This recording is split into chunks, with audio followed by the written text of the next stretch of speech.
What are you doing? It's game day. I'm packing my bag.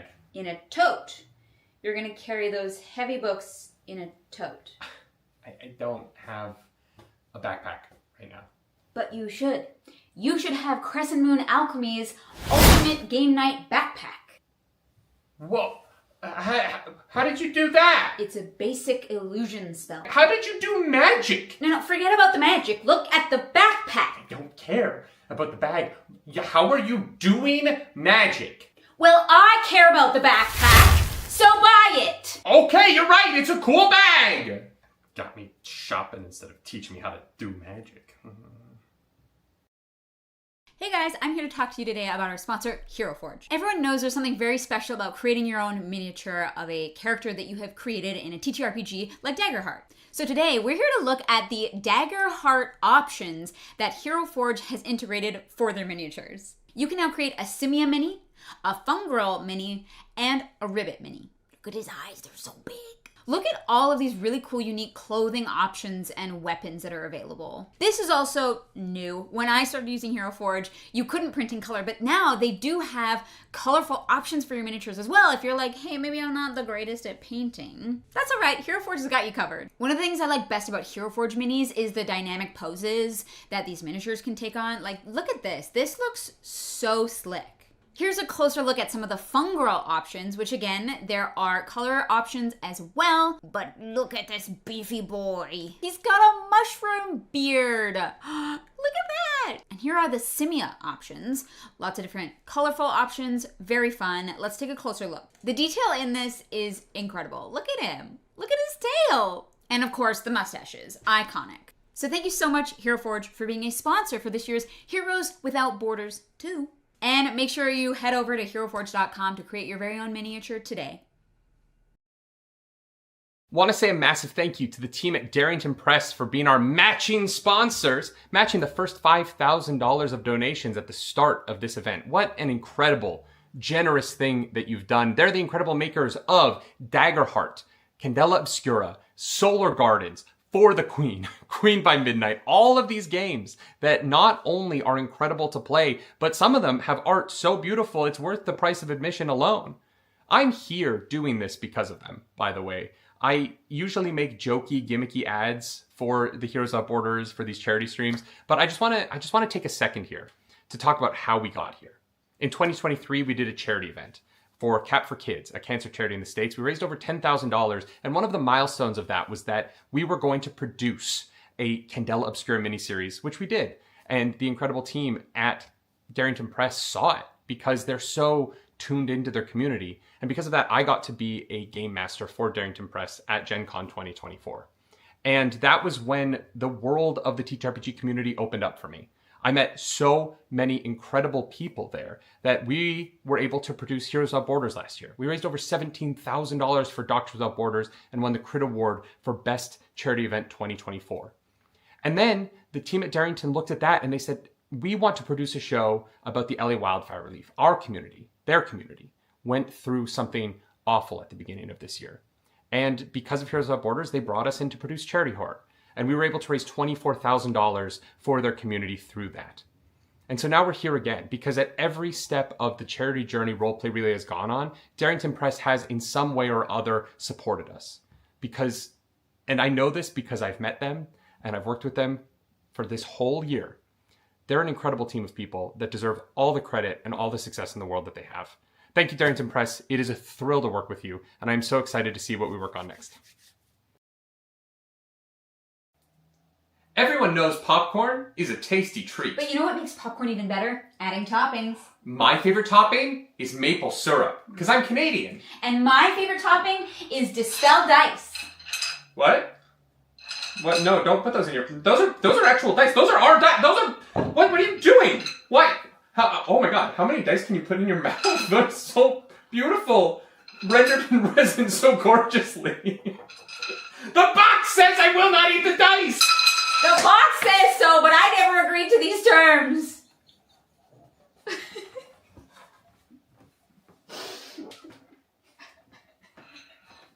I think that's just it. I think that's just, yeah.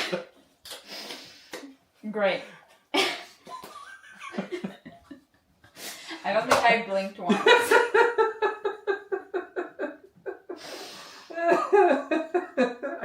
I think we just leave it at that. I can't believe I got these dice dirty. I'm so sorry, Dispel Dice. I hope it was worth it.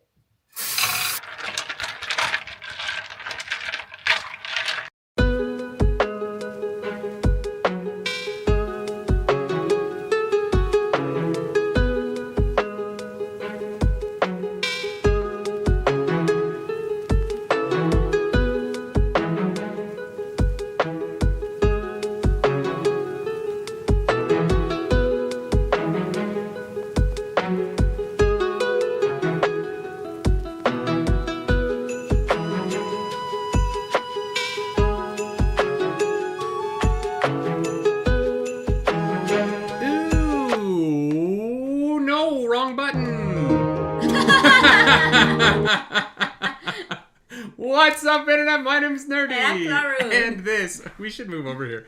This is the Nerdy. The word. No, it's not. Don't do that. What?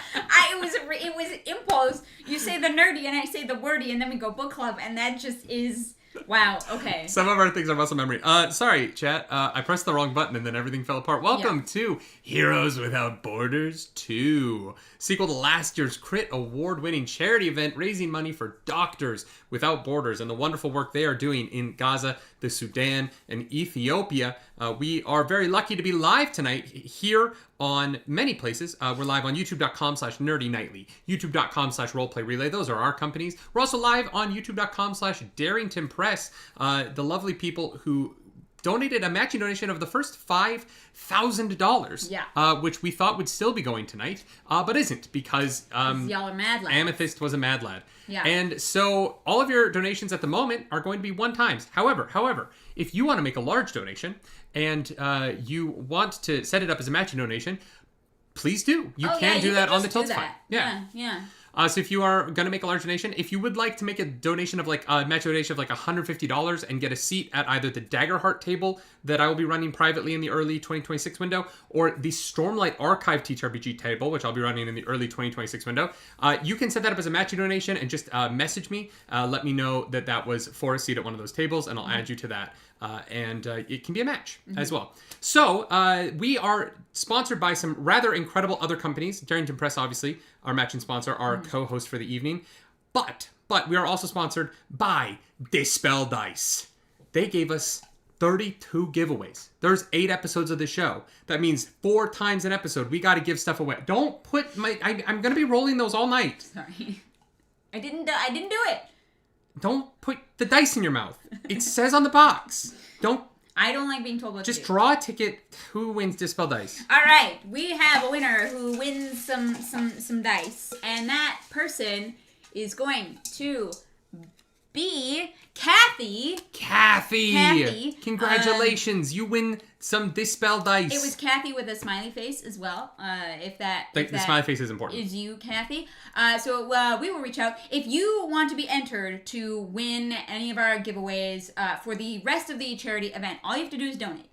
Doesn't matter what you pick, what you donate, what you do, but it will get you a ticket to be put in this little bowl. Yep. Everyone gets one entry, one chance to win. So many fun little giveaways that we've got. We are also sponsored by Hero Forge. Hero Forge gave us a bunch of things to give away, and so today we have a Hero Forge winner, and that is Namfoodle. Namfoodle. Congratulations, you just won yourself something from Hero Forge. We will be sending that code along soon. And we are also sponsored by Crescent Moon Alchemy Co. They gave us a bunch of backpacks.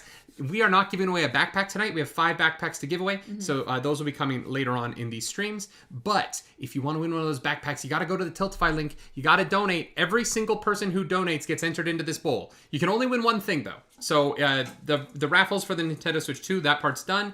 Everyone who donates gets one ticket. And if you win, you're done. We want to make sure this is as fair as possible. As many people get wonderful things from Dispel Dice, Crescent Moon Alchemy Co., and Hero Forge as possible. Hell yeah. Clarence will be back before the break to do the next drawing. Okay, but bye. For now, we're going to meet tonight's cast of characters. Have fun.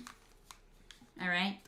Based on how I rolled in the first session, Threk, she does not need to curse my dice because I rolled mostly ones. Yeah, lots of ones. Already cursed.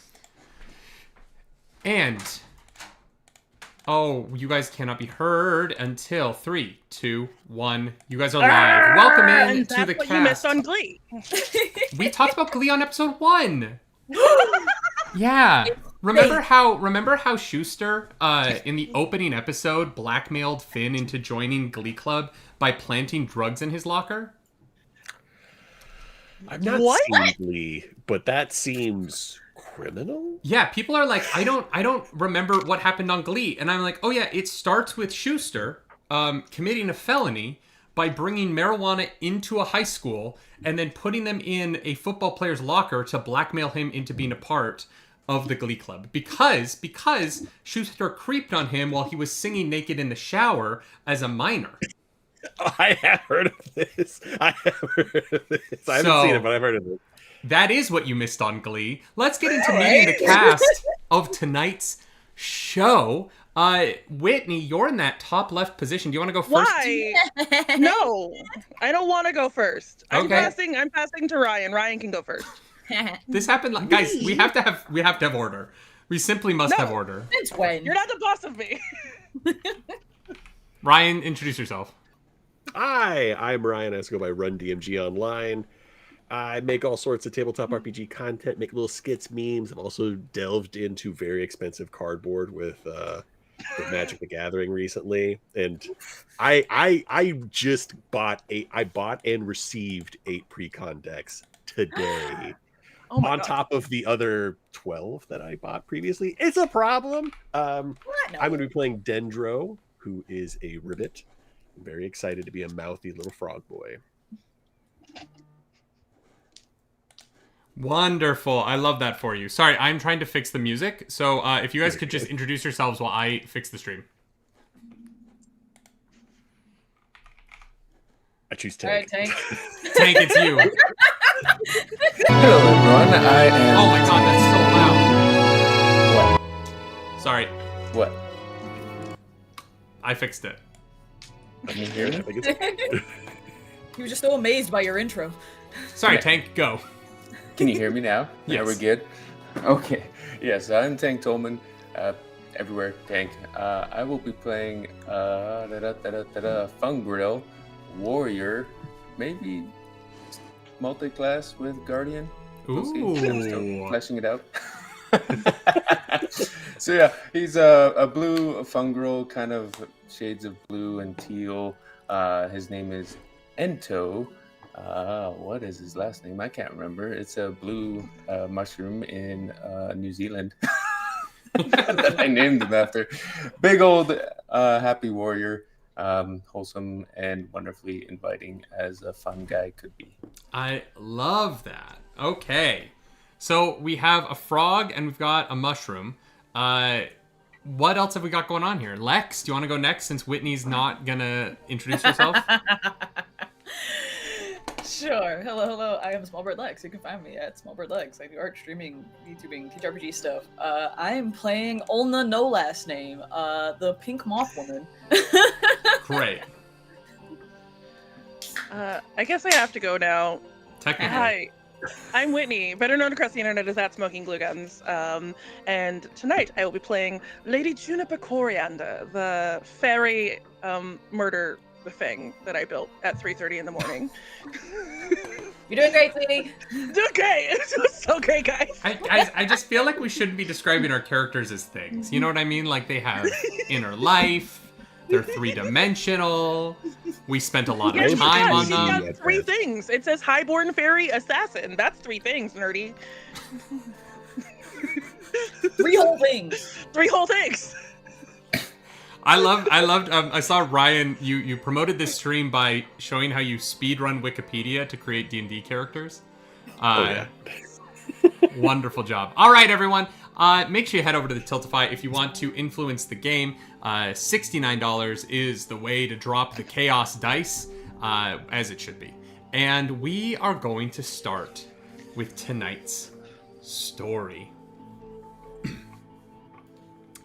There is a mountain that exists in the liminal space where our imaginations live before we are able to bring them into this world. Mount Creatizo, a massive pillar of stone, covered with all of the wacky, wonderful, and beautiful, and disgusting, and delirious things that humans can imagine. They live in harmony, peaceful, waiting to feel the pull, the moment they know their creator, their imaginer, is ready to bring them into the real world. At that moment, they ascend the mountain, and at its peak, at its zenith, they are brought by a bright light into the real world to be loved, hated, enjoyed, or shit upon on Twitter. Whatever happens to imaginings that we bring into our world. And on this mountain, there was peace for many millennia, human history. As these creations knew they would have their wars, they would have their conflicts, they would have their time in the sun, but for now, it was life on Mount Creatizo. That was all until recently, when the dark goo of the slop began to infect the mountain, its environments, and its inhabitants. The slop followed by the prompts and the artificial imaginations that have since been taking over, turning this once peaceful and beautiful land into a land of conflict, deceit, and fear.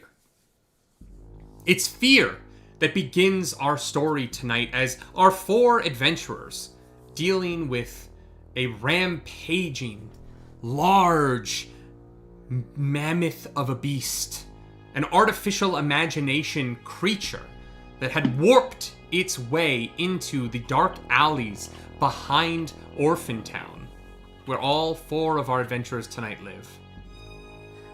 A town thus named for Alexandra, who looks very concerned because so many of the things we create are orphans. You know, Oh God. people like to make orphans, okay? It's a thing.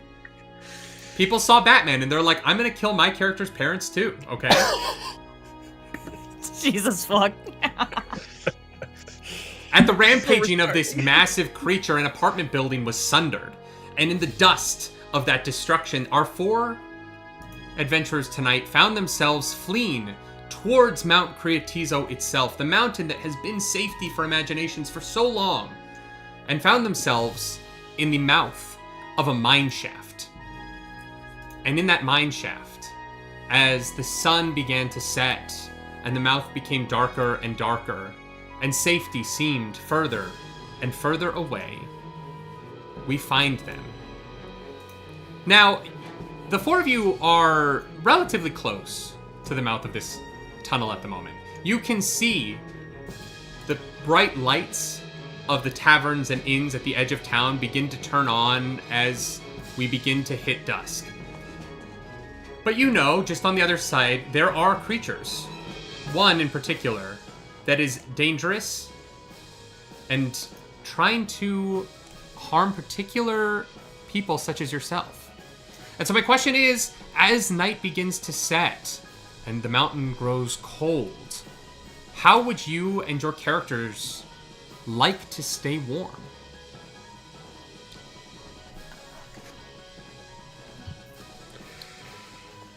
Ribbit are not known for their warm blood, so I think I do think Dendro would be either like trying to use magic in some way to make a fire and failing because none of his magic is fire based, or trying to negotiate some kind of like group hug, like pile under a blanket situation, I think, and he's like mid negotiation on that. I personally, as I'm like rubbing sticks together, it's like I'm not 100% sure how this is going to work, but we could also, and I don't mean this is like what a lot of frogs do when it gets cold, we could just kind of pile onto each other. It's not like that, I swear, unless I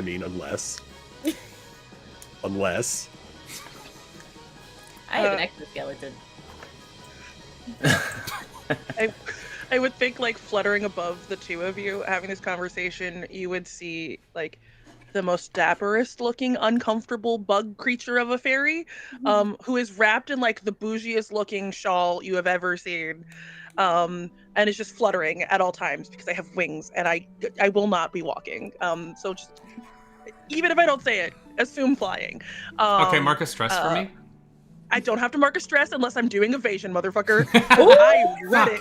I've read the rules. I can just fly. This is the one. This will always be the one problem I have with Daggerheart right now. Is that I played so much of the playtest material of it that my brain was like, oh yeah, you have to mark a stress to fly, and it's like, no, they got rid of that. They got rid of that like 2 editions ago. That's not even in the game anymore. And you just see Juniper looking down at you and just goes, I swear to God, there's absolutely not a shot in hell that I'm going to be covering under your blanket with you. I have my own little blanket. It's got cutouts for my wings. Look how pretty they look. Ola just looks at her own wings, just like, damn, yours are really cool. They're sparkly and effective. See, look, I can like flex them, and it's a good time. And Ento is sitting cross-legged, and you will see him just kind of like rocking back and forth. And as he does that, you'll notice like bacterial spores of like lightish blue come off his body, which create like a biothermal property, which may or may not stink or not. But he's just sitting there chilling, being nice and warm, kind of humming to himself. As this one frog is among his friends here, pleading with them to cuddle puddle with him, and they all sort of evade the cuddle puddle in their own way. I think some because of Ento's smell and the idea of bringing that closer. One of you looking towards the mouth of the cave, you see a dark hand begin to wrap its fingers around the edge of the cavern wall.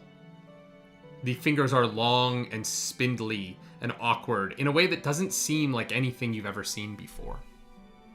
Do we all see this? Who would be keeping an eye out? Oh, that's beneath me. I am a lady. I have a +4 instinct. To look is beneath you. I really hope we get into combat tonight and you're like, oh no, I don't fight. I'm a lady. I'm a lady? This is just, I'm a lady. Valid.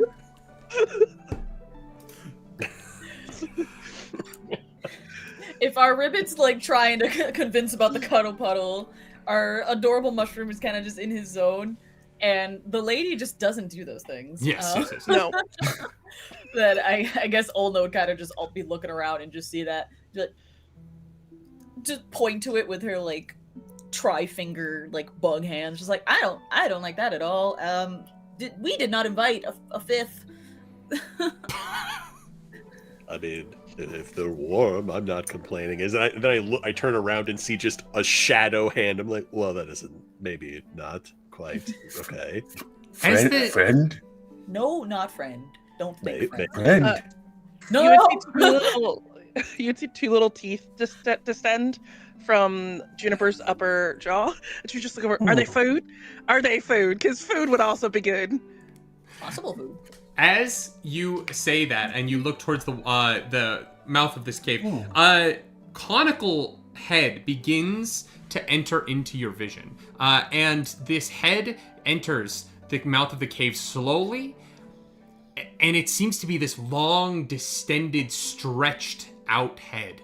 And as it enters, for far too long, slowly following this hand that has wrapped its way around the mouth of the cave, you see two dark, beady eyes begin to attempt to pierce the darkness of this cave. And there's a moment as these eyes appear where suddenly there's 3 of them, and then there's 4 of them, and they're shifting around the head, and then it snaps back to being 2 again. And in that moment, you all know this is an artificial imagination, unable to keep its shape perfectly in this moment. And it is looking for you. I would like for you to make a reaction roll for me here. We are going to make a reaction roll with... we're going to make a reaction roll with finesse here, as you are going to attempt to hide in this moment from this creature that is looking for you all. And I'm going to want that from the group. So everyone give me a reaction roll, and we'll see if we have enough successes to... That's a D12? It's going to be 2 D12s, but it is a reaction roll, so it is not hope and fear. You're just going to add them together for me. 14. But if I roll the same number on both, it is still in fact a crit, right? Yes, if you roll... Yeah, it's still a crit if you roll the same number on both dice. 4. That's double 9s, bitch. Hey. She may not be paying attention, but she gets a crit on the hide. 4? 4. Is that a 1 and a 3 or 2 2s? That's a 1 and a 3. Oh, I'm so sorry. I'm not aware. That's a total of 21, by the way. Alexandria, what did you get? I got an 8 and a 10. That is an 18. All right. Well, you needed 3 successes and you only had 2, but one of those was a crit. So we are going to say that in this moment you have succeeded. And while these dark, beady eyes are staring into the darkness looking at you, for a moment, they are not going to see you. However, they do. This body, as it enters into the frame of the mouth of the cave, is imposing in its length. Every limb, it has 2 arms, 2 legs, is stretched, and its knuckles of its arms awkwardly drag on the ground as it enters into the mouth of the cave and begins to take these deep sniffs into a nose that looks like just 2 vertical slits going underneath its eyes. These deep...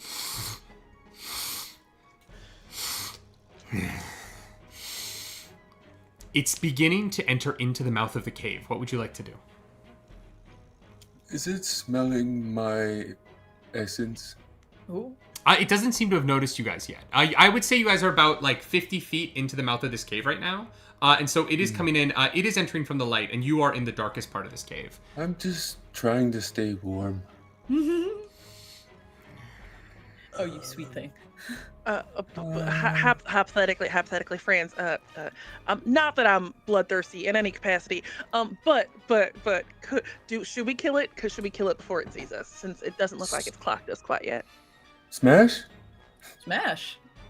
You'll pull out like this big, kind of like elongated tree branch trunk that has like a huge, massive gemstone geode. Smash? Oh, we can absolutely we have different smash. definitions of smash. Oh, sorry, my mind went somewhere else completely. That's my bad. Okay, but no, yeah, like that smash, sure. What do you mean? Well, when it's really cold and a frog is trying to cuddle with her. My sweet, beautiful frog boy. Why don't we talk about the flies and the frogs after we commit a murder? Okay. And Ento will start running towards the entity. All right. It. Are you trying to get to it and attack it at the same time? Correct. All right. I can fire from a distance, so I'm down to like. Well, we're gonna say Ento has started this. Ento, Okay. Because this is just outside of close range for you, if you want to make a attack on your turn, I'm gonna need you to make an action roll. But first, you're gonna have to make a finesse or agility roll, whichever one you are using to run through this dark cave towards your thing. And you're gonna need to succeed on that roll in order to get to it on this turn to attack. So, how far? Like you said, which close? Very close or close? So this is it's about 50 feet down the tavern, so it's a past your close range. So you're gonna have to make an agility or a finesse roll in order to see if you can get to that mark in order to make your attack this turn. I'm just gonna make sure I don't have a thing. How many hope do we start Not with? at the moment. 3. Okay, agility roll, so 2d12. Yep, it's our first action roll of the night. Hope and fear suddenly matter. I start with 4 fear, as Rude. there are 4 of you. Do I add any modifiers to that? You get to choose either agility or finesse, whichever you would prefer here. We'll go agility, so that's 21 with hope. Okay, on a 21 with hope, you are going to run through the darkness, and you all watch as your friend disappears and becomes just a silhouette that is, you can only see in the moments where his silhouette is hidden or breaks outside of the silhouette of this large creature at the mouth of the tunnel, as the only light at the moment is coming from the end of this tunnel. And your friend disappears down the hallway, quiet as a mouse, running, brandishing this weapon. Tank, as you get up close, what does... I need you to make an action roll. I need you to attack for me. 2d12 again. Absolutely. That is, and then what modifier do I add to that? That's going to be your attack modifier here. Ba-ba-da-ba-ba-da-da-da-da. It's next to my weapon thing on demiplane. I believe it should be, yeah. Okay, so that is 15 with hope. A 15 with hope. You're going to come running through. Make sure you take that hope. And you are going to swing your weapon around, trying to clock at this giant. As you get closer, you realize this thing stands 10 feet tall. Its arms are 9 feet long. And it looks so large that you feel like you should be able to easily connect with it. But in this moment, as you swing at it, it moves with inhuman speed. And you miss. As it just takes one step back and watches as your weapon swings around in front of it. I'm going to take my first fear here. I'm going to spend that, and I'm going to shift the spotlight over to this large creature, and it is going to take one look at you, and it is going to turn its back to you, not even acknowledging you in this moment, as it turns to the mouth of the cave, looking out and goes, as it makes this call of the wild out to the creatures that were prowling through the edges of town with it earlier. And it is going to echo out like, out of this cave. You hear this sound reverberating around. It becomes this rather a noxious sound in your ears as you hear that over and over and over again as it spirals out of this cave. And you're going to hear the loud steps of the giant mammoth creature that had chased you in here previously begin to turn around and make its way to the mouth of this cave.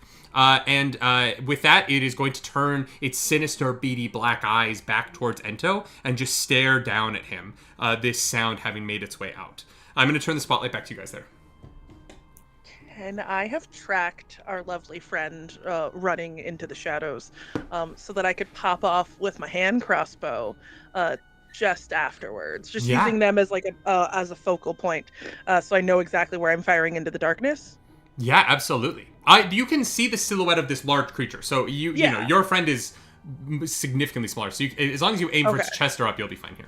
Yeah, I'm here for that. If you try and take out a leg, it might get a bit dicey, but. Math is the best part of tabletop, isn't it? It's just it's the best part. That's a dirty 20 to hit. That's a dirty 20 to hit. All right. You're going to take your crossbow and you're going to take a shot at this large creature. And you are going to see in the distance, you're going to wing it right in its right arm. You see as you connect. So I need you to roll some damage for me. Cool. So that's going to be 3d6, but that is a successful weapon attack. So I'm going to mark a stress to mark the target for death, which will give me an additional 3d6 to this roll. Amazing. And also because it is my first strike, I get to do double the damage of the attack because I've marked it for death. Amazing. Let's go. I can do math. Did we start with any hope, or did we start? You start with 3 hope, yeah. Okay. Yeah. 3. Times 2. Math. That's gonna be 38 points of damage. Amazing. That's huge. Does that beat its severe damage threshold, hypothetically? It does hypothetically, yes. Then I'm gonna mark an additional stress to make you mark an additional hit point. All right.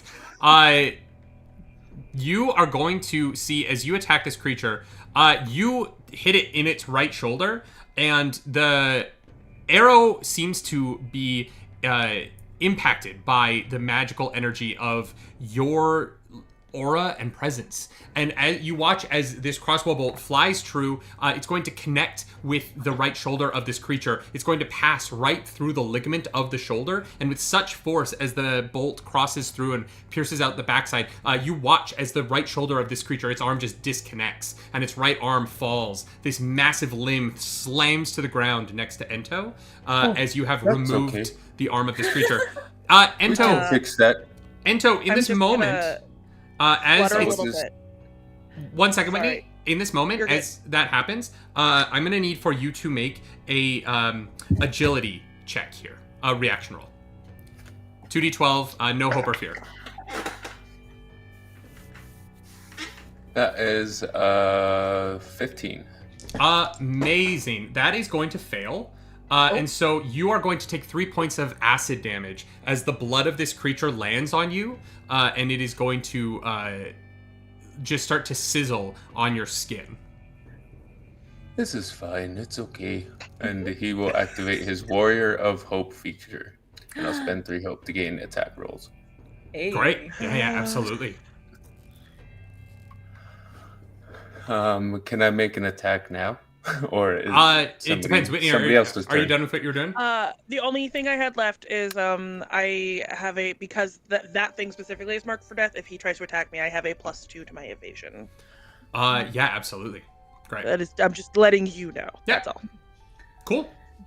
Then yeah, if you want to attack or if someone else wants to go, I'm turning the spotlight back to you guys. You trying to go, Ribbit? Yeah, I could go. I'm gonna rush down the corridor. Is there a way? So I have this long tongue, and it says I can usually grab things within close range. I want to get there, and instead of bringing it towards me, I want to shoot out my tongue and basically rock it towards this guy. Is that possible? How long's your tongue? It says I can do an attack in close range. Then yeah, as long as you take a few steps forward, you can attempt to tongue this creature. All right. I'm gonna mark stress. And Whitney, yeah, what do you want me to say, Whitney? What?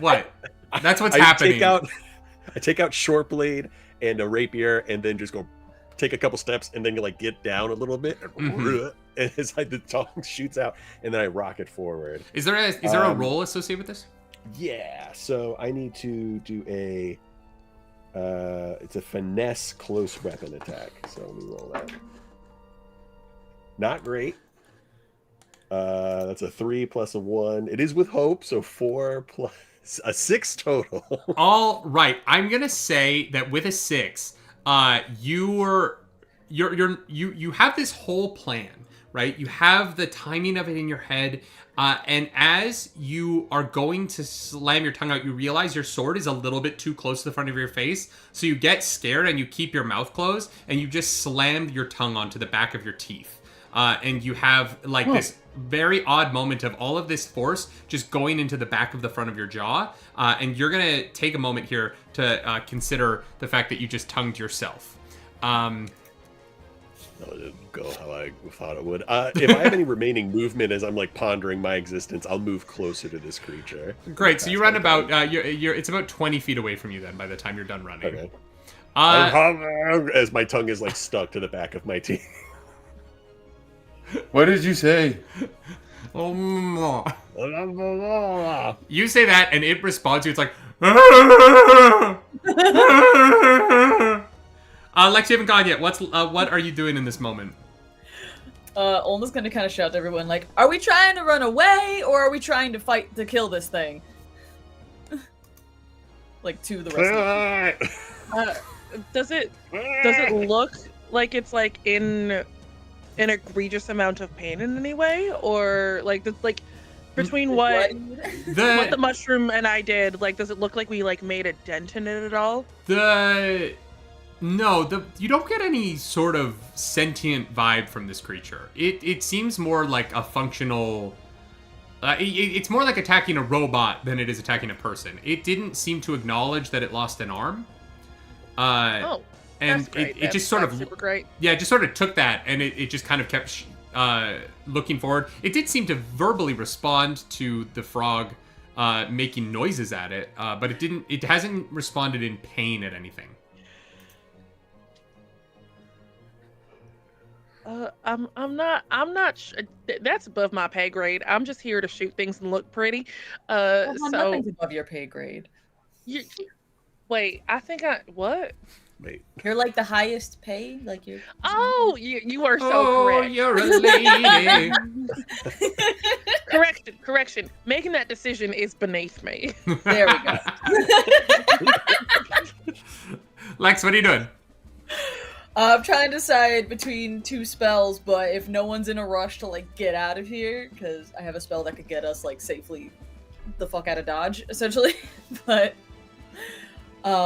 what she's gonna do, her exoskeleton face, her multiple teeth interlocking on each other. A little terrifying, but cute because she's pink.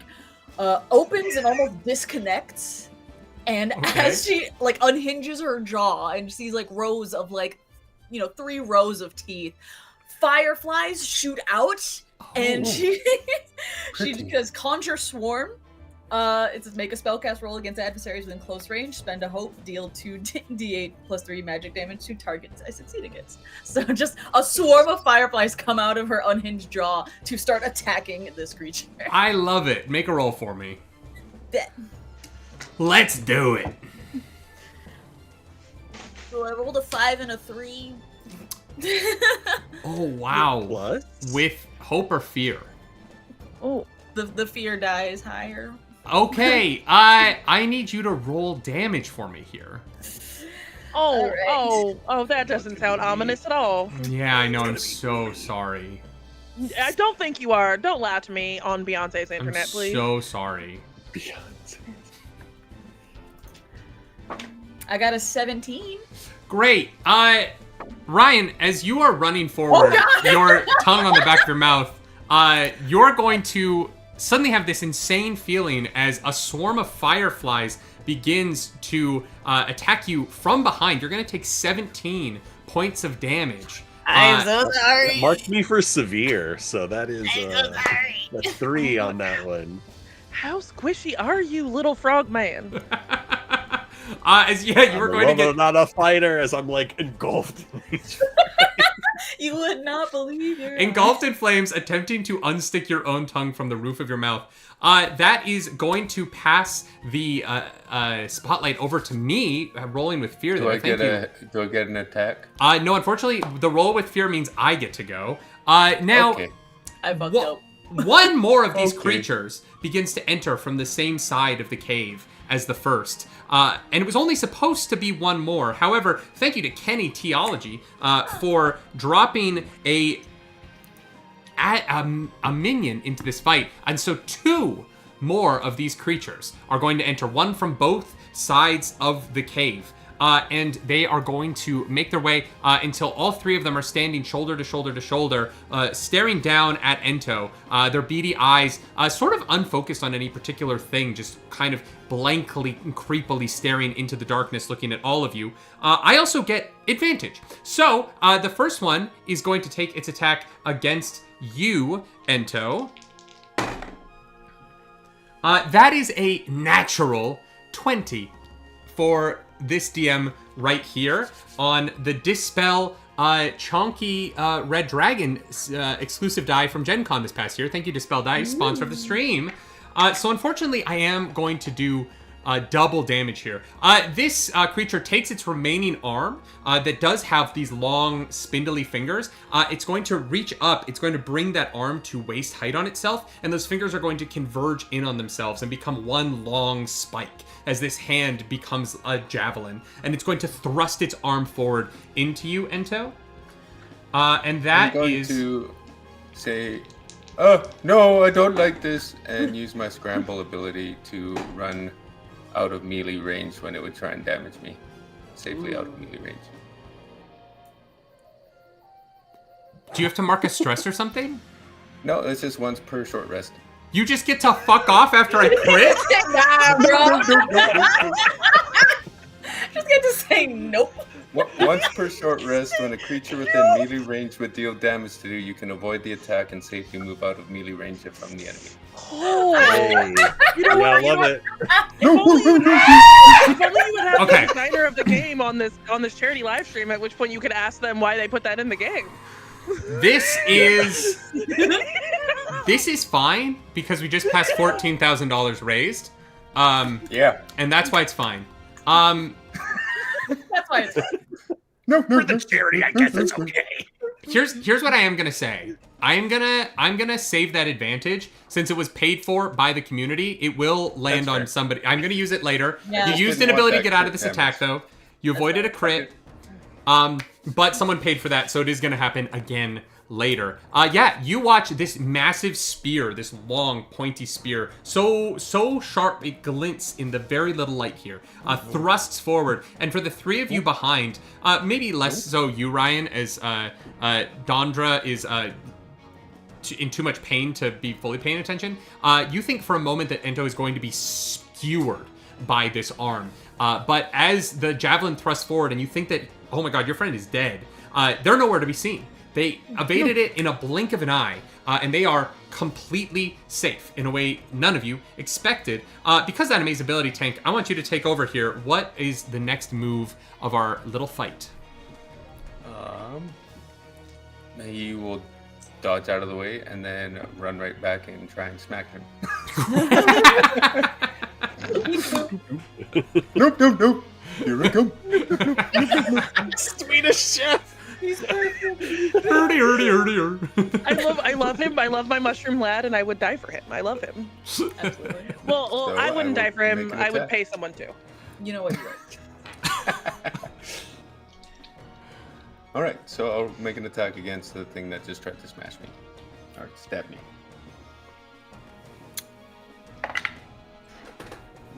That is a crit. Shit. Okay. Okay. What's the damage on a crit for you? So crits in Daggerheart, you're gonna do one full amount of damage, and then you're gonna roll your dice for the rest of your damage. So if it's like 2d10s, you do 20 damage plus 2d10 damage, plus whatever the So additional it's plus is. 3d10 plus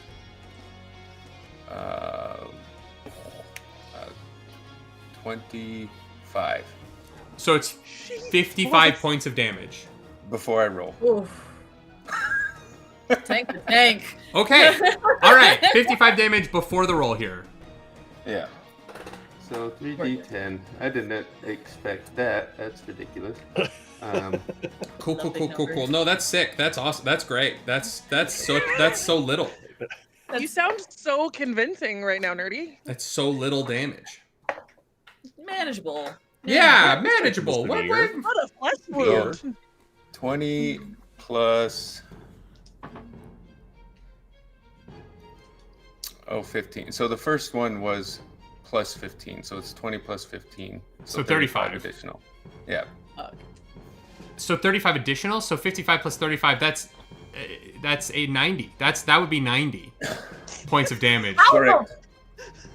Man, you just bring your weapon into this creature's hip, and you just fully dislocate, and then rupture, and then tear, and then dismember the left leg off of this creature, and it falls. It's bloody and gross hip. Because you're in melee range, I'm gonna need you to make a finesse reaction roll. As more of its blood begins to squirt out on the ground here. But its hip crashes into the ground, and it is now left arm knuckles dragging on the ground and right foot on the ground, trying to lift itself back up.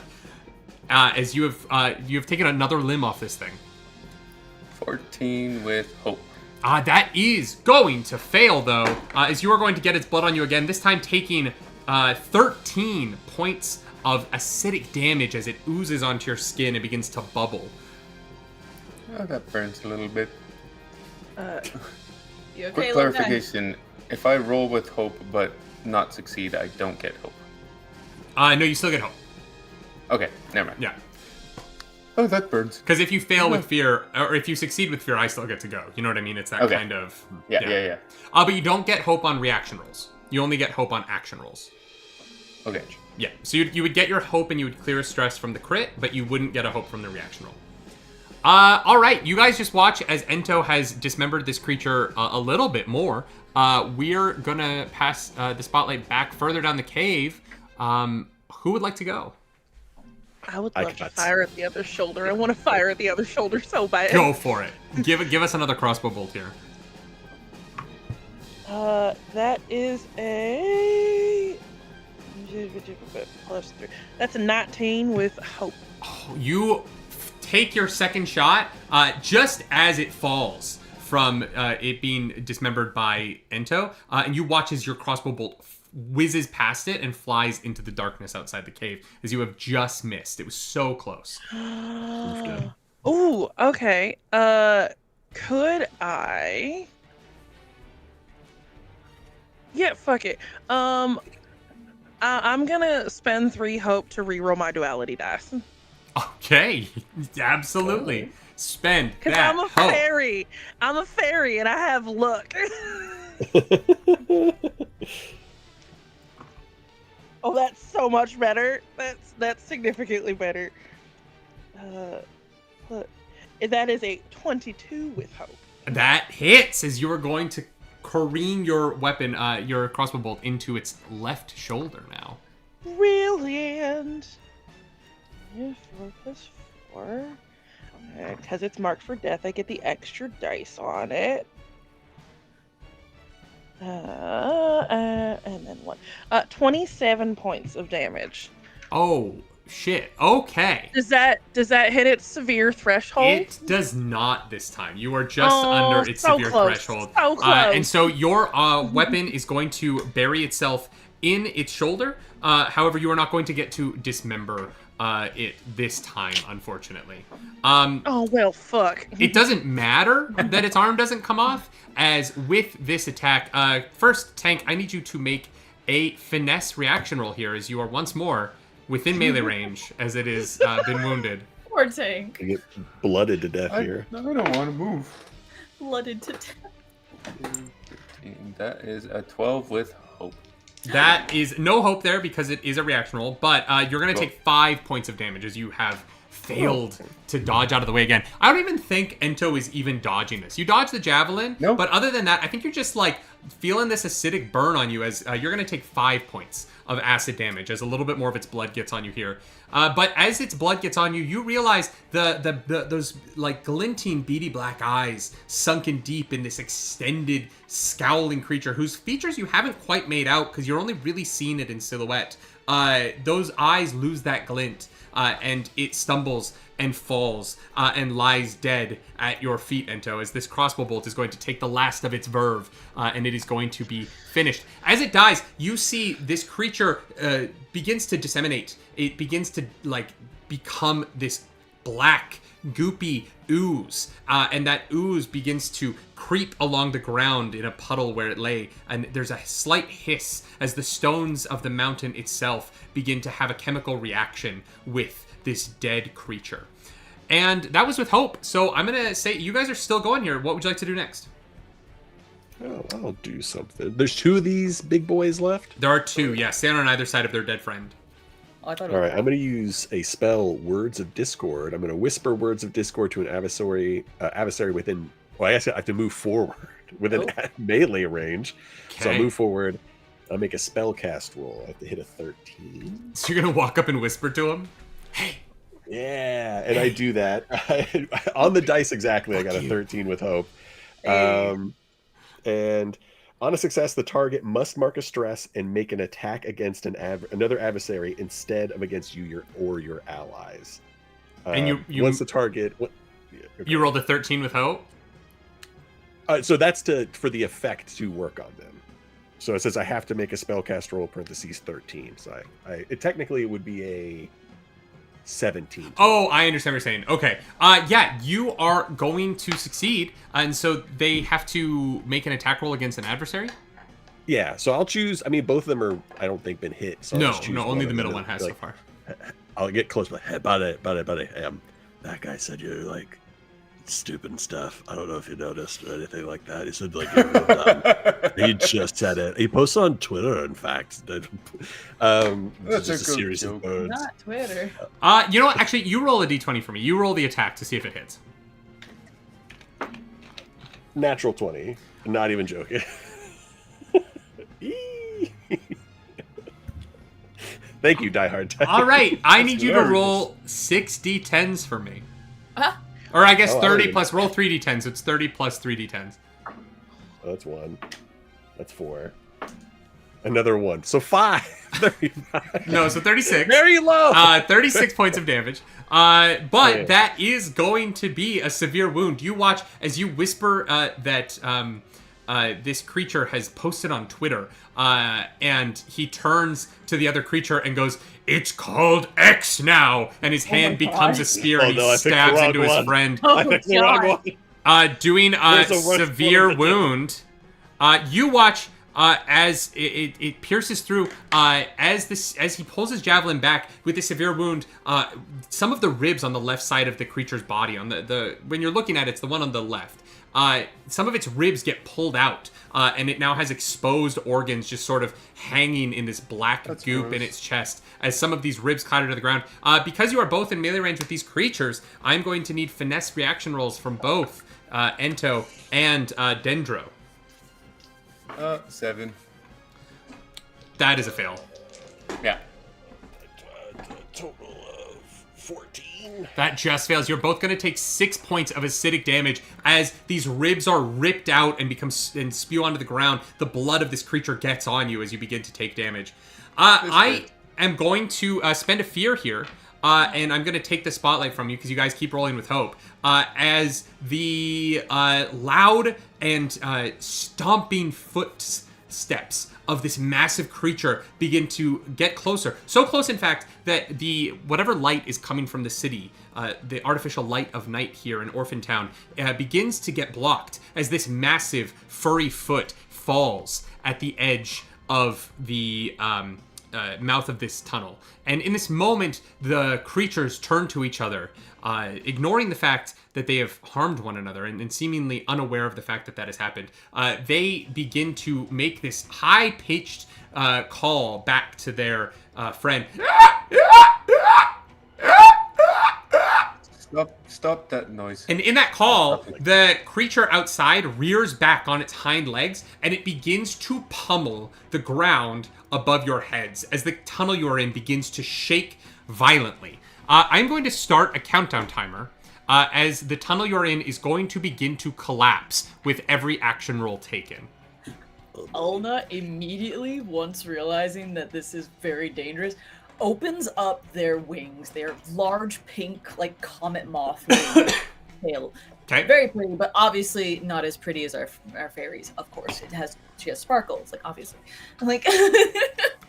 But opens her wings, and the runes and patterns on them glow. And as they do, almost like portals open up, and a steed, a horse comes out that is not really a horse. It's as if a bug and a horse had a horrendous eldritch child. Horse shaped with bug eyes and wings, but also parts of a mushroom that looks like our friend. And then another horse enters, and it is the same eldritch horror, but painted like our frog. And then a third one comes out that is most glorious, like sparkles, looks like it's covered in gems and diamonds. And I have conjure steeds, where I spend 3 hope to summon steeds. Spend any number of hope to conjure magical steeds, such as horses, camels, or elephants, that you and your allies can ride until your next long rest, or the steeds take damage. The steeds double your land speed while traveling, and when in danger, allow you to move within far range without having to roll. Amazing. That is We can just remarkable. We can just book. That's nice. Let's go fast. Let's go very fast. Amazing. Okay, is there no roll for that? That just happens? It says when you're in danger, they allow you to move within far range without having. But to make them come out, there's no spellcast roll for that? Sorry, I don't have the card in front of me. I have to spend 3 hope, so I have to use all my hope. So you guys have 3 horses now, and if you guys want to do something with that, somebody can. What's next? I would just like to look at Ulna and gently, with like if you were to touch someone's face but not actually make contact with you, because I cannot touch you. I'm just like, oh my god, darling, you are so fucking pretty. And I'm gonna kiss the top of your forehead before getting on my fancy bejeweled horse and use a soldier's bond to give us both 3 hope. Hey! No consequences for my actions! Soldier's hope. A little forehead kiss. As Ento's... That's how we salute each other on the battlefield. Just a little forehead kiss. Just a little forehead kiss. As Ento's about to get dragged off on a horse, he touches the dead creature in front of him and uses his death connection. So Do you I touch? will mark. You touch the goo? Oh, Yeah, Great, wonderful. Oh, damn it. mark a stress, and you can extract one memory from the corpse related to a specific emotion or sensation.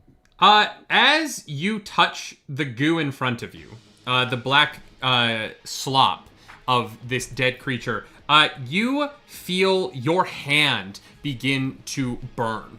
And the burning sensation begins to darken your skin as the goop begins to attempt to invade around your cuticles as it tries to get into your body. And as it succeeds, you're going to feel this burning sensation begin to burn up your arm. You are going to take... that's a 2. One of these is a 2. You're going to take 42 points of damage as you are going to feel the slop of the artificial imagination begin to attempt to recreate you within your own body. Dislike that. Can I get a quick memory before I die? Yeah, you can absolutely have a memory. You see in this moment, your eyes flash to black, and you're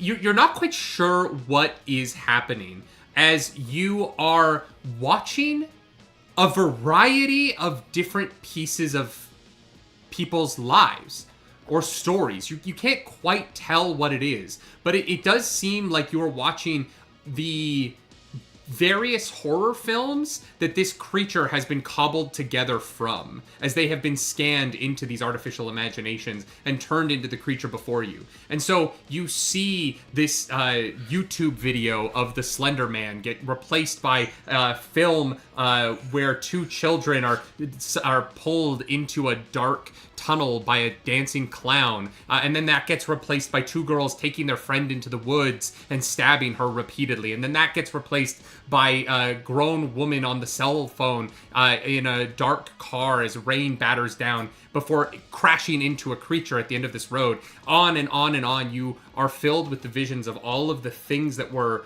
used to create this creature, all of the stories stolen from humanity to build this horror in front of you that you have now killed. That's sad. Oh, can I mark an armor slot to reduce one of those? Yeah. Unfortunately, but with the slop, you cannot use an armor slot to reduce that damage. Okay. You would hear him just say, "That's sad," and just fall over. Oh no! I'm close by. Here, Carrot, pick up the mushroom, would you, frog boy? Yeah, I will use. There's a couple things I could do here. I do have a health. We have a health potion, so Yeah. Would I that have be one too. I guess an action to just like force? I don't know if I have to like put it down his throat. He's a mushroom, or just like wash him with it. Just trying to get off the acid. It's a mushroom, You could like use it to like rinse the acid off his body. Yeah, it's a magic potion. Yeah. You just have to kind of like, potion all over him. I shouldn't have done that motion off camera. That was awful. Yeah, I'm so sorry. You did it again. Why did you do it a second time? I just assume that everything's going to be clipped anyway. I don't know. Yeah. Oh, thank you. Someone just donated for me to have more fear. Why? Hey, chat. We need health potions. Yeah, we That's need health what we need. potions. Yeah, give us health potions, chat. Please, Don't you love us? chat. Come on, health. But I popped the top to the health potion, and just seeing him enveloped in acid, I'm like, not entirely sure where the mouth would be. And to just start to sprinkle it and shower it with him, hopefully like washing it some away. Great. How much health does that give? The health potions, what you guys have, it's just the basic ones that you start with, right? Base. Yeah. I believe it's 1d4. It's Should I 1d4 roll? plus 1 if it's a regular health potion. 1d4 If plus it's 1, a thank you, minor yeah. health potion, then it's 1d4. But I think you each start with one minor potion. So if it's the one that you start with, it would be the minor potion. So it'd just be 1d4. We have some carryover ones, I think. You don't have those yet because you haven't run We don't into have those yet? they're yes. Oh, They're being held by the goblin that you have not yet NPC we met. haven't met yet. So, Oh. unfortunately, should you I will roll have the to D4? find him to get those potions. Yeah. Go ahead. You're doing the action. 3 hit points back there. Hell yeah. Look at that severe wound undone. Undone. Yeah. And then I'll kind of drag and kind of try to put him on the steed as I'm getting on my own steed. So need help? the steeds are about 50 feet behind you right now. Okay, never mind. Then we gotta get to the steed. Yeah, you guys are up in melee range, and then about 50 feet back, in far range, the steeds are currently with the lady. I'm like the lady Aranessa because I've been trying to catch up on Critical Role, but that is Juniper Coriander. The lady Juniper Thank Coriander. you very much. Oh, you I will. beautiful orange frog. Thank you. If I still Come have here. the ability, I'll I'll give use you a hug. the Book of Korvac's levitation to move my mushroom friend closer to the horse. I just have to make a spell roll Just here. push me. great. Drop a I'll spell roll roll. for me. Ooh, it's good. It is with fear, but it is like 21 total. I think that should be good. So I'll just move him. I'll move him basically forward. I think it has to be in close range of his original position. So I'll just bump him forward as I'm running as well. As Are I'm you like guys whispering some arcane words. Are you running back towards the horses, or are you running forward past the creatures in front of you? I think we're trying to go to the horses, right? Great, so you're going to turn and run back down the tunnel towards the horses. Yeah, horses. Great, so you guys make it about 30 feet back easily, both of you. You guys are now all of you are within 20 feet of one another. And the creatures are 30 feet behind Dendro and Ento as you guys have run away from them. The fear does move the initiative back to me. We're now at 3 on the counter as you did an action to do that. And I am now going to take a couple of actions here as I'm going to spend one of my fear to activate both of these creatures as they are going to give chase. And you are still within close range of them as you left melee. So they are going to give chase up behind you. And they are both going to, you watch as they run, their lower jaws with each footstep detach and grow a little bit further down their head. And their heads just begin to grow and grow and grow as they are now chasing you down this hallway. And as they catch up with you after 30 feet, they are going to try and bite on both of you. The bite on you, Dendro, I'm going to use that advantage from earlier on it. The bite on Dendro, that is going to be an 18 to hit. That'll hit. All right. And the bite on Ento, this one is without advantage. That is going to be a 10 to hit. That misses. Ah, fuck. One of these can't quite judge. It's the one that has some ribs just hanging open. So one of those ribs pokes the back of its jaw as it's swinging, and it just hurts its own jaw. Doesn't manage to get an attack off. However, the other is going to get its attack off. Where are my D12s? Roll low. Is this a ranged attack? No, this is a melee attack on Dendro. That's going to be 25 points of damage to you, Dendro. Your boy's down. French I dog. got you. Wait, you have horse. no health left? Oh yeah. That so that would be over 3 HP. That put me -1. So Do you I'm have any 0. armor? Do you have no slots armor? You can mark. Oh, you know what? I was like, Well, that's the Armor thing. slot. Well, here's the problem. Couldn't I have use 2 it against- hit points left. If I mark 1 armor, it still counts 2 hit points, and I'm still at 0. Wait, how much 'Cause it's what's your severe maximum damage. health? I've got 6 maximum HP. He's squishy, but He's I think severe. Same. I also have Yeah. only 6. You guys never leveled up your HP? I only Dude, got 1. I got Glass 7. cannons. Yeah, Glass glass cannons. cannon. We need help. Big potions. hearts. I wanted more Empty armor? spells! Yeah, I wanted Okay. stress so I could do things. yeah. I wanted to do other cool stuff. I wanted more How many spells hit points and left? stats. Here. I just Here, didn't think I'd Kendra. kill someone in the Anyway. first hour. Okay. Ryan, there's no killed me too. point in wasting an armor slot. Since you're down either way, you don't have any ability to like mitigate some damage here? No. No. 1 second. Maybe. no. Let's see here. There is. Well then, chat, just so you know, there is the option to resurrect someone, which we lowered Well, the the price health on potion in bring case them someone back. died early. So, think about that. As Ryan, you have a decision to make. You can either fall unconscious, and reawaken when the scene is over. You can go out in a blaze of glory, or you can roll your duality dice. And if your hope die lands higher than your fear die, you are alive, and you get to spread out whatever you roll on your hope die amongst your health and amongst your stress. And if you roll with fear, you are dead. So you have a choice to make. I'm gonna gamble. We're rolling it. We're rolling it. Oh my god, I just got fear. Yay! Thank you so much, chat. 4 on the hope, 2 on the fear. So I'm alive. Hey, we're alive. You have now 4. Wow, what a gift to not die an hour into a 4-hour stream and then have to sit there silently. What a twist. Do you still need help, like HP? No, I'm mostly okay. That's most of my hit points back, actually. I only have 6. Okay, we're going to do a slight retcon here. Because before you made your choice... Wait, is Clark's lying to me here? I need to look at this. So, we're going to say that you chose Blaze of Glory. Because... let me explain. You'll understand in a second. Calm your tits, Ryan. I'm sorry, Ryan, but you need to die? Sorry. You have to die right now. You have to die? Kenny Theology resurrected you. Oh, hey! Aw, Kenny! Kenny, thank you so much. So, because Kenny's giving you a second life here, So nice. you get to have a free Blaze of Glory courtesy of Kenny Theology. Thank you so much for that donation, Kenny. Also, awesome.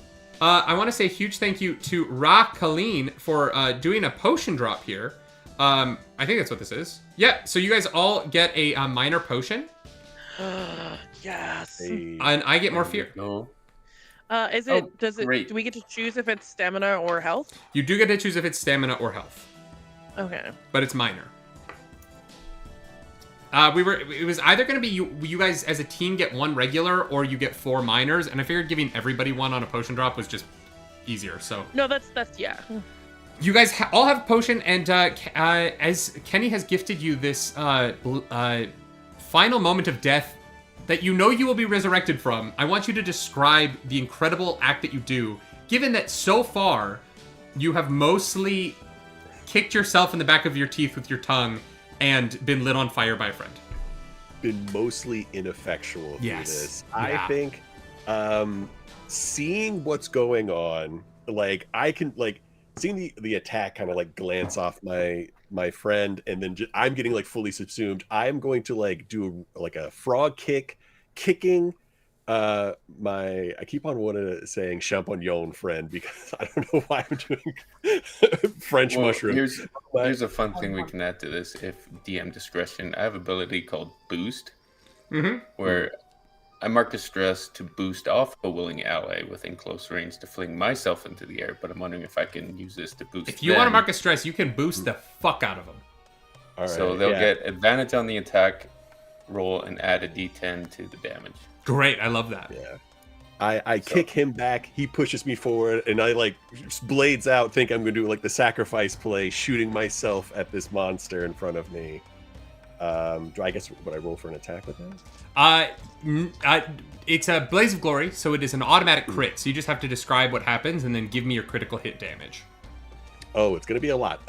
So I boosting off the chest of my mushroom friend, pull out my blades, and then I'm just gonna like try and like I'm gonna get eaten by this thing, but I just want to make it cinematic. I like Drax. I'm just gonna start like trying to tear it up from the inside. Yeah. As I like maybe shoot out the back of its throat or something like that. Amazing.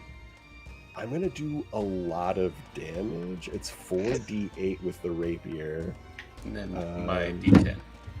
So you're gonna start with 42 points of damage, and then you're gonna roll 48 plus a d10. All right, so. But you start at 42. 6. Dang. 14. 20. 26, 29. Plus that also would this be considered, would I have like the flanking necessary for a sneak attack on this? Unfortunately, no, since everyone is on the same side. All right, so it would just be I said unfortunately, that's going to be 71 points of damage. I'll take it. It's unfortunate for me. I want to be. I'm saying it's unfortunate for specifically my ass. As you do 71 points of damage, and you die. And in this moment, what do you think frogs experience in those moments of death? I think it's just, you flash of everything, from tadpole, just being with my buddies, being all my friends and my sibs. We're figuring out what legs do. We eventually make our way onto land, figure out what arms do, and then we just keep on, and then you try to figure out who your parents are, but nobody knows because it's all just weird like that. So it's like real community. So I'm just thinking about all the people that I thought were my dad and all the people I thought might be my mom. Trying to like peg which one. You're trying to peg your parents, and as you get close, phrasing my. sorry.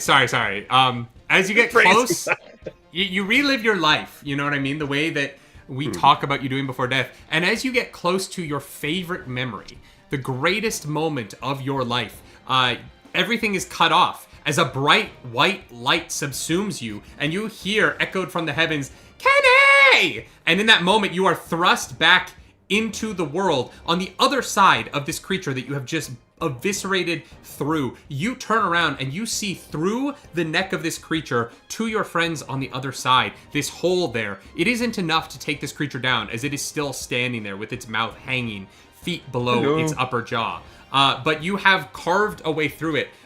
As you land, I do need you to make a finesse roll for me. Can do. Look out. Hey, that's a good one. It's 20 with hope.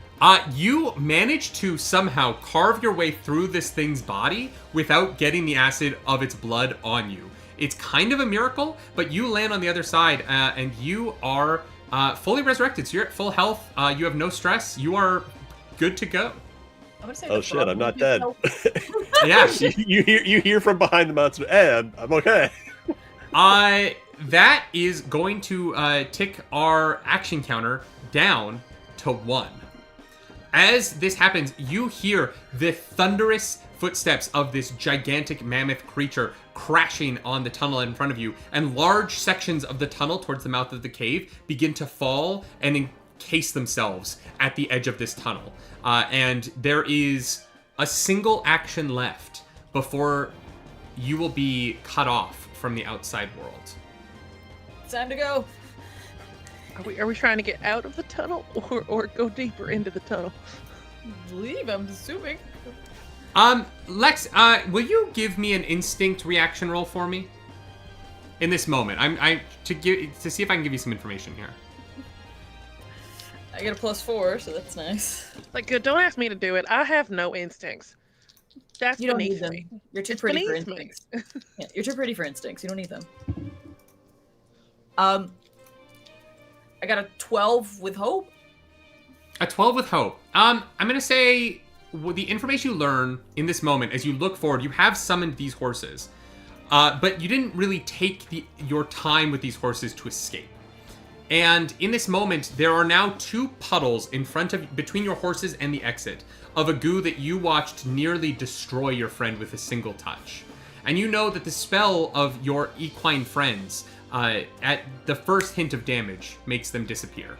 If you and your friends are to jump on your horses and attempt to get out before that last boulder falls into place, all of the horses will have to successfully dodge both puddles in order to make that happen.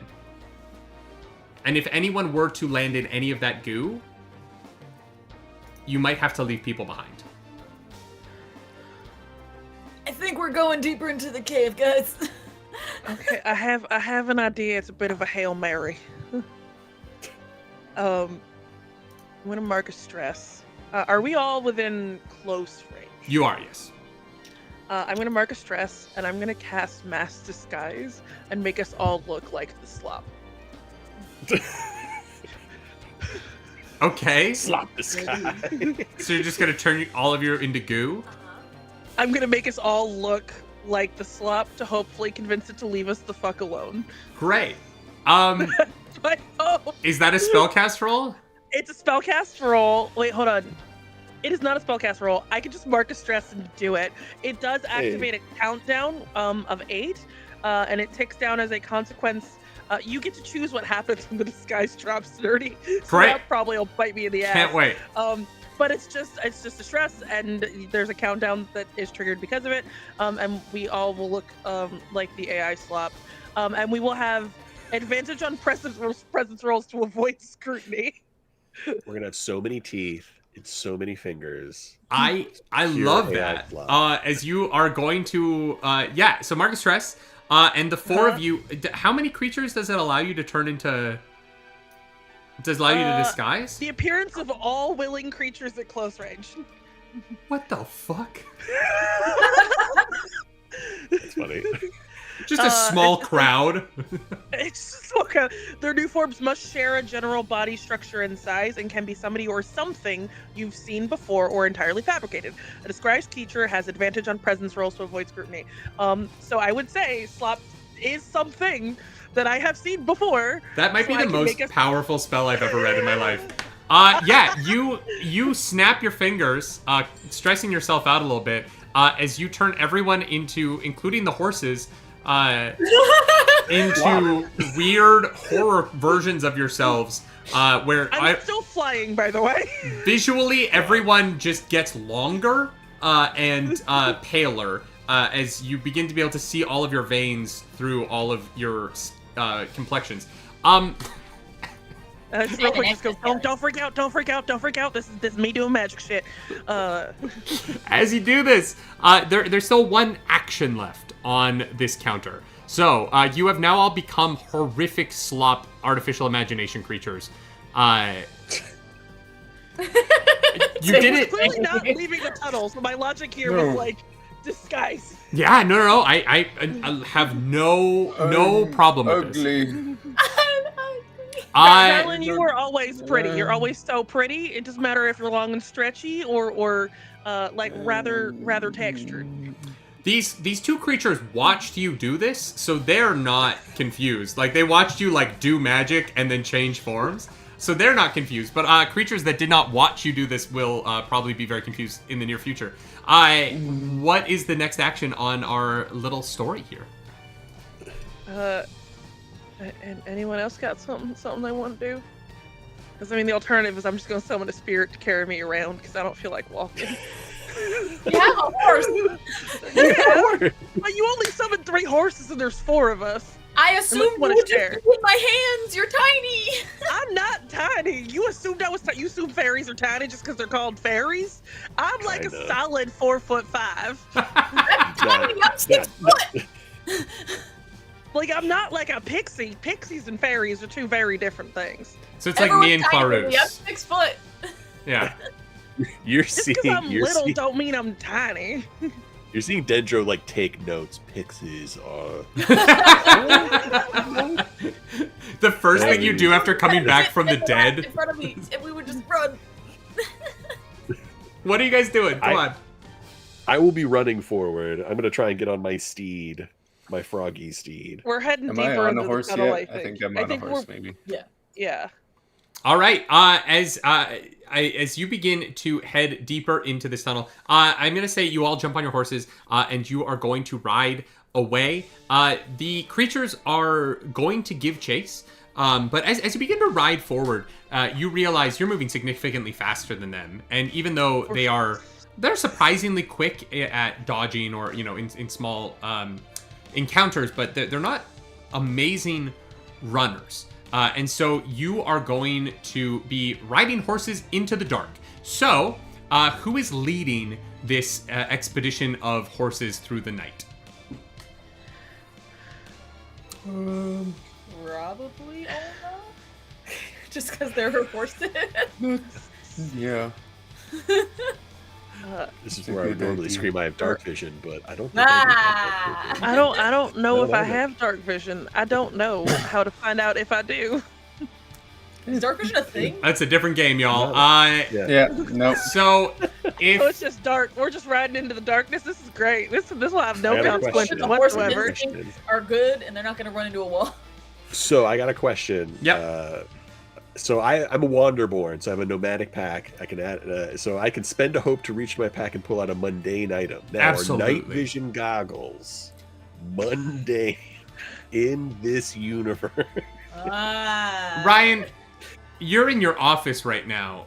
Could you go get your night vision goggles that you just happen to have around you? Perfect. God, I wish I was that type of. Here's the person. thing. If you had pulled them out, I would have let you do it. If you had them in the room with you, I would have absolutely allowed it. No, I'm not going to let you have night vision goggles. Okay, the inverse of that. Can I like grab a torch out of it? You absolutely can grab a torch. So I gotta spend a hope, which I have in abundance. I'm going to let you spend a hope. Well, I'll say you just have torches on you. I'll say you just pull out a torch. You don't need to spend a hope for that. Okay. But I'm going to say that as you try and pull out a torch, you guys are running into the darkness on horseback. So as Ryan is attempting to get a torch to light your way, I do want one roll from our good friend Whitney here. And you are going to give me an instinct roll as you are leading these horses into the night. That's so great. That's so great. I'm really not instinctual. I thought Olna was. I'm riding behind Olna. Like, she is in front of me on a horse together. She only Either summoned 3 whoever is holding the reins of that horse can roll. The +4 to Olna fucking rolls. For fuck's sake. Whichever one of you is holding the reins can roll. Lady Juniper would not stoop so low to. I would not. Holding the reins is beneath me. I'm leaving it up to y'all. This is Daggerheart. You guys choose. Can I possibly because I'm choosing to not roll, use my experience? I'm a lady and burn the hope and give her my +2 to her roll. You do not. So you don't have to use experiences to help. You just have to use a hope, and then you roll a d6 and you add that number to their roll. Oh, then I'm gonna use and burn a hope, and just be like, holding the reins is beneath me. And that's a 5 on the die. Okay, add a 5 to whatever you're about to roll. So +4, which means +9, and I rolled a 12 with hope, so +9. Hey. So you rolled a 21 with hope. Yeah. Amazing. That's the one good roll I'm gonna have, because so far it's been crap for me. Yeah. So this is what happens. As you are careening down this dark tunnel, Ola, you are taking deep breaths in as you are trying to connect with the mountain that you have lived on your entire life. And you just have this sense that the way the air is hitting you, there's about to be some open air on your right, and you're worried about that. So you pull your reins over a little bit to the left. Everyone follows you. And as you do that, you're staying mostly straight as this tunnel begins to descend down. And as you move over a little bit, Ryan, Dendro, you strike your torch. And as you hold this fire aloft, the cave very suddenly opens up on the right side. And you look down, and there is a sheer cliff down into the mountain deep below. And if you had not caught that brief breeze, Olna, you would have been toppling. There would have been a fall. Oh no. However, because you now have light, you see that cliff is starting to trend its way towards the direction. The path that you're on is winding its way to the left, and the descent that you are on is beginning to increase ever so slightly. And as you're running down this curved descent, the cliff to your right is following you the entire time. So you guys are running down this path. You hear these creatures calling to each other in the distance, and the path in front of you begins to straighten again as you are just charging through the night. Now you can see that off to your right, darkness, to your left, sheer cliff wall. And then in front of you, you see the path ends about 30 feet in front of you. And it does seem like whatever is ahead of you, it does seem there is some kind of drop that you are heading towards. What would you like to do? Can I possibly drink a minor stamina potion while Olna's riding? You can absolutely drink a minor stamina potion. Fantastic. I'll do that too. I'm a little stressed out, and I would like to clear some of the stress. You too, Tank? I Yeah, had one I'll in do my that. because I got one from Jump, so like I popped one of.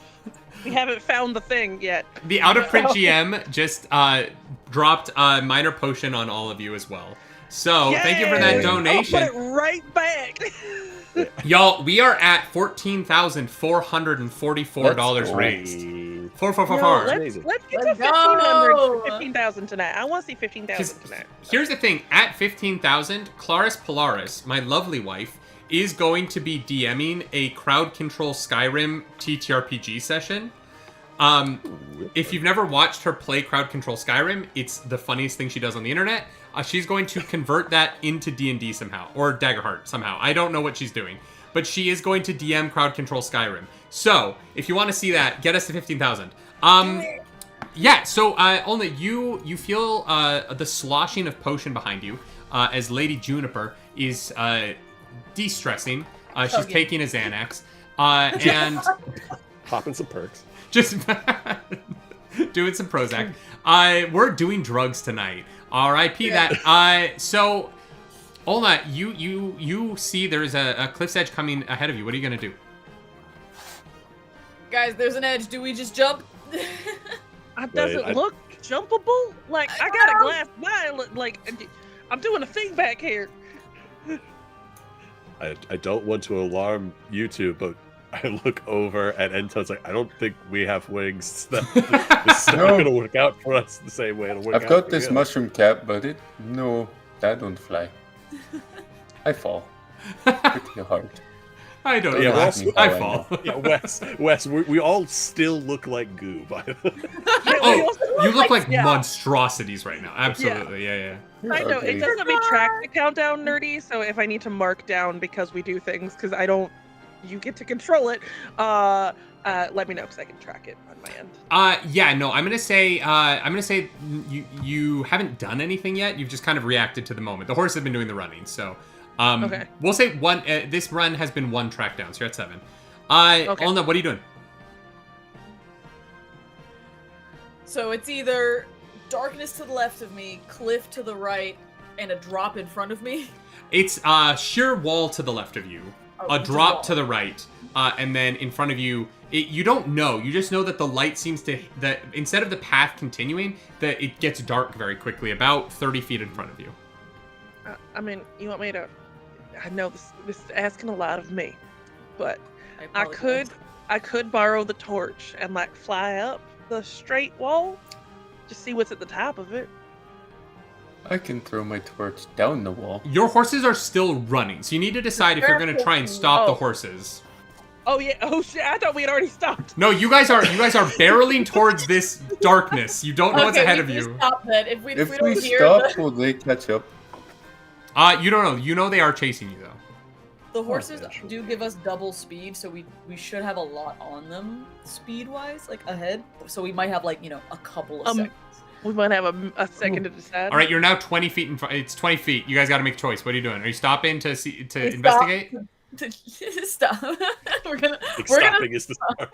I'm going to use my 50 feet of rope, tie one side to. I don't know if I can do this, but I'll just try and tie Dendro and throw him off the edge as I hold it. Oh, what? No, me! I guess Check to see if it's fair. safe. like, okay. I'm probably You very haven't even distracted. I'm waiting for direction, and I don't even notice that there has been a loop of like hempen rope tied around me until I am already in the air. All right, Dendro, you are flung off. You are flung off the side. I'm assuming. Yeah, check to see how far it goes. Run to the side. So Yeah, Olna, which- you front? hear as you are looking forward. You have come to a stop 10 feet from this darkness. You see, there are these metal tracks in the ground in front of you that become a minecart track. That is the stone pathway in front of you disappears, but this minecart track begins to wind its way from the platform you're currently standing on. As you realize, and you turn to tell people, "Oh, there's a minecart track here." What does she hear as Dendro is thrown off of this? What the hell? Oh jeez. I got you. Dendro, you are going to get flung off. And as you the rope bottoms out, you have to take damage. Like, you just got flung 50 feet. I'm bottoming out. I got something. So you're gonna take 3 points of whiplash damage. Okay. And then you're gonna come and kind of slam back into the wall. You don't hit bottom. You are just now dangling 50 feet below your friends, as you have been thrown off in the abyss. What do your frog eyes see? Nothing. As this is happening, the rest of you are now standing in darkness up at the top of the rope because the torch got thrown with Dendro. Oh, we can see the bottom. Dendro, you see glinting about 100 feet below you. There is a river, and you hear a light trickle of like a babbling brook in the mountain here. So it's about 150 feet all the way down. But you are now dangling a third of the way down to the ground. He's got he had 50 feet, and you said that's like it's about 100 feet down total. It's 100 feet down from Dendro right now, where Dendro's hanging. Anybody else got rope? Because I got 50 feet of rope, so I could tie the rope to Dendro. We all should have rope. You all have. You could make. We just combine our rope. Like I could fly down to Dendro and just tie it off, and then we can just ride Dendro down. What do you mean, rise me down? What does that even mean in this context? I don't think if you tie a rope to Dendro, how does that help you ride him down? I don't think you're safe down there, so I'm gonna use whirlwind to like bring him back up. I don't like that motion that you just made, and how it feels with buying his tent back up here. I'm just gonna say that. Yes, Dendro, you're gonna get whirlwinded. Bring you back up, my friend. We're gonna kill the frog again. So you just start to swing, and you're slowly picking up momentum. Unfortunately, the ceiling is not 50 feet in the air, so you just get flung up and crash into the ceiling. You have enough time this time to prepare yourself for it. I'm not going to say you take any damage, but you have, your at the very least, your ego is bruised as your body has been battered in this tunnel multiple times. You land now back with your friends up on the platform. The four of you do hear in the distance behind you the sound of those creatures that they're getting closer as they're lumbering down the path towards back you. Down? That's scary. There's a river down there. Isn't there? There's a mine cart in front of us, right? There's a track. There's no cart. Track. Is it just like empty space underneath the track? Yeah. Or yeah. It's Donkey Kong level kind of nonsense. I mean, you guys can just jump with the horses and let the horses take the fall damage. That's not how falling works. That you can't land on a horse and be okay. That sounds like a great idea. Look. I'm a fancy lady, and even that sounds like a bit too far for me for taking advantage of things. Whitney, you get hope from chat, so enjoy that. Oh, thank you, chat. That's very kind. First of all, ow, thank you for that, Ento. We're going to have a long discussion about consent at some point in the near future. But I'm gonna wave. I'm gonna wave the torch around a little bit. There's tracks, so there has to be a cart, right? Like, maybe it's around here somewhere. Maybe we just walk by it. Oh, I don't know how much time we got. It sounds like we don't have time. I assume that they're like right here now. Yeah, like right behind us. Does it seem feasible to walk along the cart track? Absolutely. That's what I was gonna ask. Yeah, you could just you can absolutely just walk down. Not horses. Okay, so we get back on the horses and start booking. The horses would not be able to. Difficult. You guys are gonna have to leave the horses behind. Okay. Yeah. My lovely Ona, we have wings. I know you have wings. I'm trying to think of the boys. That sounds like a them problem, and I'm just gonna flutter my wings and start fluttering down the track. You could carry me. I'm small. Carry me. I'm not carrying you. That's not a thing. You know what, Ento? I'm good. You know what? Is this what you meant by Olga content? picks up our little frog friend. And I'll grab you. Just kind of cradles him like a baby. Because she has multiple sets of arms. She has 2 sets of arms. Jesus as a bug. Christ. And she just cradles him and like I'm too big to flies carry, I down. think. Oh no, it's been such a long day. It's been I'm really gonna long. walk down the track. I know, honey. I died, I think.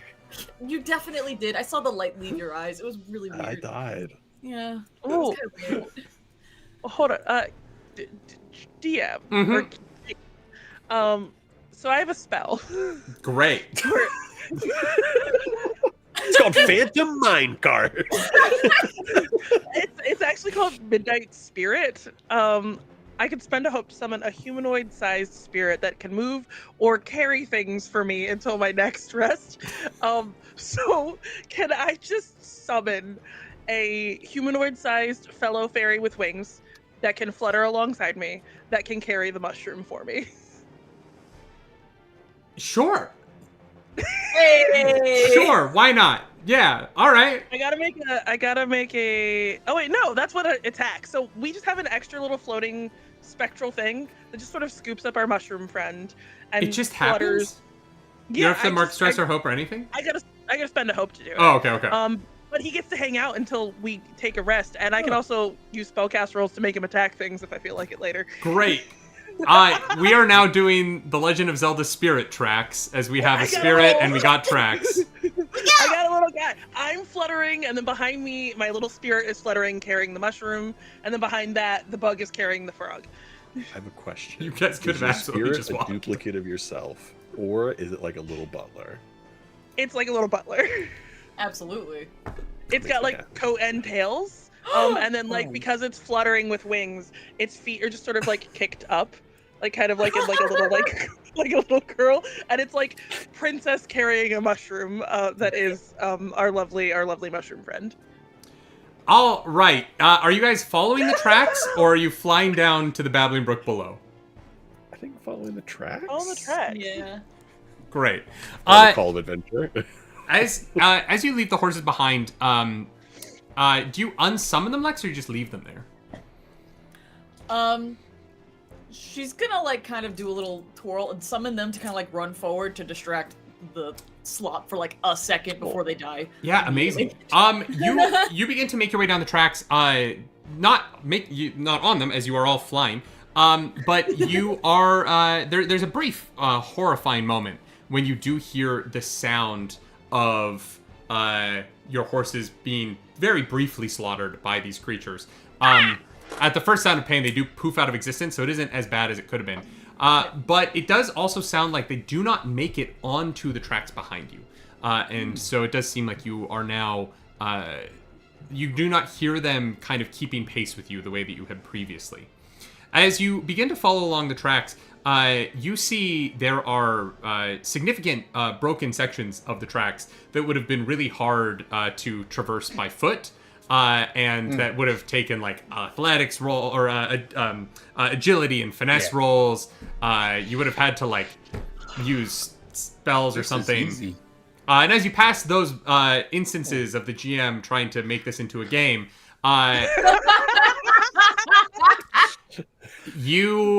this is much easier than I thought. That looks really tricky. That would have been tough. I think I would have died again there, for sure. Yes, I think so too. I think everyone should really try flying at least once, and anytime, at least once per hypothetical sleep. I could just summon my little friend. We're gonna call him Kevin. We can summon Kevin, and Kevin will just carry you. As you're explaining this, you all begin to hear the sounds of a struggle up ahead. Not the struggle of two people, but the sound of a single creature going...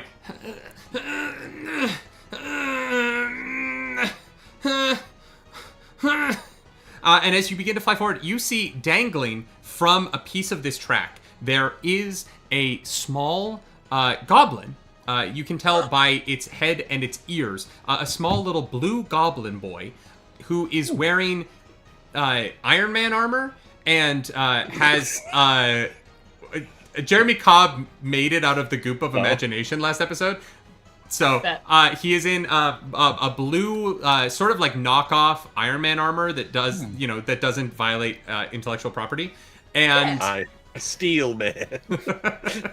That's DC. We can't use that either. And he is old man? He is Metal dangling Man. there he is dangling there, his hands on the metal railing above him, as he is just trying to pull himself back up onto these tracks, but isn't quite strong enough to pull himself up in this metal suit. Because I'm the only one not carrying something or being carried, I'm just gonna flutter down so I'm at eye level with him.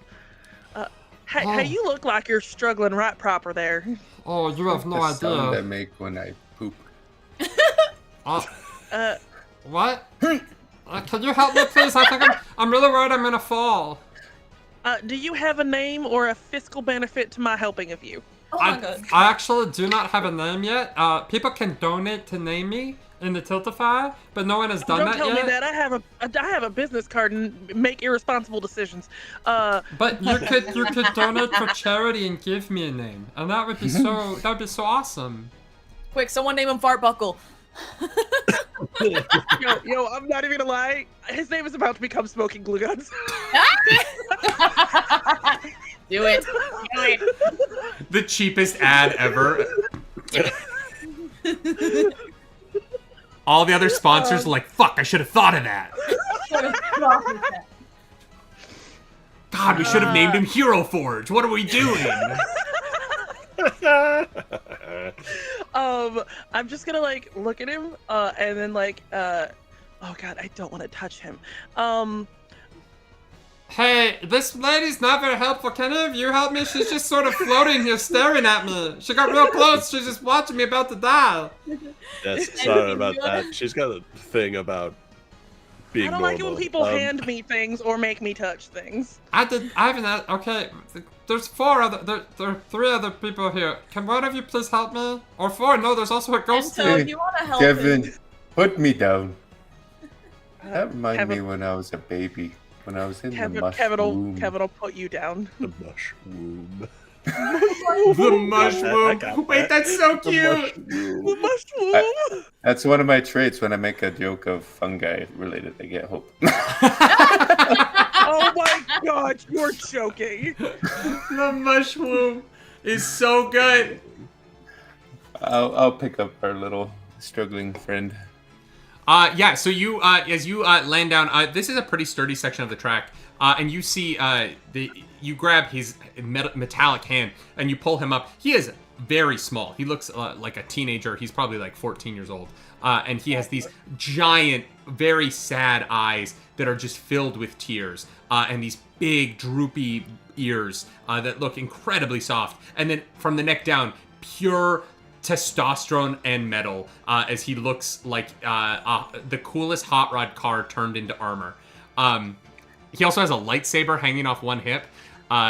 He looks sick as hell, but his face is abject sadness.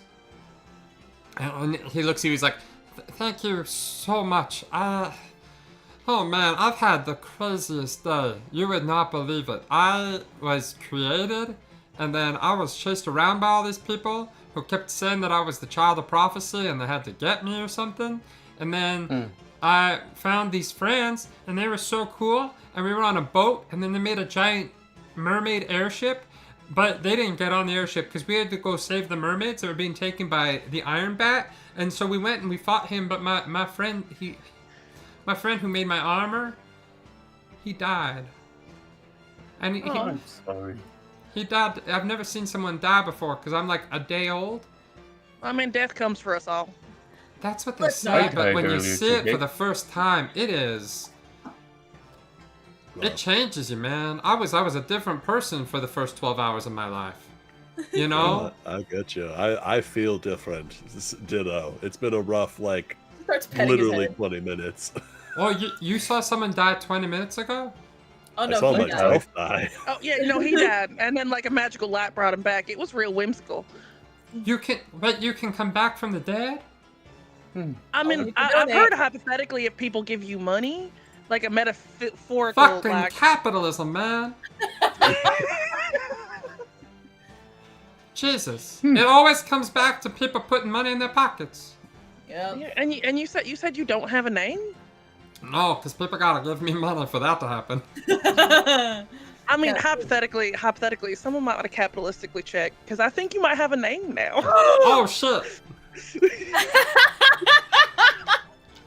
Oh, no way. No, you fucking didn't. I was named by someone. I've done dumber things for bits before. What's my name, Tommy. Whitney? What's You my know name? what his name is. My name's Smoking Glue Guns. Nickname. I got a name, you guys. I'm Smoking Glue Guns. You know, that is a bit of a mouthful. I'm just gonna call you. Play Smokey. Call you Smokey. I'm just call you Glue for short. I love that the circus music just started playing, because that's apt for this moment. Music by Arcane Anthems. Look, we're all fucking pitching shit. Go ahead. Jesus Christ. Okay, my name's Smoke. Do you guys see Sinners? Yeah. Call me Smoke. Smoke. Call me Smoke. Oh my god. Smoke, it's a pleasure to meet you. Respectfully, I will not be touching you as I am a highborn lady. That's fine. I don't really want to touch you either. Oh. Oh. What? Kevin, Oh, she can say it and it's fine, but if Smoke says it... You know, Smoke, I'm on your side on this one. If you don't want the She smoke, said don't that to start your the face. fire, okay? Oh, dang. I saw someone die an hour ago. I'm a changed goblin. Listen, you're allowed, little one. It was just. Look, you said you met some friends and you went on a whimsical ass adventure. It was not whimsical. We tore shit up. We fought to the death. My apologies. But you said something about being a child of prophecy. What the fuck does that mean? I have no fucking clue. People have been yelling at me all day. I don't know what it means. Do we know what that means? the Above child of table, do we prophecy. know what that means?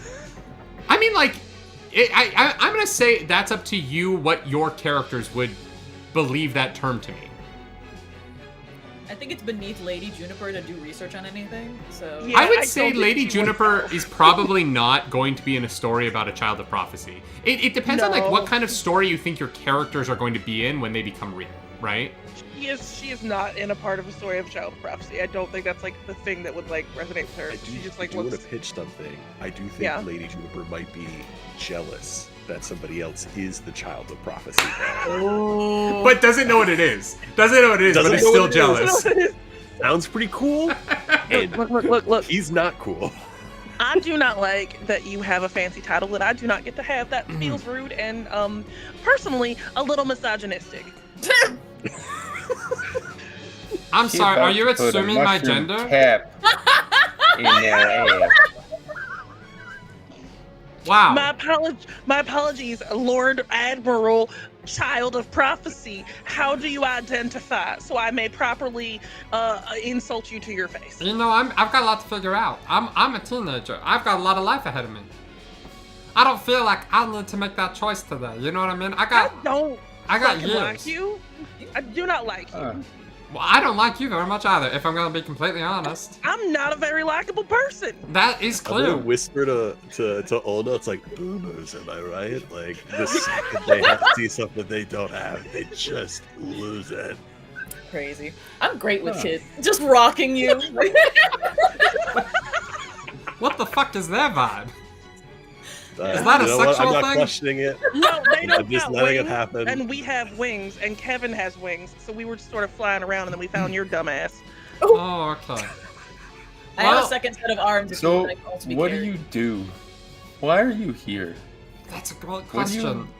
I'm trying to figure that out a bit myself. It seems like these artificial imaginations, they really want me for something. And so my friends were trying to keep me from getting scanned. Huh. Well, they were chasing you. Oh, you know what? Actually, Tank, you didn't talk there for a minute. And while this other conversation was going on, Ento, the experience that Ento was having throughout this conversation about names and whatnot, Ento, when you touched this creature and you pulled them up onto this platform, you flashed away from this conversation for a moment. And your vision was filled with a room covered in wood and workout gear. And you saw a man, bald, long beard, shirtless with gloves on either of his fists, just absolutely laying waste to a punching bag. just beating the shit out of Hey. it. And in this moment, you were filled with this knowledge that you were seeing the person that would create you, the human that was going to bring you into the real world to be enjoyed as a story. And there's this moment of connection between you and this vision that is brought to you by coming into contact with this goblin. And so as you come back to them to ask, like, what is it you do? What are you? Part of that question from you is coming from the fact that you've just had this surrealist out-of-body experience in this moment.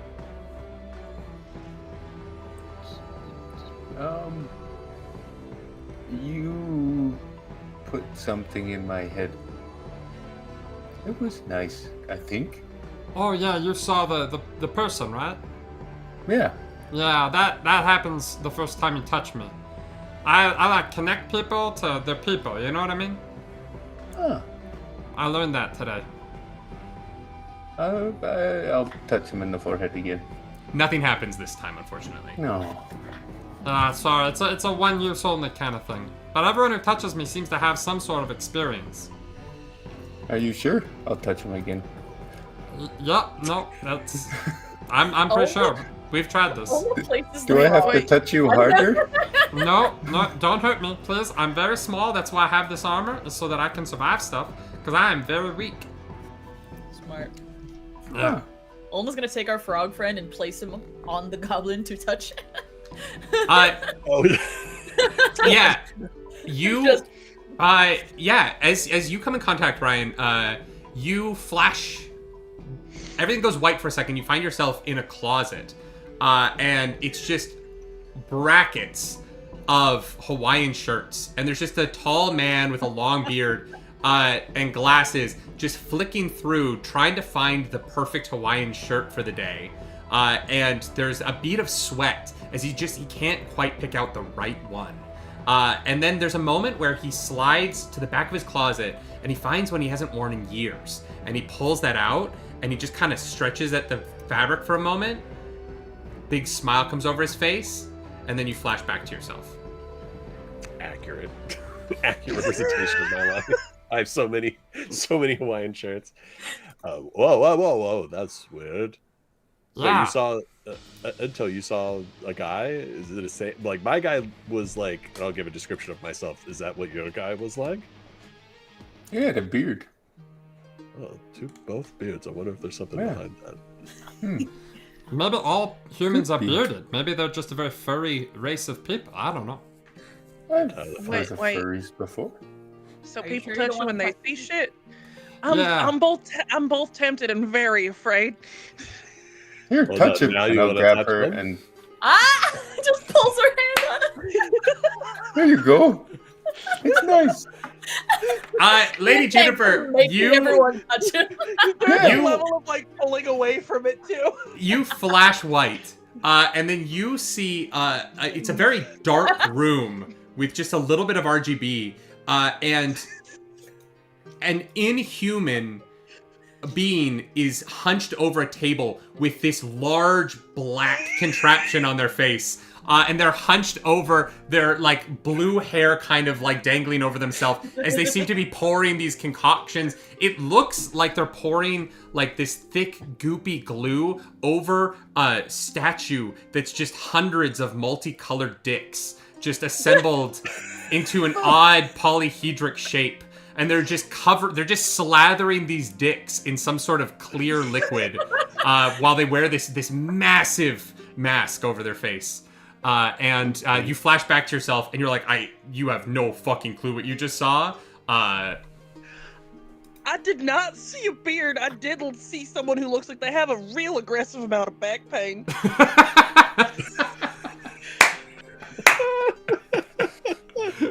Man, it's a posture thing. That you can wear a brace. I've heard. They had no posture. There was like a borderline like C curve happening as they bent over some kind of desk. It does Were they not in- look healthy or sustainable. Were they in truffle? No, they were. Are they in pouring, truffle? Like, they were just pouring. God damn it! You clever motherfucker! damn it! Way too long for me to process. I'm moving. Goodbye. my Good. god. I True. love it. I love it so much. Oh god.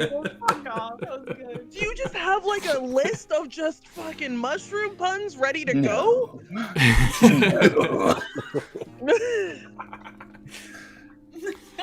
Oh god. As you process this Oh, information, Ona, touch the weird thing. You need to see if you see a beard. Just like puts our frog friend back into her cuddly arms and then uses one of her other hands to be like, "Can you just, like, boop your nose, little guy?" yeah, as you boop their nose, you see a woman. She is surrounded by people as she is walking down what it looks like a market of some kind, but it's inside, and there just seems to be various stalls of dice and posters. And this is me. I don't know you very well, but I met you at Comic-Con. So you...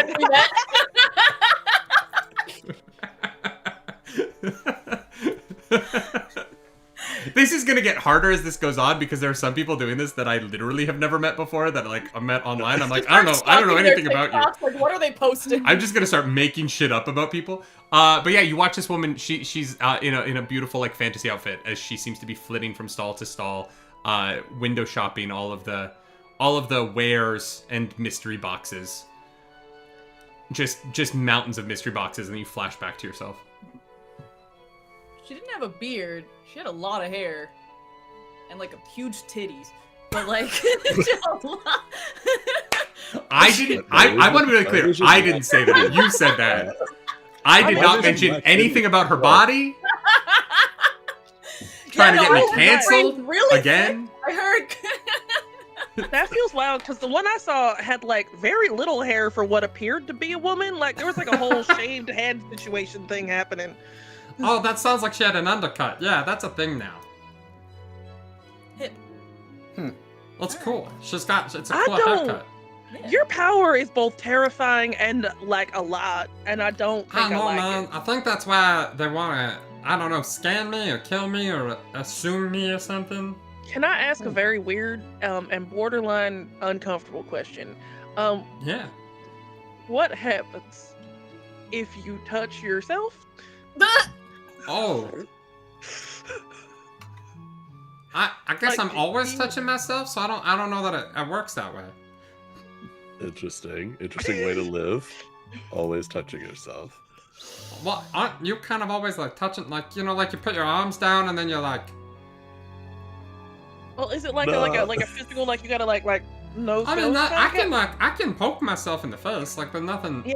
Is it like a vision of some kind of weird, creepy person who's got like scoliosis or some shit? No, I don't know why you would think he would have scoliosis. I think he would be Something very. specific.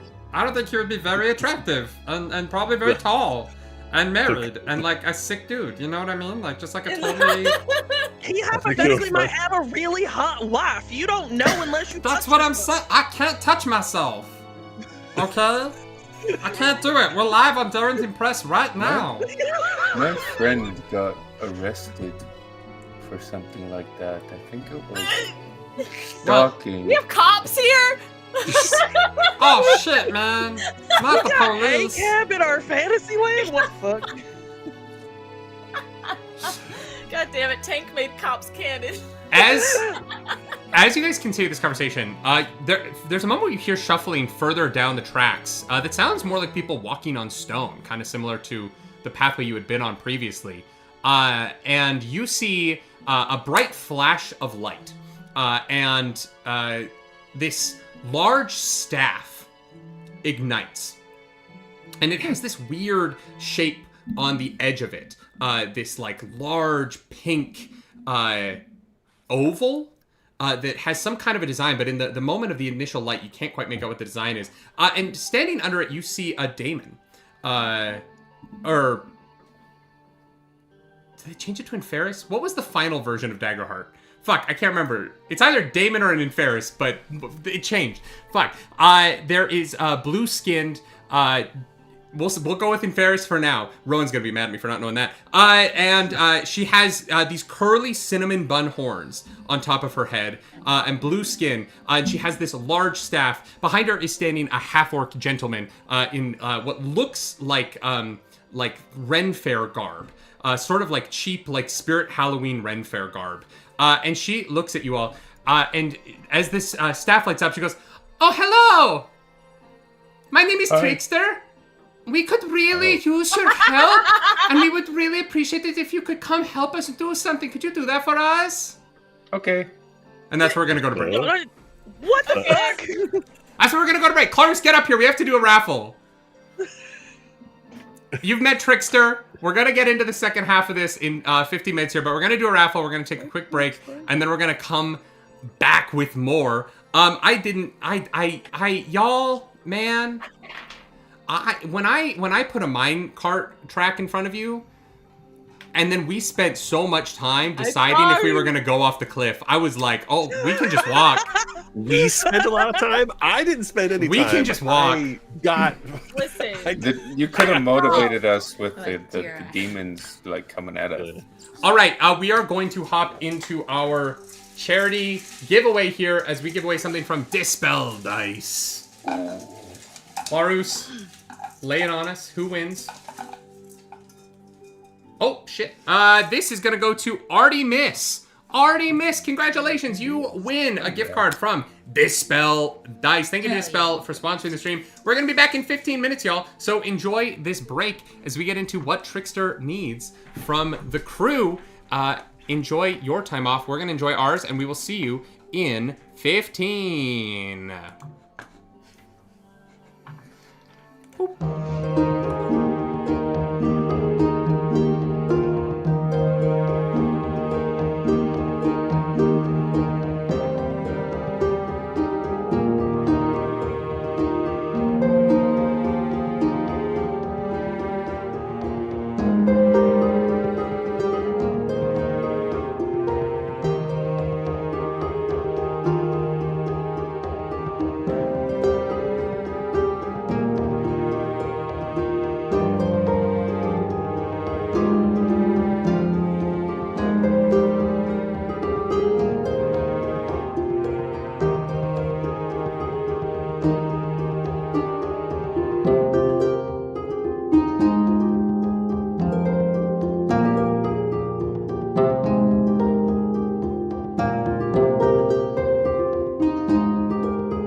What are you doing? It's game day. I'm packing my bag.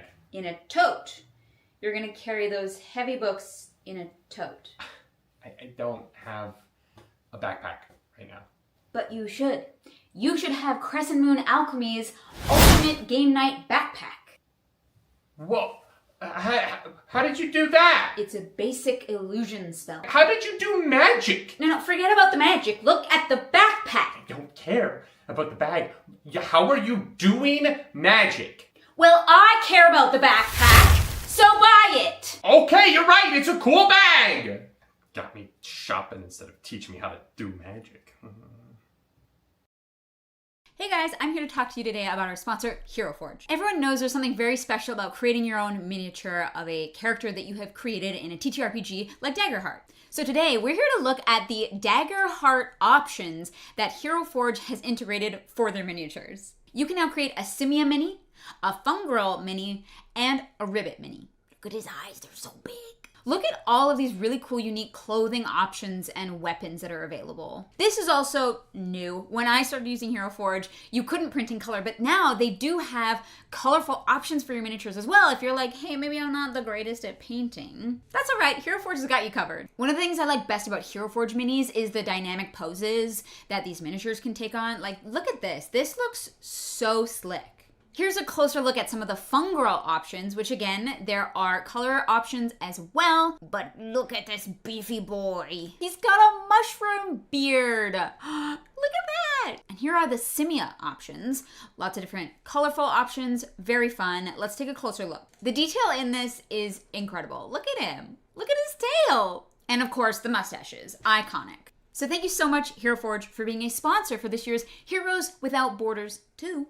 And make sure you head over to HeroForge.com to create your very own miniature today. Want to say a massive thank you to the team at Darrington Press for being our matching sponsors, matching the first $5,000 of donations at the start of this event. What an incredible, generous thing that you've done. They're the incredible makers of Daggerheart, Candela Obscura, Solar Gardens, For the Queen, Queen by Midnight, all of these games that not only are incredible to play, but some of them have art so beautiful it's worth the price of admission alone. I'm here doing this because of them, by the way. I usually make jokey, gimmicky ads for the Heroes Without Borders for these charity streams, but I just want to take a second here to talk about how we got here. In 2023, we did a charity event for Cap for Kids, a cancer charity in the States. We raised over $10,000, and one of the milestones of that was that we were going to produce a Candela Obscura miniseries, which we did. And the incredible team at Darrington Press saw it because they're so tuned into their community. And because of that, I got to be a game master for Darrington Press at Gen Con 2024. And that was when the world of the TTRPG community opened up for me. I met so many incredible people there that we were able to produce Heroes Without Borders last year. We raised over $17,000 for Doctors Without Borders and won the Crit Award for Best Charity Event 2024. And then the team at Darrington looked at that and they said, we want to produce a show about the LA wildfire relief. Our community, their community, went through something awful at the beginning of this year. And because of Heroes Without Borders, they brought us in to produce Charity Heart. And we were able to raise $24,000 for their community through that. And so now we're here again, because at every step of the charity journey Roleplay Relay has gone on, Darrington Press has in some way or other supported us. Because, and I know this because I've met them and I've worked with them for this whole year. They're an incredible team of people that deserve all the credit and all the success in the world that they have. Thank you, Darrington Press. It is a thrill to work with you, and I'm so excited to see what we work on next. Everyone knows popcorn is a tasty treat. But you know what makes popcorn even better? Adding toppings. My favorite topping is maple syrup, because I'm Canadian. And my favorite topping is Dispel Dice. What? What? No, don't put those in your... Those are actual dice. Those are our dice. Those are... What are you doing? What? Oh my god, how many dice can you put in your mouth? They're so beautiful. Rendered in resin so gorgeously. The box says I will not eat the dice! The box says so, but I never agreed to these terms.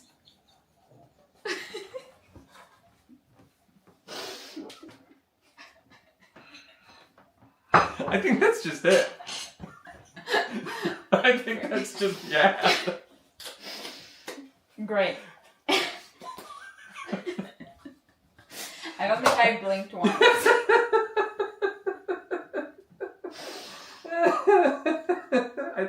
I think we just leave it at that. I can't believe I got these dice dirty. I'm so sorry, Dispel Dice. I hope it was worth it.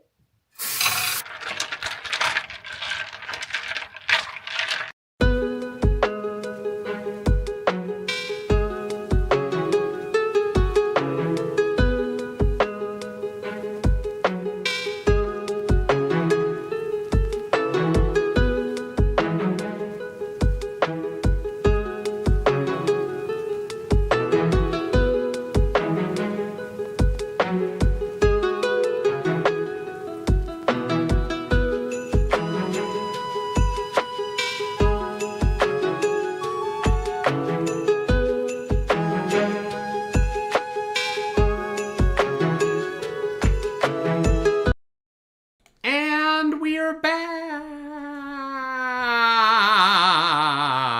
from the break. Did you enjoy watching the same ads that you're going to watch 16 times on this show? Hey, we made them good ads. We tried. We did our best. You know, the ads are meant to be funny. And I gotta say, that Dispel Dice ad, man. Watching you put so many dice in your mouth is a joy that I hope everyone can feel towards their spouse at some point in your marriage. And I get that like weekly. I put dice in my mouth weekly? No, you do something insane every week that I'm grateful sure. for and appreciative of. We're vamping because Tank isn't back on camera yet. So we're going to do a raffle here and hope Tank arrives. I'm going to do the Dispel Dice raffle and then you'll do the Hero Forge. Great. We got so much stuff to give away. It's kind of insane. It's pretty incredible. Warden Clive. Warden Clive. Look at you getting a... What? Yeah. I was like, is that an O? I No, wrote it's it Warden Clive. Yeah. Look at you getting some Dispel Dice. Do you want to see what kind of dice you can get? Look at that. Look at that. Wait, autofocus. Look at that. I mean, Dispel, man. They out here. They out here doing the dang job. And Clarus is going to pick for Hero Forge Minis.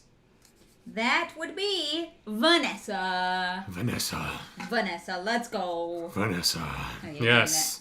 Oh my god, the Kingpin's criminal girlfriend. Oh, yeah.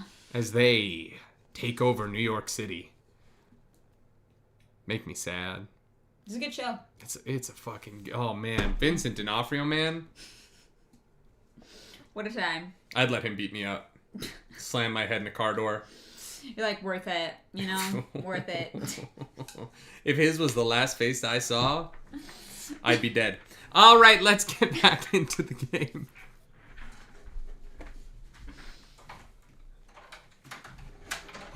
You're not on camera, Whitney, so they didn't hear your joke. Got him. It was And for we're us. back.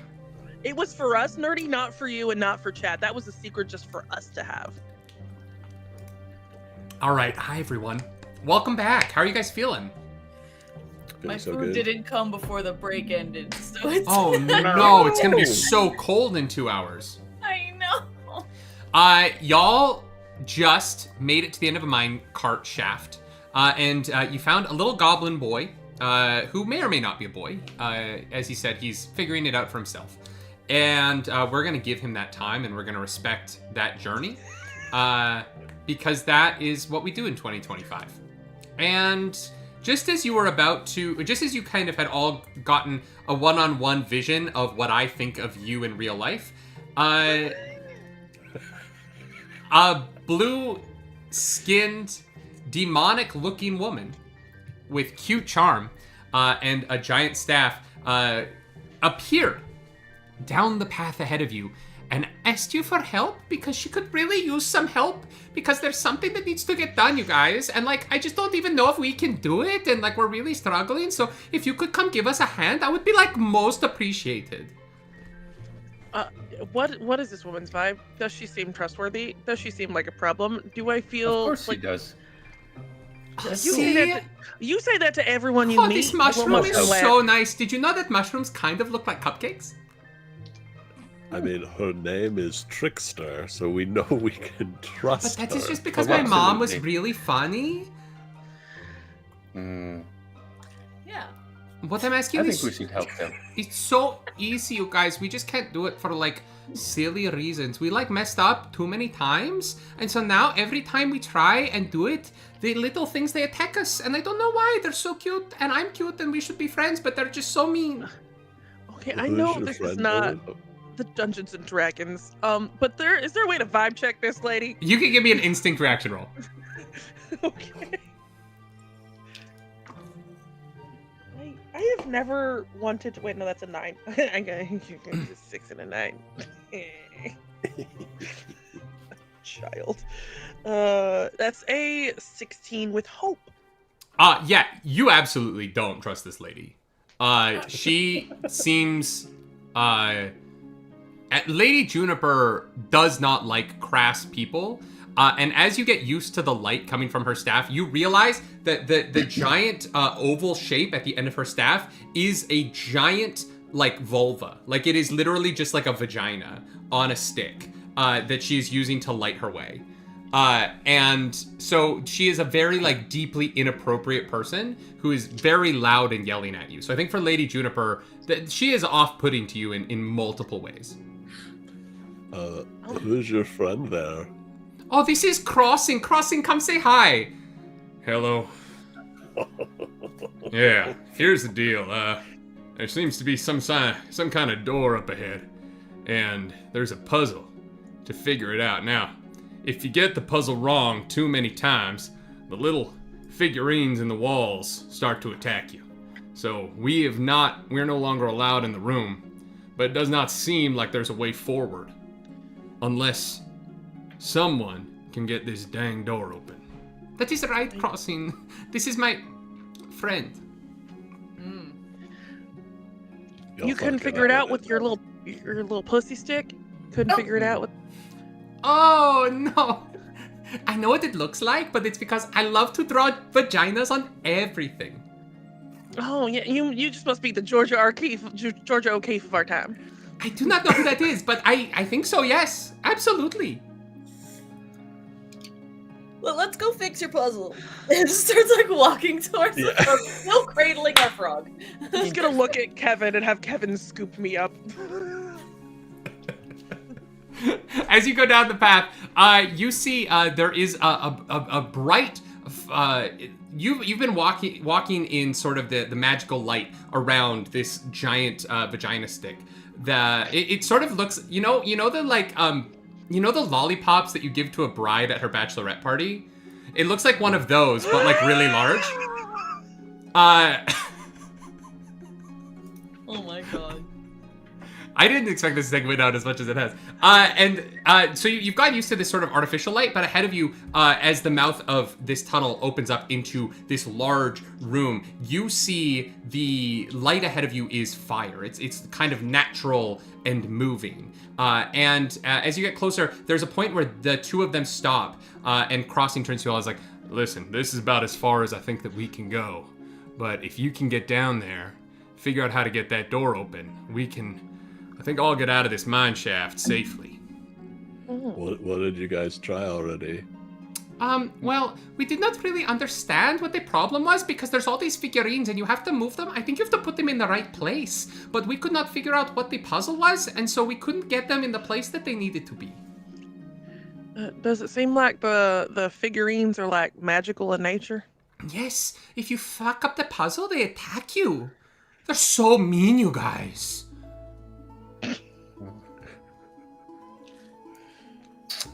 I'm struggling. I don't know why you're struggling so hard. It's just how I speak.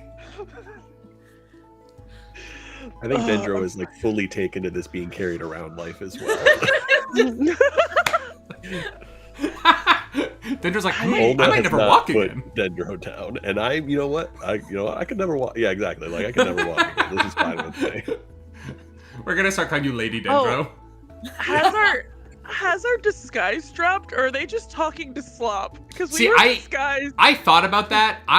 Because we didn't have have smoking glue guns react to you guys.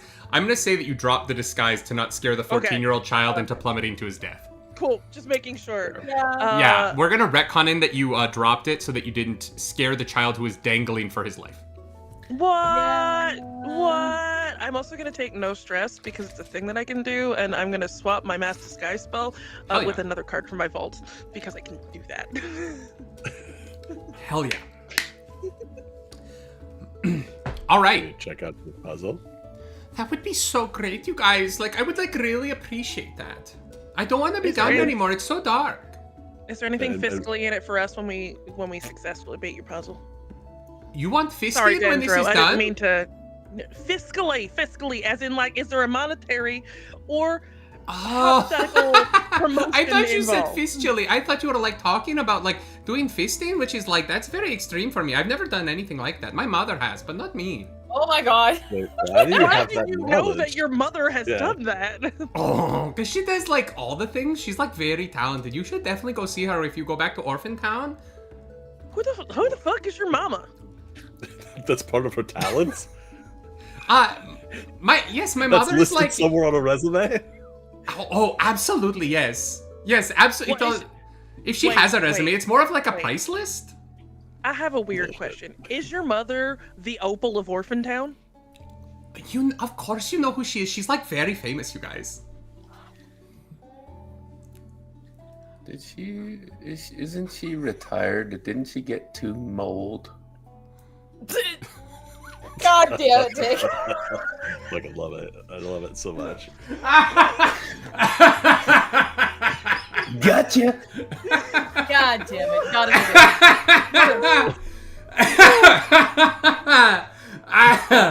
That Got him.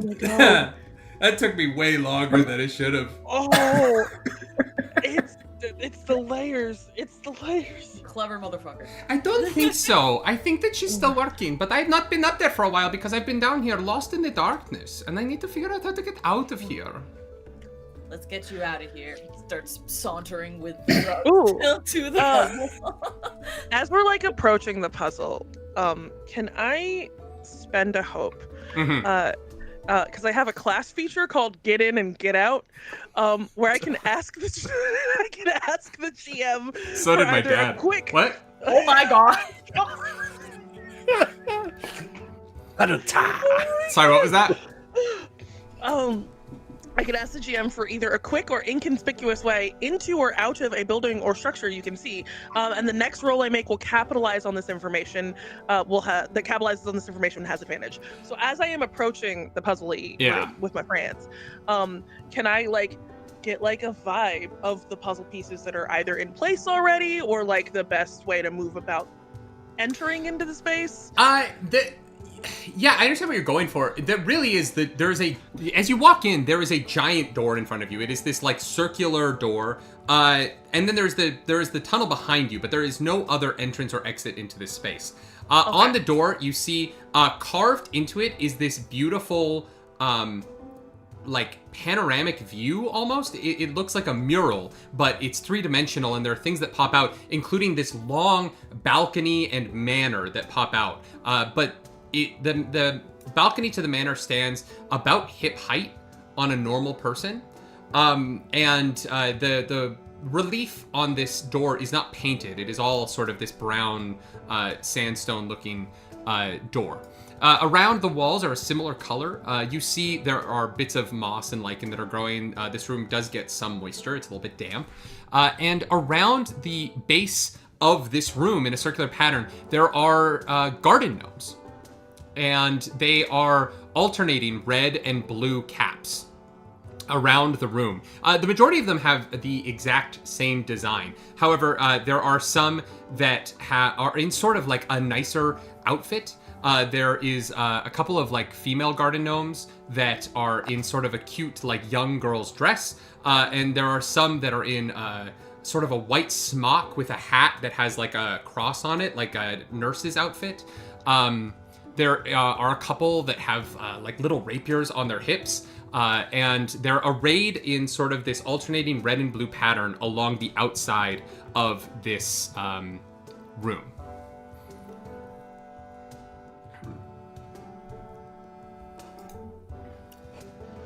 They don't have like name tags or anything.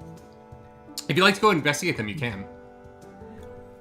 Olna wants to like look at them, see if there's any indicator of like if there's like numbers on them, if there's like names on the bottom, just like. Yeah, as you go, you look at them.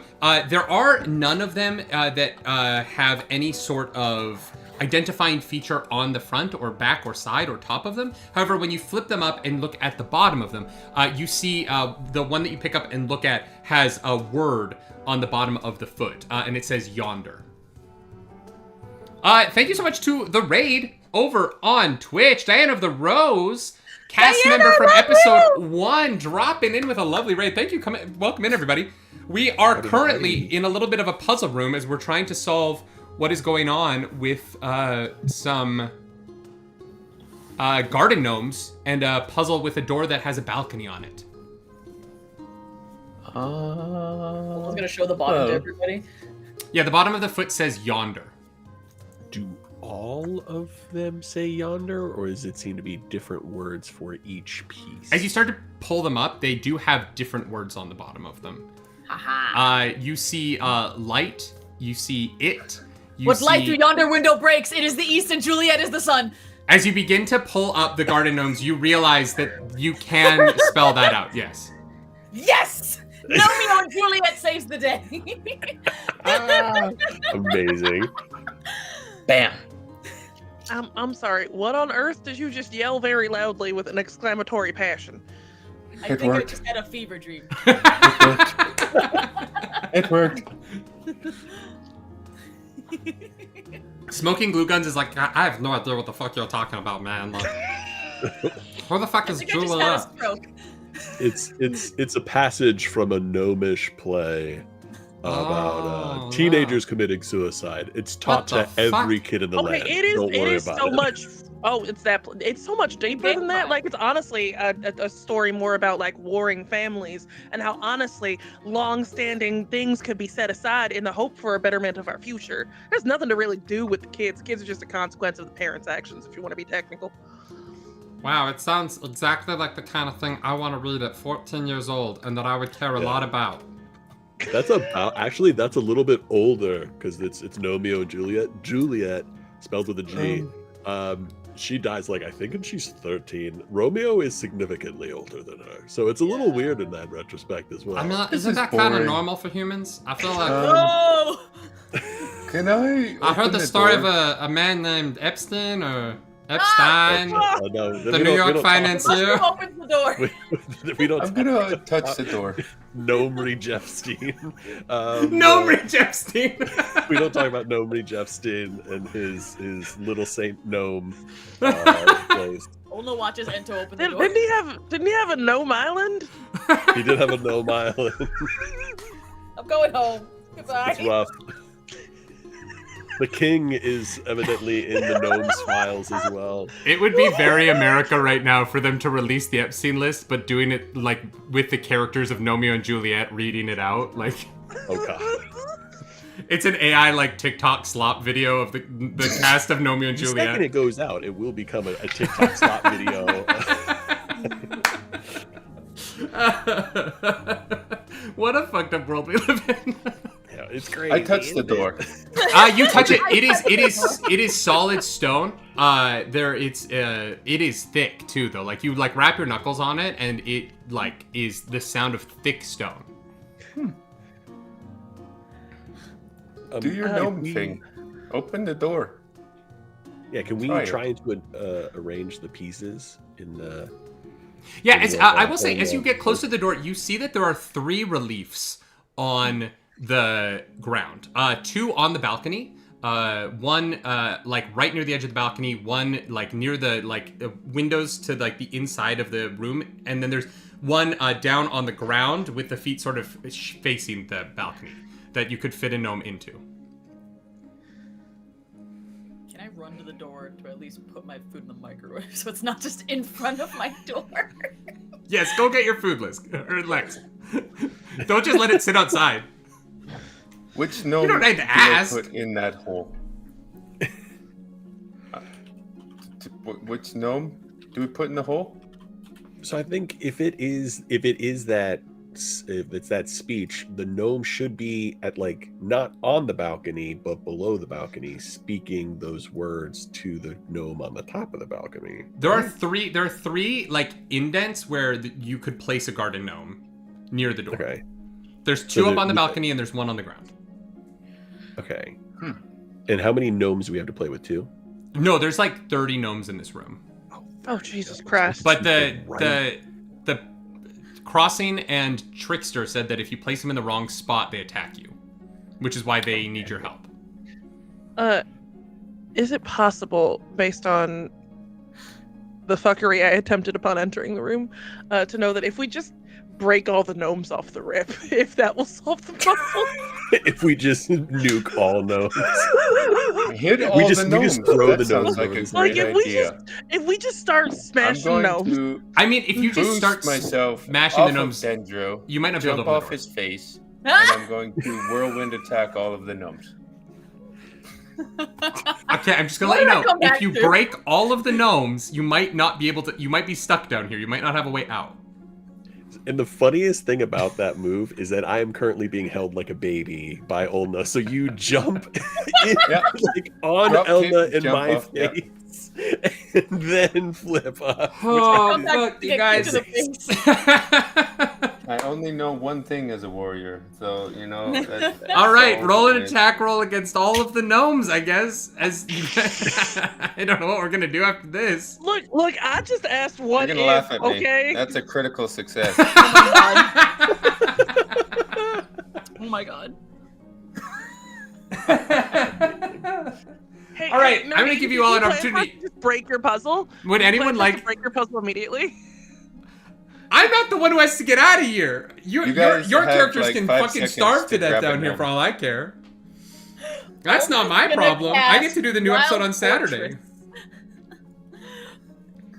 All right, yeah, you shatter all of the gnomes, and you now just have pieces of gnomes everywhere.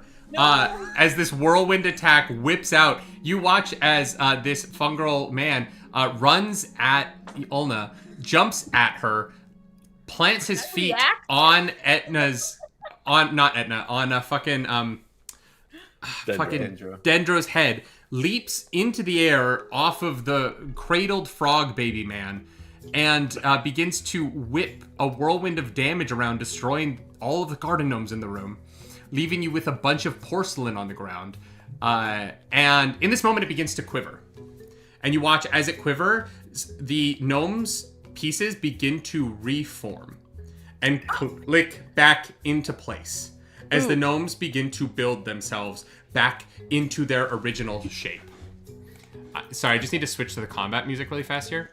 As these garden gnomes begin to click back into place, you see some of them begin to transform.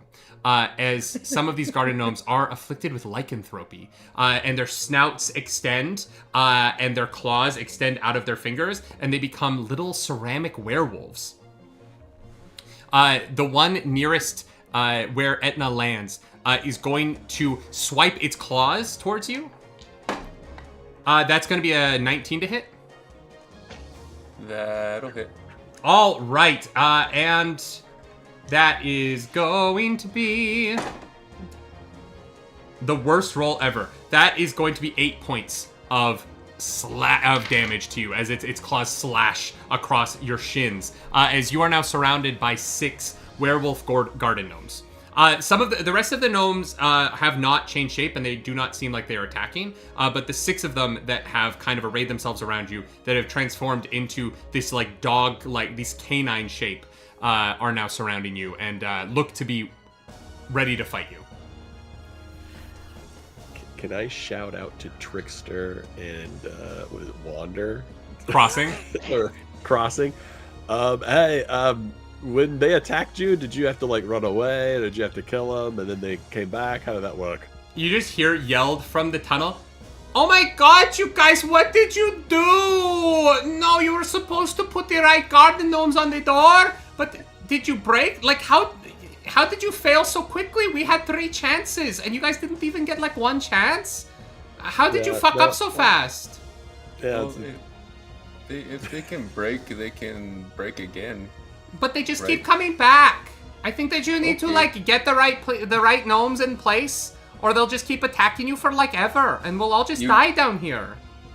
Okay, you guys, you work on the puzzle. I'll just keep smashing them.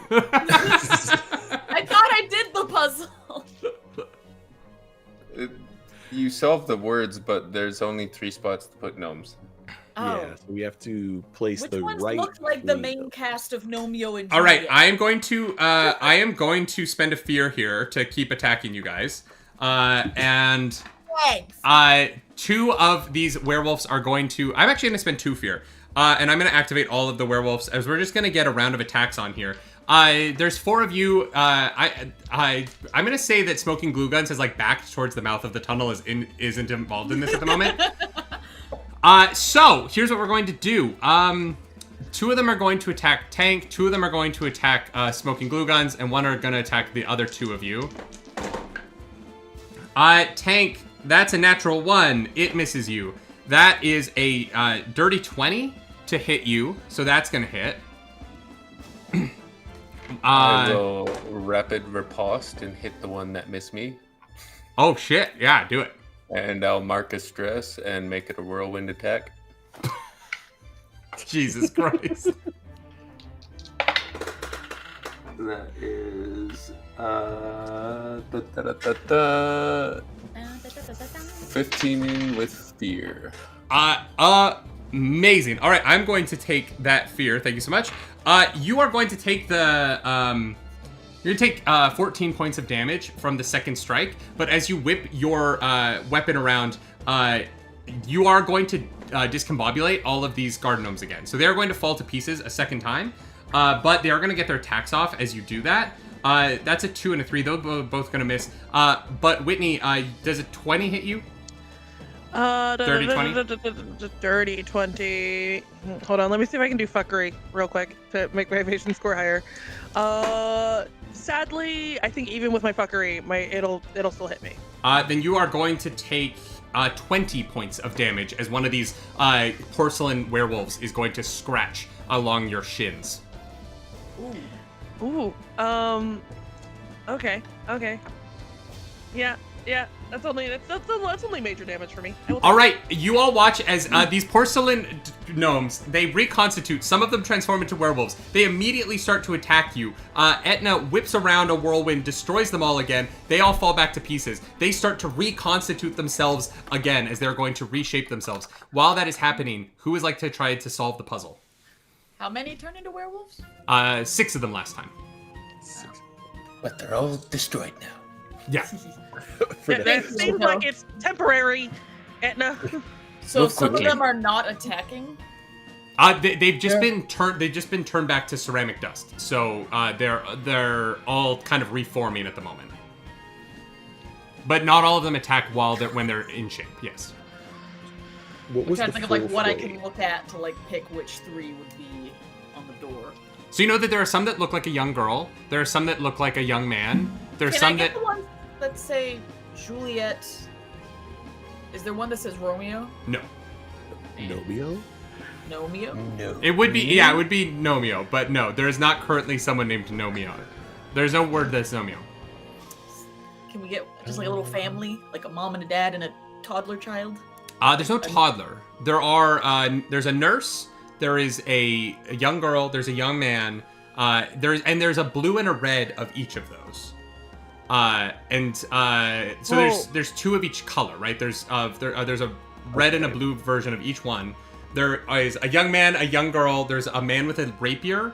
There's a nurse, and there are 3 impressions on the floor, and the rest are just sort of generic looking. 3 impressions, 1 on the ground, 2 in the window. 2 on the All right, balcony. so if I remember the story correctly, Romeo's on the ground, Juliet is up top, and then she has like her minder, right? Her nurse. She got a nurse with her. The nurse? Yeah.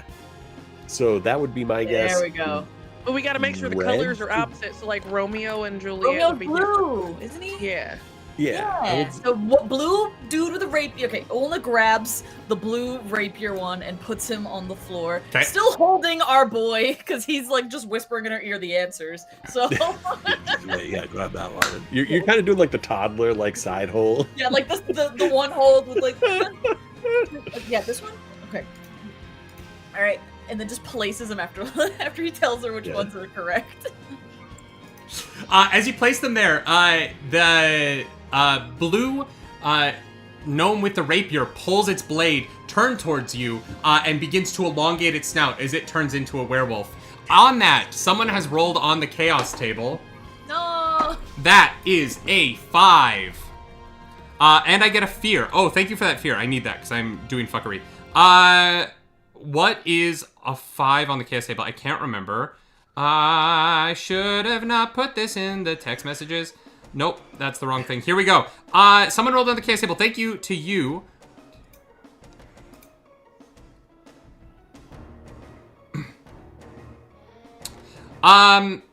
Okay, you have, Alexandria, you now have the flexible weapon.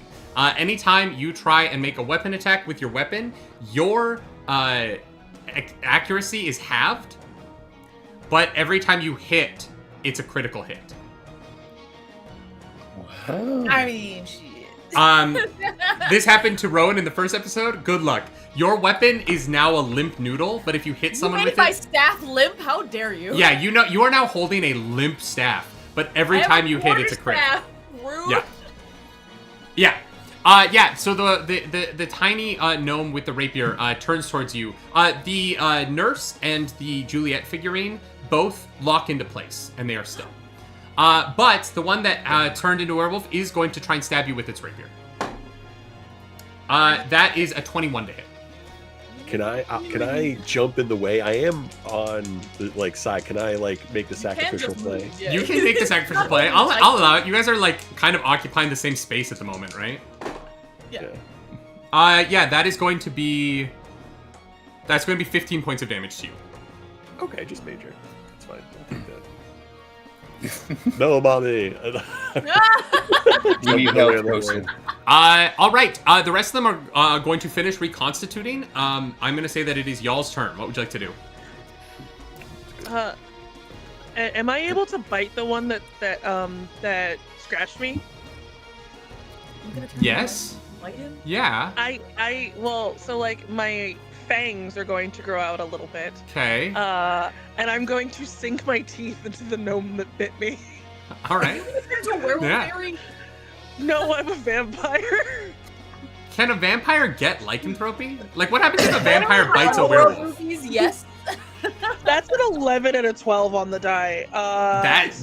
Is that with hope or fear? It's a 24 with hope. Fuck. Yeah, okay. Absolutely. I don't think I can feed off of this, but I'm gonna try. Can I mark a stress to... Oh, wait, does it count as a living creature? No, it's a okay, cool. ceramic Then gnome. it's just 3d8 damage. Absolutely. It's 7 and a 4 and... Oh, that's another 8. 19 points of damage. So, you just watch Lady Juniper get scratched on the leg, and then immediately her fangs elongate, and she just chomps into the fucking gnome. You get a mouthful of dust. This thing powders in your mouth. It's kind of gross, but it does collapse and splatter back into ceramic dust on the ground as you take this thing out. That's with hope, though. So it's still y'all's turn. There are 6 werewolves left now that the rapier gnome has turned into a little werewolf gnome. You guys should pick the one up that we need before I hit them all again. Doing my best. I'm gonna have Kevin start smashing things too if y'all don't figure this the fuck out. So we used the one with the sword. Yeah. It was just a regular dude? There's a regular young-looking dude. Yeah. That's probably the right one, I would guess. Is there a physical... Are you going to move something on your turn, Lex? Not unless you tell me, go grab that thing. She's kind of just, trying to figure out which one it is. So no, she's not gonna grab them unless you want to. I'll be like, maybe it's the small child. I'll do something to give us like breathing room. I am going to mark a stress and use a rune circle. So I guess I'll hop down real quick, draw a circle on the ground, and all adversaries within melee range who enter melee range take 2d12 plus 4 magic damage and are knocked back to very close. So I think there's at least one in our range, right? Well, the range on that is very close. Well, so if they meleeed, yeah. So if they're in melee with us, this basically forces them back to very close. So it gives us breathing room. At least for, I guess. I understand. The one is between you and the door, so you would be shoving against the door, but the ones behind you, you would be pushing them back. Okay, yeah. Yeah, absolutely. Damage here. That is 12 plus 4, 16 points of magic damage. You send out this wave, and they all collapse into ceramic around you, and you just have ceramic that is slowly, magically pulling itself back together all around you. Yeah, did it. Let's put the boy. Pats him on the head and then grabs the other one he says to do. Like, and there's a moment where this happens. He's like, "Oh, thank you," and he's like, "Wait, what is? I'm a man." I know. You chose. No one forced you to do this. This is all you. I don't understand what's happening to me. I've never had a mom before. Is this what it's like? Quite nice. Do we hear any kind of? Actually, no. Yeah. Is it possible to do something? No, that's not how this game works. This is not that type of game. You can't be doing something. You can't be doing. This is not a game where we do things, Whitney. Is the blue one work? I want to cast a spell if I can. You absolutely can cast a spell. I want to cast Hush. Okay. So I spend a hope to conjure suppressive magic around the target. I'm going to choose specifically Ento. Okay. And basically everything that is within very close range. Everything in very close range. Basically, it's silence and suppression. So the target and anything within the area is silenced until the GM spends a fear on their turn to clear this condition. You cast Hush again, or I take major damage. Great. While silenced, they can't make noise or cast any spells. I don't think this will work, but I'm gonna try. My logic here is they're using magic to reconstitute, so maybe if there's magic suppression, they can't reconstitute for a second to give us more time. All right. That's my logic and thinking here. Yeah, no, absolutely. You do that as Lex. I gotta make a spellcast roll though. Oh, okay. Yeah, do it. Oh yeah, no.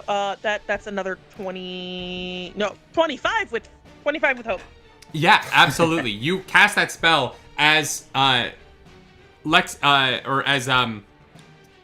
Olna clicks Romeo into place. And in that moment, all of these garden gnomes, the reconstituting continues to happen. But as the garden gnomes around that were werewolves reconstitute, you see they are no longer werewolf form. They've all gone back to their original shape as you hear a massive creaking as this door slowly begins to slide and spin open around this space. And the cavern below opens up. There's like a 5 steps down into a wide cavern filled with treasure. You see around you there is gold glimmering off of the treasure around, and at the end of this hallway, it does look like there is a curving staircase that leads up, and lounging on top of this treasure is a gigantic manticore. Massive lion's body with a huge scorpion's tail that's sort of draped over its shoulder, hanging near its front. It is sitting on top of this mound of treasure, playfully swatting at its own scorpion tail with its paw as these 2 massive wings open behind it and encircle it as it just sits there staring at the door with its giant leonine face looking out at you all as this door opens up. Edna, you have a magic suppression around you at the moment. The rest of you are just standing around. The garden gnomes begin to click as they sort of walk themselves back into their place around the room, except for the 3 that are in the place that holds the door open. And they all sort of get into place and click down into the floor like the ones that you had placed. and you are now looking into this room where a giant lion creature is staring out at you. Cool. Okay. Do we want to summon those two to come help us deal with that? Now that the door's open? Whitney, Kenny cleared 2 stress from you, so that's someone beautiful. paid. So you get to clear 2 stress. I don't have any stress. My stress is already cleared. Can I hypothetically use it to clear HP instead? I will let you give it to other people who have used their stress. Anybody stressed out? The mushroom. I'll give it to the mushroom. All right, Kenny. So sorry. The stress is going to the mushroom. We have a Am minor I health potion. silenced at the moment? You guys have a bunch of health potions actually, because yeah. Smoking Glue Guns has a bunch of health potions on a belt. They have Can I like pop a health potion? 2 minor stamina, 4 minor healing, and I think like 2 regular stamina. We also got gifted one. Like I have one that I was gifted. You also have them. Yeah. You guys have Yeah. your own. Can I just pop one real quick? Yeah, if you want. A minor. I'll use 2 of them. Great. Just clear up that health problem. Yep. I'm gonna cast Clear up Nature's the health Tongue problem. and speak with the Manticore. I also will drop the hush around Ente in case they want to do things. Okay. Lex, you cast Nature's Tongue, and how does that work? So, you can speak the language of the natural world when you want to speak to the plants and animals around you. Make an instinct roll. On a success, they give you the information that they know. On a roll with fear, their knowledge might be limited or come at a cost. Additionally, before you make a spellcast roll within a natural environment, you can spend a hope to gain a +2 to the roll. I'm gonna say you can roll for this. This is not an animal. This is this is a mythical beast. However, if you roll really well, I will let you converse with it. Hey, buddies. Let's go. You know what? In this moment, I'll rally. Hell We're yeah! gonna pull together. I believe in you, mommy. I mean, Ola, you've got this. I believe in you. And I will. Everybody gets a rally die, which is a D8. Heck. D8. Oh my god. You can also clear. You can either gain a stress or, let's see here, as a troubadour. When you give a rally die to an ally, they can gain a hope or clear a stress. The choice is yours. So everybody has a D8. You can also use that to reduce stress in the future. You can just roll it and reduce it. Otherwise, you can use it for pretty much any other rolls in addition. So. Let's go. I'm done full up on hope, so I'm good in that regard. I don't think we should bring Trickster. She talky too much. Oh, you want to go smash? Is that what you want to do? Yeah. I'm here for smash. Do you want to go smash Yeah. together? Yeah. Can I just Wait, like what? grab the mushroom for the first time making physical contact and start flying towards the fucking You Manticore? guys begin to fly towards it. As Lex, what did you roll? Altogether 17 with hope. Unfortunately, that's not quite high enough for you to tap into the natural world enough to speak to a manticore. So Valid. the 2 of you are going to fly towards it. What is the plan as you are making this joint assault on the manticore in its lair? Look I at the can- mushroom with the dagger. That's all I'm doing. I can jump off the ferry and boost and make an attack. You absolutely can. You absolutely That's can. unfortunate. It's not even mechanically trying to possible. It's just It's not sitting even. He's just it's- chilling. well, I guess this is what we're doing. So I will make an attack with an advantage. What does advantage give you in Darrington? You add a d6 to your roll.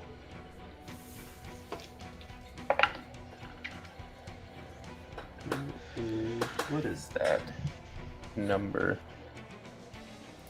My goodness. Don't make your dice so pretty. So shiny, I can't read him. Okay. So beautiful. Add a d6. That is a 23 with fear. Amazing, amazing. Okay, I love that for me. Do your damage, and then I'm gonna do mine. Why with fear? It happens, you know? So you get picked up by the lady who you never expected to pick you up, but she begins flying towards the manticore, and then you use the momentum of that to leap up, press off of her head, and launch yourself. How does Lady Juniper feel about having someone leap off of their head? Oh, she hates it. She hates it viscerally. Yeah, I figured she would. I figured this wouldn't be a good time for her. No, not a fan. So you have leapt off. You are flung towards this manticore. Roll some damage for me, Tank. That is 34 damage. Oh, okay. Damn. Okay, great start. As you get close, you realize this thing is massive. It's like 30 feet tall. It is this absolutely gigantic beast. Nothing can go wrong. And so you are going to do major wounds to it. So you're going to do 2 points of damage. And you rolled with fear, so it's going to be my turn. And I am going to have it attack you back. Its scorpion tail is going to lash back and fly forward at you faster than you can see. That is going to be a dirty 20 to hit. That'll hit. All right. Tank, can you make a strength reaction roll for me? Strength reaction. I keep losing my D12 because it looks different. Why do you look different? How dare you? That is 17 with hope. All right. There's no hope because it's a reaction roll. But Yep. you are going to fail, and it is going to do 42 points of damage to you. And you are now poisoned with manticore poison, which means that you are going to have to mark a stress every time you want to take an action until you are able to clear that somehow. Oh no. So Quick, somebody donate. that's severe damage. Do I only mark one slot or with armor? So if you use an armor slot, you can get it down to 2. But you would take 2 damage, yeah. Okie dokie. And with that, I'm going to spend a fear, and I'm going to activate the Manticore again. It is going to take its massive paw and try and swing at the fairy in front of it and knock it out of the air. Okay. That is going to be a natural 2, so I think an 8 is going to miss you. It is going to miss me. Yeah, you're very small to this giant creature, and it just slams down, and it lets out a mighty roar. Can I use that momentum to take my dagger and plunge it into the side of his neck? Yeah, you can absolutely attempt to stab this giant lion creature. That is double 5s on my dice. That is a crit. Ew. That is a critical hit in Daggerheart. This is about to be really, really bad. Because I'm gonna spend a stress to mark it for death since that's a successful weapon attack. Great. Which means I get. How does this work with a crit? Because I get double damage because of marked for death. You can't like double it's again. max. It's max. Cool. Yeah, because it's max and then roll on top. Yeah. Okay, so max damage would be 8 plus 8 plus 8 plus 6 plus 6 plus that's a 3 plus 6 plus 6. So we're starting at 42. Yeah. Before I start rolling shit. Big number, go burr. Yeah. Big number, go burr. Big number do go burr. I don't know if I'm Tank's big number though. That was pretty fucking crazy. Plus 8. 90. Biggest number. 6 plus 5 plus 5. 31 plus 1. Wait, I know. Times 2 plus 1. Where is Dendor? It does actually. It does actually. Wait, what? That is 105 points of damage. Hell yes. Tank, no! Hell yes. That is going to be a severe wound. I'm gonna deal. Because it's severe. I'm gonna also mark another stress to do death strike. So you'll have to mark an additional hit point. Amazing. So that's going to be 4. You guys have already done 6 hit points of damage to this thing. I'm also going to, because I hit it, and he is marked for death, I now have a +2 bonus to my evasion score against creatures marked for death. So my evasion score is now 16. Amazing. All right, that is quite the turn. That is quite the turn. All right. You rolled with. I feel like I can't use fear to take over the narrative here because you got a crit. So who would like to go? I'm assuming one of the two of y'all still in the gnomish lobby would like to get in here and do something. Are we doing something? Or are we gonna watch? Are you more of a watcher? You want to do something? You're talking about the inventor of the dice cuck chair? Yeah, I think he's a bit of a watcher. I could go either way. There's something to be had in either avenue. I can like try to trap them with some vines and stuff. I got some stuff that I could do. But I have to get close, so I might have to jump off. To like throw you? You're gonna have to toss me. You're gonna have to toss me. You still have Kevin back there, by the way. Kevin's with y'all. Do you want Kevin to throw you? Kevin has wings. Would you perhaps want to be invisible for anything that we do? I mean, I'm not gonna say no. That's All fun. right, I'm gonna use a spell, invisibility. I'm gonna make a spellcast roll. I just have to hit a 10, which I do. So it is with fear, though, if that matters for a spellcast roll. It does. I'm gonna mark a stress, and then I'm gonna choose you. You become invisible. An invisible creature can't be seen except through magical means, and attack rolls against them are made with disadvantage. Place a number of tokens on this card equal to your spellcast rate, which is 4. So I think 4. When the invisible creature takes an action, spend a token from the card. After that action that spends the last token resolved, the effect ends. So you can do 4 things while invisible, and I'll run into the fray. All right. You run into the fray after making your friend invisible. That's with fear, though. So it is my turn, which means I am going to activate the Manticore. The Manticore is going to use... I'm going to use a fear here to use this ability. As I'm going to use its Treasured Wing Beat. The massive, building-sized wings of this giant creature billow out and then come crashing forward towards you all. I am going to need everyone in the room, which is everyone except, I think, Ulna. I think you're kind of just outside right now. You are all going to need to make either strength or finesse reaction rolls. I'll let you choose which is your chosen stat here, as this massive wall of wind is going to come flying at you all, and bits of gold and coins and gems are all going to come flying off the ground as you are going to be flung forward in a storm of debris, very, very, very expensive debris. Expensive debris. It's expensive debris. Is Lady Jennifer trying to catch any of this? I was like, I got a 22. Can I just grab some out of the air and shove it in my pocket? You got a 22. You absolutely can. There's enough in the air. You're gonna get flung back 30 feet, so just to the edge of close range from this thing. And you are going to take no damage as you are flung back 30 feet. Tank, what'd you get?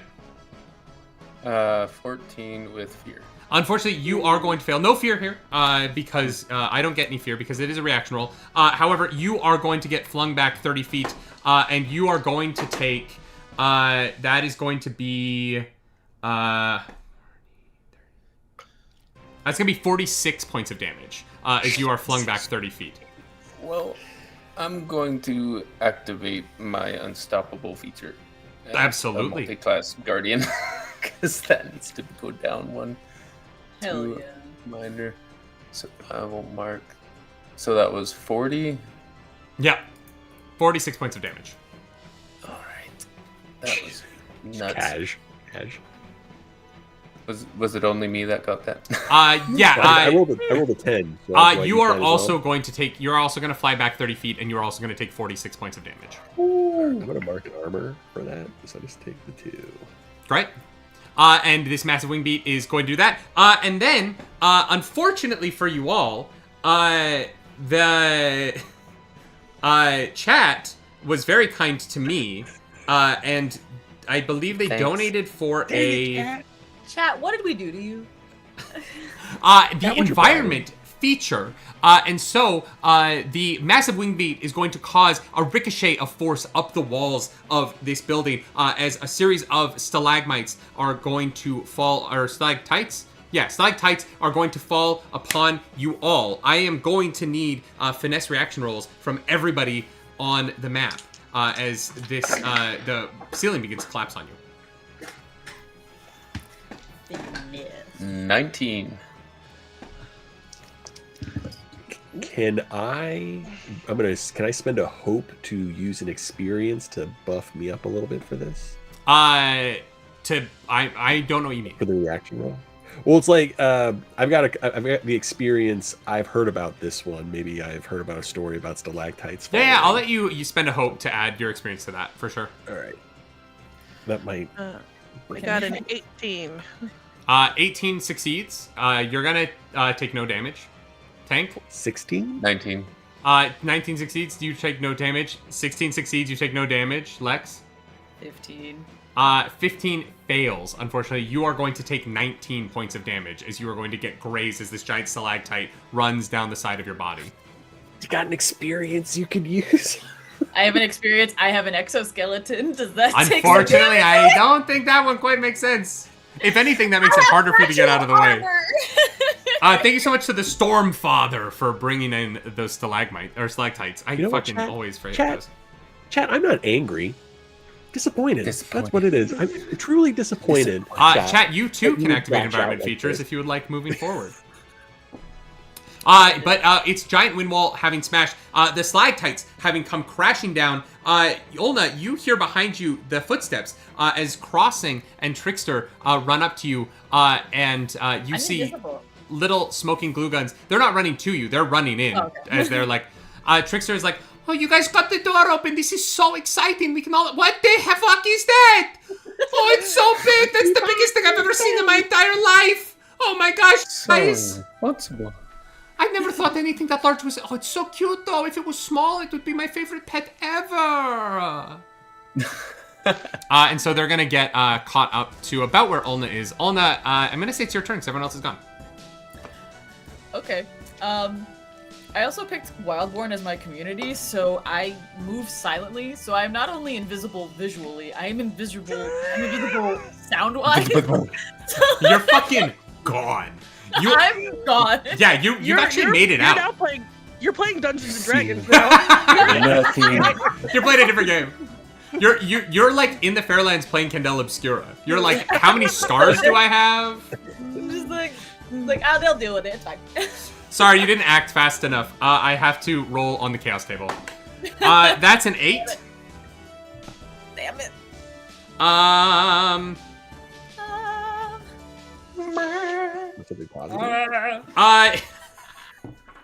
Oh no! Wait! No, this is bad.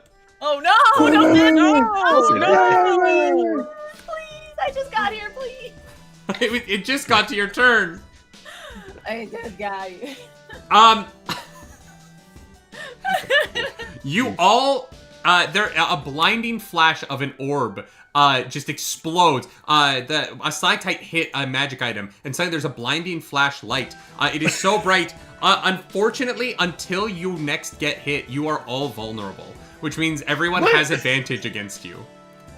Does it just even out for me? Wow. No, you have to take damage, unfortunately. Wow. Yeah.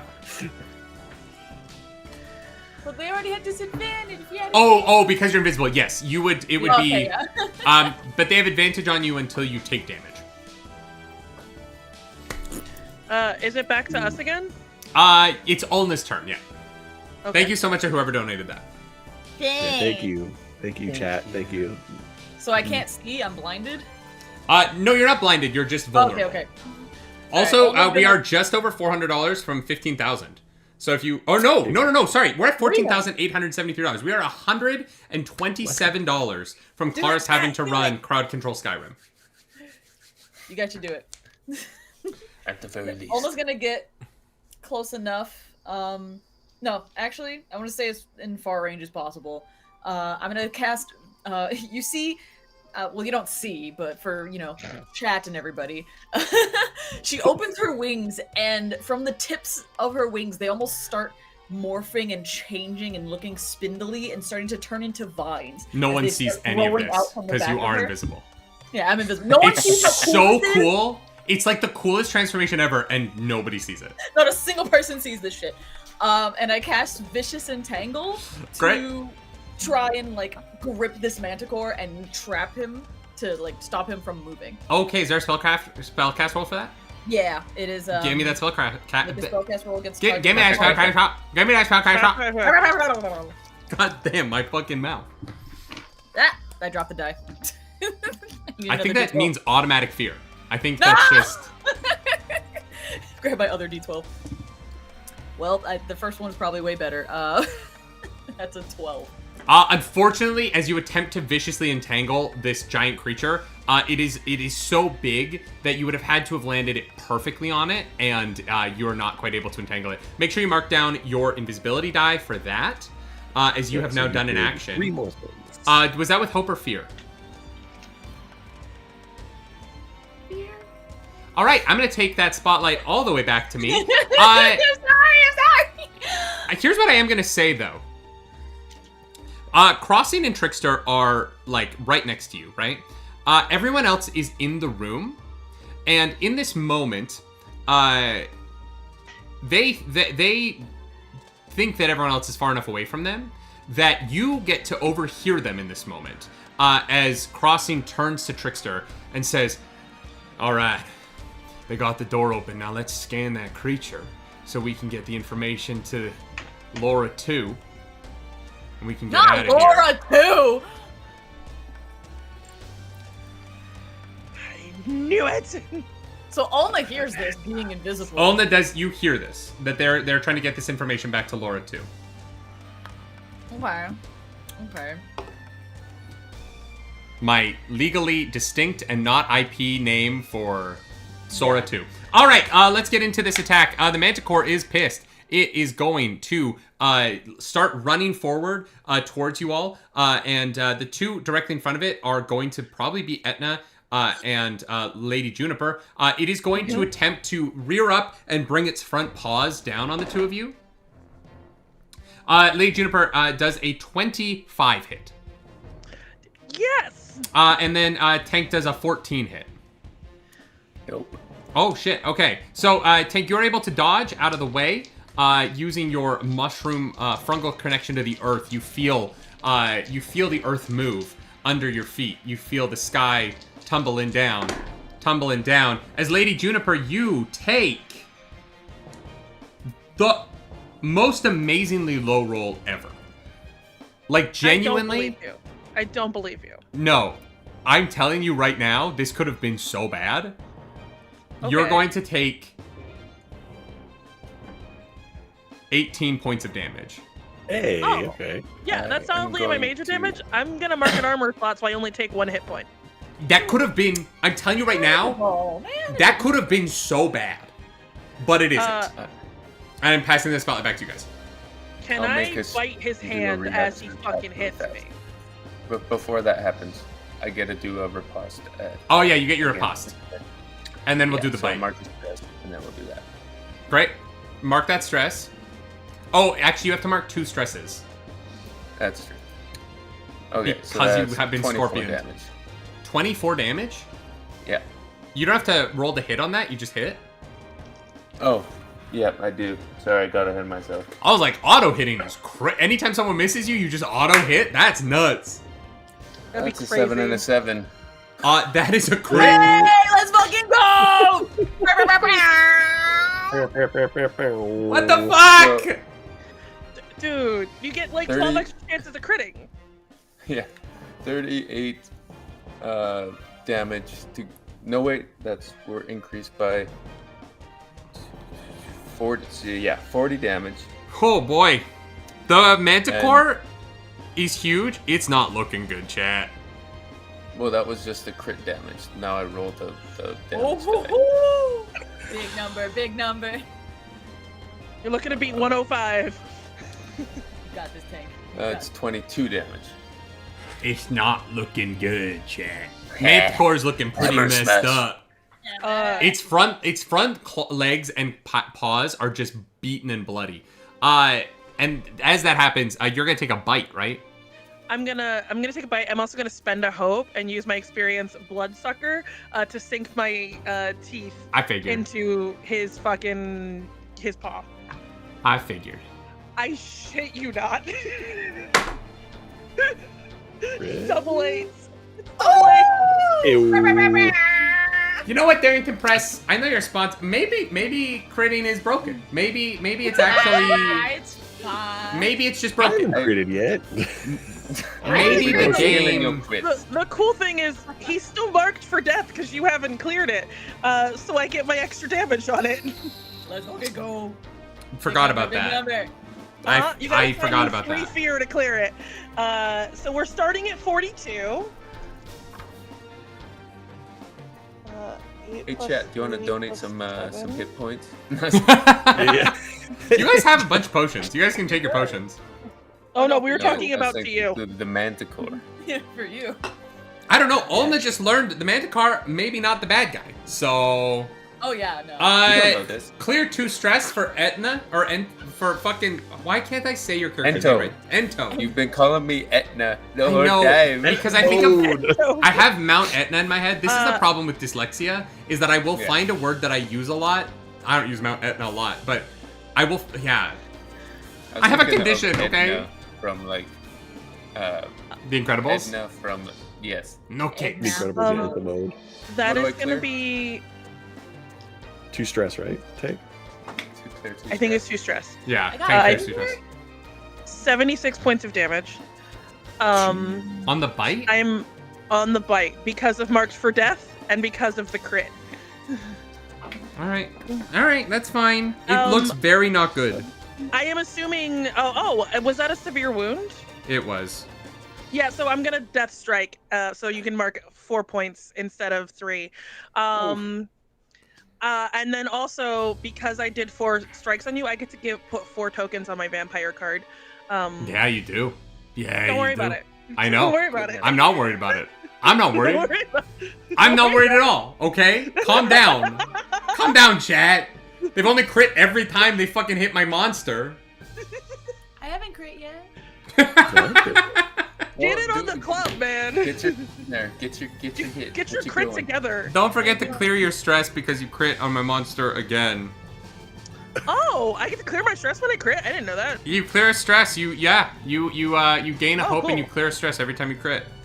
Also, that I did all that, and my hope is still full. Crazy. This game might be you guys, I think we need to cancel Daggerheart. I know it's sold out 96 times. I know you literally Fine. can't buy it. No, to be fair, this is also mostly just like I am running Executioner Guild's Assassin, which is just it's John Wick on steroids. Oh, I know. Oh, I know. Yeah. I'm kidding. I love this game. This is I like the love only it. TTRPG I love played it so these days. much. We are less than $100 from 15,000. Chat. Let's go. Some chaos. Less than $100 from 97 to be 15,000. specific. All right. Can I move my vicious intent, like recast the spell, obviously? Yeah. But towards these two? Yeah. Absolutely. Make a spellcast roll against them for me. Ayo, plus 22 plus 3. Math, 25. That's 25. Yeah. Is that with hope or With fear? hope. Thank you to Amazing. Yeah. Thank You you. you whip around and you are going to cast your vicious entangle I would on. also like to spend a hope so that I can restrain both of them. Absolutely.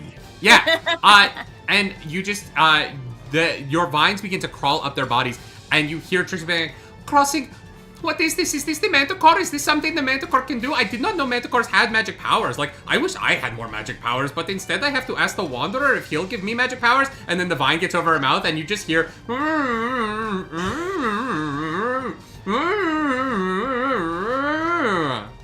and she just keeps talking. And with that, 4 damage. they take 4 damage? Yeah. It's a little minor wound to both of them. A little minor wound. 1d8 plus 1. I did not roll high. The You first wanna time communicate. anyone's taken a minor wound in this game is you guys just hit for 96 points every time you attack. But haven't seemed to use any resources, because chat keeps giving you shit. Thank you, chat. Thank you, chat. Thank Get you, us chat. 15,000. Come on, 15,000, guys. Chat. We're so close. We're so close. We're so close. close. So close. Oh shit! Kevin's still over there. Yeah. Kevin's somewhere, yeah. You wanna Kevin's communicate? over with fucking. He's over with with invisible. I forgot words. What just With happened to your invisible microphone? What is Mine? happening? You get like reverb. That was wild. It was like, That was the demon. Did it stop? It did, yeah, yeah. stop. Okay. Okay. Demon. Yeah. I thought I Kevin was is- having a stroke. No, I have no idea what happened. Kevin's over where Olna and Ribbit Boy are, Great. Yeah. and he can do things. Great. If you want him to do something, he can, yeah. Yeah. I want to have him attack fucking the crossing because he's with them. And You don't I'm know that assuming- they're bad guys. So you... But Olna's Kevin there, does. and Kevin is with Olna, and I'm assuming Olna would have communicated with Kevin. So how would Olna do that without letting them know where she is? Because she's currently invisible. So I think that It her would probably being be after I secretive... entangle them. Just like, you bastards, you were gonna scam the child? Like, Okay, not if you even, want to like, reveal yourself, tell- I will allow it. Yeah, it's like, she wouldn't, like, tell Kevin. She would just kind of be like, Yeah. what is wrong with you? Yeah, as long... here, I'll allow it as long as you're willing to reveal yourself to them. But, yeah. Oh, yeah, she has them trapped already, so If it's you were like, quiet and invisible, I wouldn't allow Kevin to, yeah, base- no. meta that knowledge. Thank you. I need to make a spellcast roll and spend a hope for Kevin to try and attack them. You will have advantage because they are restrained. Oh, Yeah. heck yes. First one's better. These 16? Arcane Anthem bops, man. Ooh. 16. Sorry, you guys can't hear the music. I know you can't hear the music. I'm like 16 with fucking vibing with chat over here. Also, what's favor? I probably should have rolled that. You get an extra hope. Yeah. Oh, I didn't roll with that. Yeah. No, you just like you get. add get a hope. Yeah. Yeah, you get a Oh, hope. okay. Yeah. Sorry, but so was that a 16 for it to attack, or was that a 16 to hit? 16 for it to attack. That succeeds on your spell, right? I think so. Yeah, because it's like a 14 or whatever. Yeah. I think so. So I'm then not sure. roll your It just says attack. a spellcast roll. Cool. Cool. Oh, if it just says it's a spellcast roll attack, then that would Yeah. be it's to hit. So it's 16 to hit. Yes. Yeah, Great. 16 to hit. Which one are you attacking? I'm gonna attack the vagina staff one first, cause fuck. Trickster. A 16 does hit. Okay. It's gonna be 6 points of magical damage. As Kevin just comes Absolutely. up and bitch slaps a bitch. Jesus. Okay. What happened to women supporting women, man? Jeez. God Look, I'm here damn. for women's rights and women's wrongs. You just created a man and had him assault a woman first. 15,000. We just crossed Whitney. 15,000. Let's go! We did? 15,000. No way. Let's go. Thanks, Tank. Holy something shit. horrible for us? Who donated? Stormfather! What did you donate for? No. Oh, shit. Oh, Oh no. who do I might give get- this I to? don't- I don't like the face you made. I don't Who like the do face I you give made. this to? Roll a d4. Stormfather, did you say? Do you know who you want this to be? We've officially hit $15,000 raised, guys. This is huge. Let's go. Who? I don't know if Stormfather's in chat. Are you here? I'm looking at all the chat, Stormfather. Who do you want me to give this to? I feel like there's something weird going on with the overlay. I need to figure out what that is. Because okay. I'm gonna decide, but if this might change if Stormfather jumps in the chat and lets us know who this is going to. Whitney, I'm gonna give this to you because you're the last person who went. Your hope die is now a D8, as you get covered in slop. Oh. Wow. Wait, what does that mean? It means that when you roll an action roll, your hope die is a D8. Oh, it's less.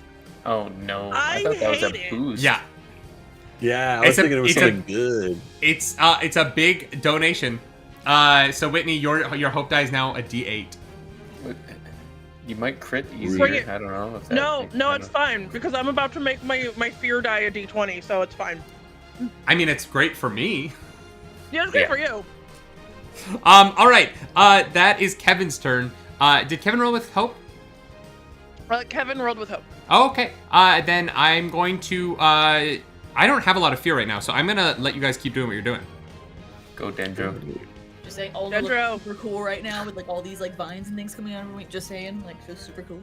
Are the vines invisible Everything too, that's going or are the on. vines visible? If she's visible, then like the vines would be visible. Too, You're yeah. still invisible though, because it's a 4 counter, right? You've only done 2 things. But I revealed myself. Remember? Oh, you just spoke, but like you're still physically invisible. Never mind, you guys don't see how cool. Yeah. We're gonna have to wait until your counter at 0, right? Yeah. I kind of, I'm trying to figure out what I'm going to do. I see behind me that there's a big rush of vines with Trickster. Yeah. And crossing. I'm going to look at the big boy in the center of the room. I'm going to try and cast Banish. So I'm going to make a spell cast roll here. Oh shit! Just bye. It's going to be. What is that? Where's my sheet? Do I want to add? You get banished by level 6? Yeah. Hell Guys, yeah. Daggerheart slaps, man. It's so fun. This is my favorite game to play. There's a reason why we keep doing this.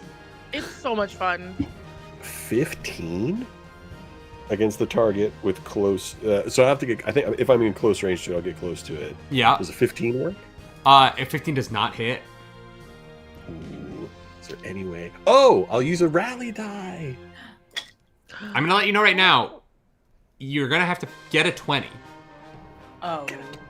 It's a 20 to hit. So you need a 5 on your rally die Yeah. or higher. It's a Bottom D6, rally right? die. What about a 6? Or is it a D8 at this level? It's a It's a D8 D8. because I'm Okay. level 6. That's a good chance. I'm gonna can I spend a hope and to bring in my swashbuckling quality of like doing this very dramatically high Swashbuckling tension. is melee attack. I don't think swashbuckling can be applied to a magic moment. Nah. Oh, okay. You are okay, casting fine. a spell, bub. The other ones are like fake it till you make it and friend to all. They're not gonna work for this. I All don't right, think it's let's gonna go. work. You are gonna have to roll 6. a 5 or So higher. on that one, so it's not enough. I No, rolled, a 1? 16. Damn. You attempt to so- banish this giant creature, and you just don't put enough emphasis behind it, and you realize like it's just so big. The amount of energy you need to put in is just huge, and you just kind of underdo it. And so this manticore sniffles down at you as it's wounded as fuck. Honestly, part of it wishes it could get banished. It does not want to be here anymore. But yeah, you just kind of whiffed on that. Dang. Was that with hope or fear? It was with hope. That was All right. So it's still in our court. Yeah, I'll keep the ball in your court. Who's next? I mean, I used my reaction for that last attack. I can swing it again. You can absolutely swing if you want. All right. So did the Manticore get banished? No, Manticore is still Okay. looming over you, looking hurt as fuck. Give me a smack. That is Ooh, fear for me, thank you. 18 with hope. An 18 with hope, that misses, unfortunately. As you are going to take another big swing at this thing. That is going to be, you have to mark a stress as well, because you used an action. You are going to use hope. I just got a fear from chat. I'm going to use it to activate the Manticore again. It is furious. It sees a mushroom in front of it. It sees food. It is going to attempt to chomp you and take you into its mouth, Tank. Does a 23 hit? It sure does. All right, you are going to take some jaw damage here. That is not bad.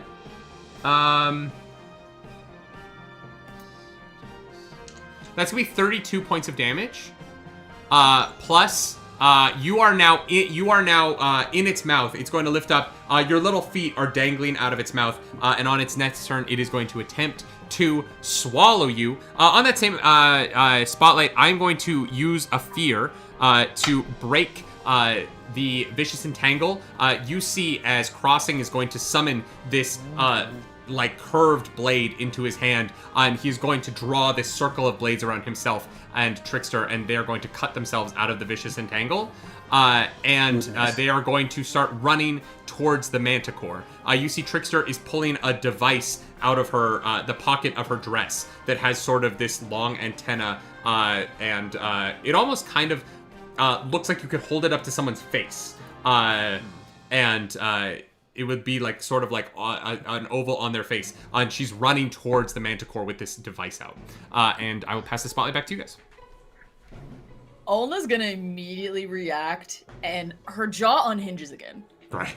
But you see this black ichor start Disgusting. to drip out of it, and these tendrils pull out to grab. Which one is farther? Which one is farther away? I would say crossing would be a little bit farther from you because Trickster was a little bit closer to you when. Okay, grabs crossing, and I'd cast Death Grip, which make a spellcast roll against a target within range, and Okay. choose one of the following options. You pull the target into melee range, and pull the target into melee range, or pull yourself into their melee range. You constrict the target and force them to mark 2 stress, or all adversaries between you and the target must succeed on a reaction roll, or be hit with vines and taking 3d6 damage. On a success, the vines reach out from your hands, causing the chosen effect to temporarily restrain the target. Amazing. Wildly kinky. Like, this is... Just a little bit. Reddit is going to have a field day with this attack, but I do need you to make a spellcast roll. Okay, dispel dice, please don't fail me now. When Okay, did dispel not dice bad. ever fail you? Plus 3. That's 20? 30, 20? That fucking hits. Yeah, you land a blow on fucking crossing. Okay, so that means all adversaries between me and the target must succeed on a reaction roll. So Trickster, because they were closer, is in between us, so they have to also make a reaction. Okay, also so get what is the reaction roll they're making? 13. Okay, so crossing is natural 4, so he's gonna fail. And Trickster is 9, so she's also going to fail. As they are both going to get stuck in place, running towards the enemy. And they're just restrained, right? Temporarily restrained, and let's see what the damage is. Do they both take damage or just the one you hit? All adversaries between you and the target must succeed on Jesus, reaction roll what a or be fucking hit by move. vines, taking 3d6 plus 2 physical damage. That's 13 damage. Let's On go. success, the vines reach out. It says from your hands, but I flavored it in my mouth. Causing the chosen effects and temporarily restraining. I mean, yeah, that's on you. You made that choice, and you Get have to over live with here. it.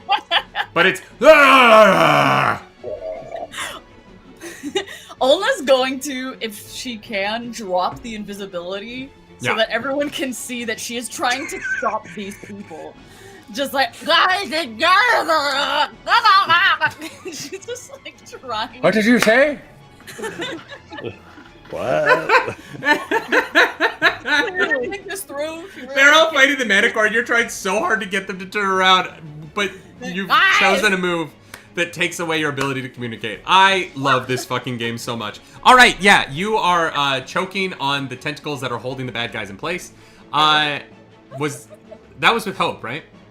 That was with. Oh. That was with hope. All right, y'all, Spell you guys dice, are. thank you. Look how pretty. Thank you, the spell dice. Thank you. You know what? Thank you, Dispel Dice, man. Like, I just want to show off. Like, look at these fucking blue little feather things. Oh, so beautiful. Just gorgeous. Nice. And the fucking displacer kitten bag that we got to keep them in. Oh, yeah. So cute. Beauty. All right, so you have held them in place. It's still hope. It's still y'all's turn. What would you like to do? Hey, above table, I should not go if anyone else wants to go because I'm almost certainly gonna roll with fear. All right, let's. But keep Whitney, you, Whitney, you haven't gone in My so hope long. But screaming Whitney, you haven't behind done anything. My hope die is a D8 and my fear die is a D20. But Whitney, Like, you haven't done anything in so long. Do something. Come on, Whitney, do something. I already did my You hear attack, right? Olna screaming I think behind you, Lady Juniper. But Whitney, I'm do covered in blood something. because I'm biting on the manticore currently, like I'm Definitely feeding don't. on him. But Whitney, you haven't gone in so long. Do something. Again, I'm gonna let my fellow compatriots have a shot at the apple first. I think I already went and Dendro did something and Dendro, Yeah. Dendro, you haven't gone a minute. What are you doing? I'm gonna try and banish this. I'm gonna go for round 2. I'm gonna plant my feet, really go for You're in it, distress, and mommy? wait, is what this was a that? different turn or is this a new turn? Nothing. Lex, Wait, please? Lex, Oh, the God. class didn't hear that. Will you come up to the front of the class Yeah, and repeat what repeat. you just said? Repeat. Like, you don't hear a distressed mommy? Well, actually, no. That's a valid point. I would have turned around. I would see what's going on there. You'd see your mommy choking. see my mommy choking on a bunch of Oh my- tentacles. oh, I hate which that. I feel like there's a whole genre of Japanese entertainment that this might be very in key with. My fault. It's my fault. I'm sorry. Seeing that would, because I've not been having a good time with this thing. Yeah. But the other two seem to have it covered. I'm gonna rush forward, get in the mix, and I'm gonna try and attack Trickster because Trickster seems to have some like weird instrument in their hand alongside the vagina staff. So I'm gonna attempt to make some attacks on Trickster. Do it. Hank's disappointed face keeps getting me every time. Oh yeah. So that It is is going perfect to be disappointed like dad. a 23 to hit. Can you guys miss anything? Is that Yeah, with I fear? know. No. So rapiers are quick. When you make an attack, you can mark stress to target another creature within range. Does Yeah. that mean I can hit both of them? Yeah. All right, I'll mark stress. You run over. You're like running over this like these mounds of gold that have been shoved around by that giant wing beat earlier in the fight. And you're gonna run up to these two. You have advantage on them because they are restrained. Would this? I guess this probably wouldn't trigger But you hit, so it doesn't matter. the sneak attack thing because I'm not cloaked and an ally is not in melee range. So Does restrain? Do you get sneak attack from restrained creatures? it doesn't say restrained. It just says cloaked Then no. while an ally is within melee range. So I'm not within melee range. They ran ahead of me. oof, not good. That is 17 points of damage to both of them. Damn. All right. Great. Yeah. Crossing is gonna. Well, no, he's restrained. He's gonna take it. And that was with hope as well. Great. Can I run over and attack him? Who are you attacking? Here, commotion. More things to smash? I see that everyone is actually, attacking- no. You are currently in the Manticore's mouth. Oh, yeah. Oh no! If you would like to make an attack to kind of dislodge yourself, I will allow that. Sure. I guess if I can't move, I will attack the thing that's currently eating me. Yeah. So I like if you want to like slash at its tongue or something. Let's try and get out of that mouth. You know what I mean? Get that mouth, you know. With that mouth, vomit. That is 17. Unfortunately, that is not enough. As you are just you're Wait a second. restraining these teeth, trying to swing around, and you're not able to find purchase on anything. Oh, I could use a Seaborn, but I have to use it before I roll, I suppose. I'm so sorry. You are unfortunate. Is that with hope or fear? That was with hope. All right, take that hope. It is still y'all's turn. This is I'm not getting any fear here, guys. You guys have not rolled with fear in forever. Fear locked. Oh, it's fine. I'm happy to change that. Let's for go, you. Whitney. What you doing? So I'm gonna spend a hope so I can get Bloodsucker again, because you still haven't cleared Mark for death. I don't have enough fear. You guys don't roll with enough fear I for me to know. like, yeah. I'm gonna sink my teeth into you again, and most likely, unless something stupid happens, this will be a fear roll because I'm Love gonna that for burn me. one of my tokens, so that I can switch my fear die to a D20 since I'm rolling with a D8 as my goddamn hope die.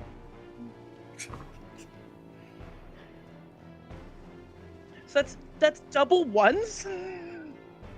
That is Hey. still That's a crit. a fucking crit No fucking way! in Daggerheart. Hey. Oh, fucking crit. I didn't get a crit once! Did you make these dice by chance? No, Did I you don't make even these? roll my own dice. you 'cause my make dice these are like shit for me.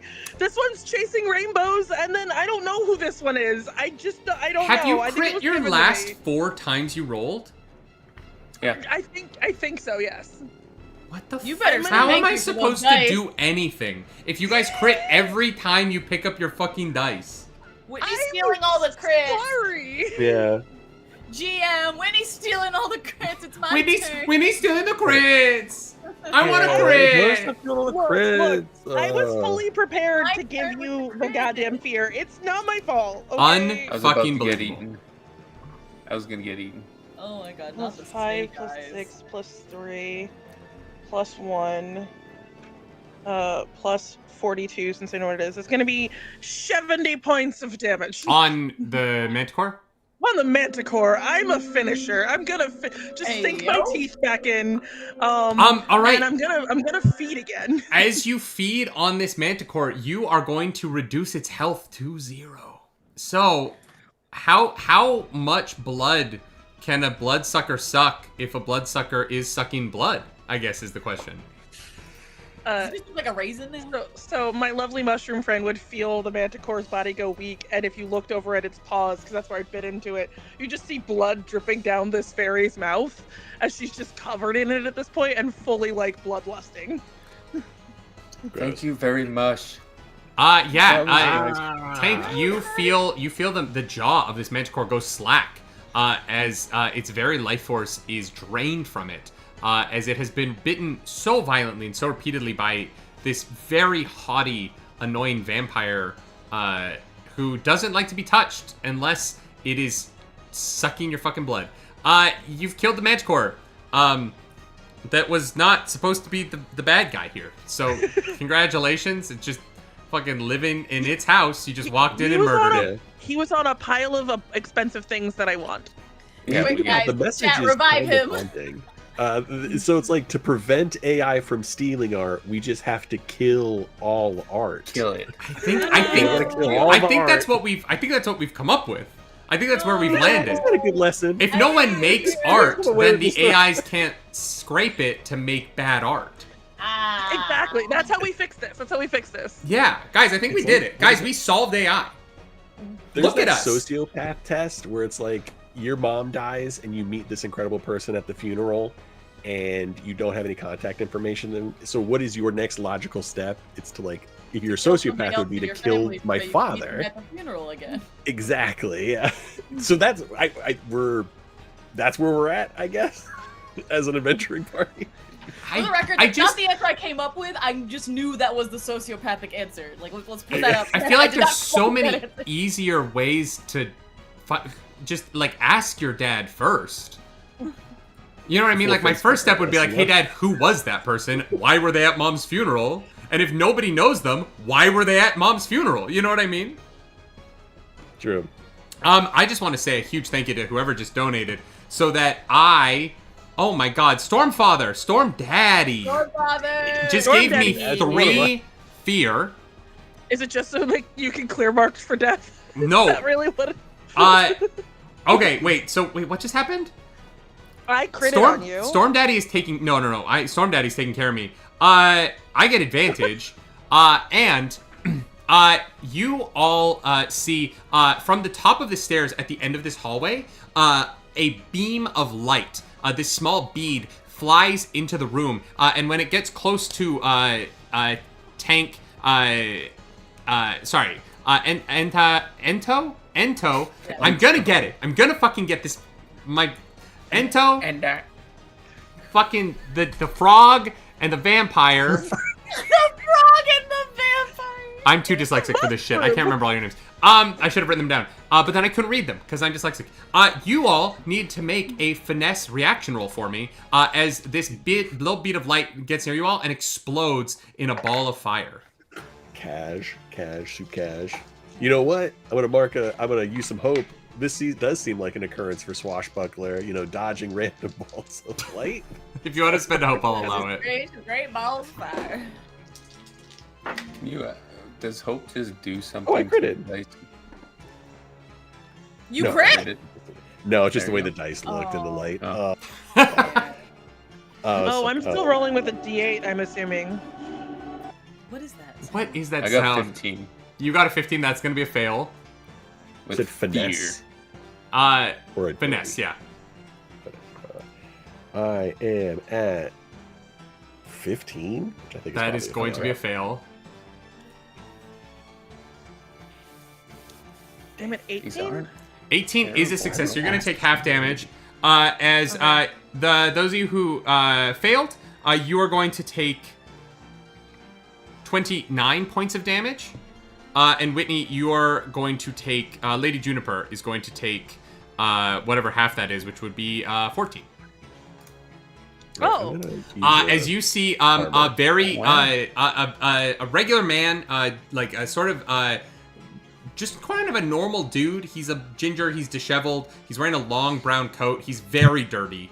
Comes down and says, "Trickster, crossing." That's Scottish. That is not German. I don't know how to do a fake Zemnian accent. Why is this taking you so long? As he launched the fireball at you all. And this is a minion brought into the game by Stormfather. So thank you, Stormfather, for giving me a little extra advantage. You can't give me the dirty wizard. You can't give me the dirty I have to. wizard. This is for corporate daddy, Whitney. The Mighty Nine, Season 1, premieres in 7 days. There is no Heroes Without Borders next Wednesday because 3 episodes of the Mighty Nine drop in 7 days. This is all an ad. They paid us $5,000 and we're doing ads. The Mighty Nine comes to Amazon Prime in 7 days. The same streaming service where you can see my penis. That's just a fact. That's just a fact. I'm naked on. I did an episode of. I did an episode of Cross, and I'm just naked. It's fine. Anyway. Okay. Also, my minor damage threshold is 14, so I'm just gonna mark an armor slot and not take any damage. Boom. All right, you're not gonna take any damage. Yes, Lex. Is smoking glue guns near us? Smoking glue guns is back by the door, cowering, watching you guys butcher this creature in front of it. Did the wizard? Yeah. Go ahead. Oh, can I rush to him and cast a spell, seeing that there are more people coming in right now?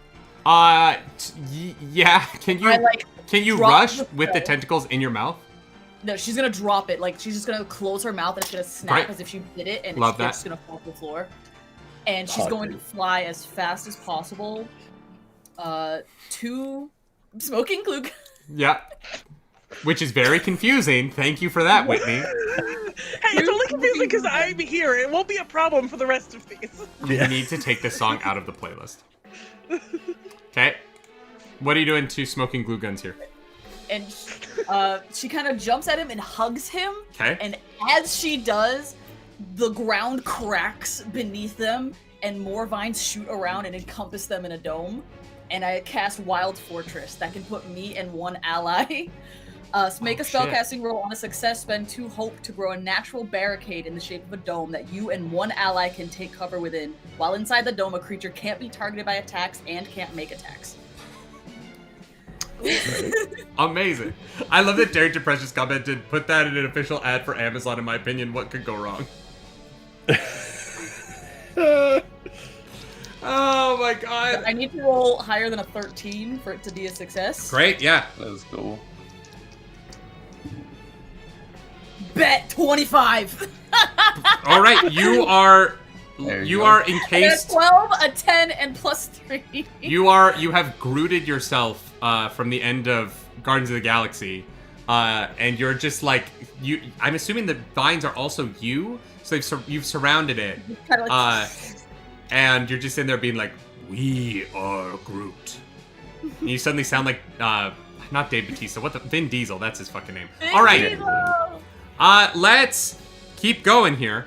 What would you like to do next? I'm gonna go run up and... Is the wizard by... The wizard's you would have to get around the Manticore and run up the stairs a little bit. He's on the stairs out of here. Opposite side. Yeah. Of the you mean other the dead Manticore, right? Because we killed Oh, no, it's super dead. Yeah. Yeah. And we know it's dead because all of its blood is on your dress. I'm gonna go attack a trickster. Is there any ally next to me? Yeah, because you ran over there, right, Dendro? Wait, where did I run over to? To Trickster and Crossing? To attack them? I'm next to them, yeah. You would I have just an need someone. I'm gonna jump off and make an attack. Because I like that. Your friends really have to get used to you just bouncing so you on them. back to me just to jump off. Correct. Your friends all have go- scoliosis from the damage you're doing to their spines. I'm just doing the magic Mario jumping power. It makes a We're sound all and Yoshi everything. in this story. Yeah! And I'll make an attack on the jester and the other guy right next to him. Absolutely. And I'll spend a Trickster? hope and whirlwind and attack both of them. Jesus, this Or- whirlwind ability. I love it. It comes in handy. Yeah, it does. 17 with fear. Ah, yes! Okay, you are going to miss crossing, but you are going to hit Trickster as you are going to whirl around. Well, the whirlwind, it just hits. Right, but 17 misses on crossings. Oh, the spell, is it a spell cast against your spell DC, and then it just hits everyone? When you make a successful attack against a target within very close, you can spend a hope to use the attack against all other targets within very close. Yeah. All additional adversaries you succeed against. Oh, so I don't succeed. Yeah. You're gonna hit Trickster, but you're gonna miss crossing.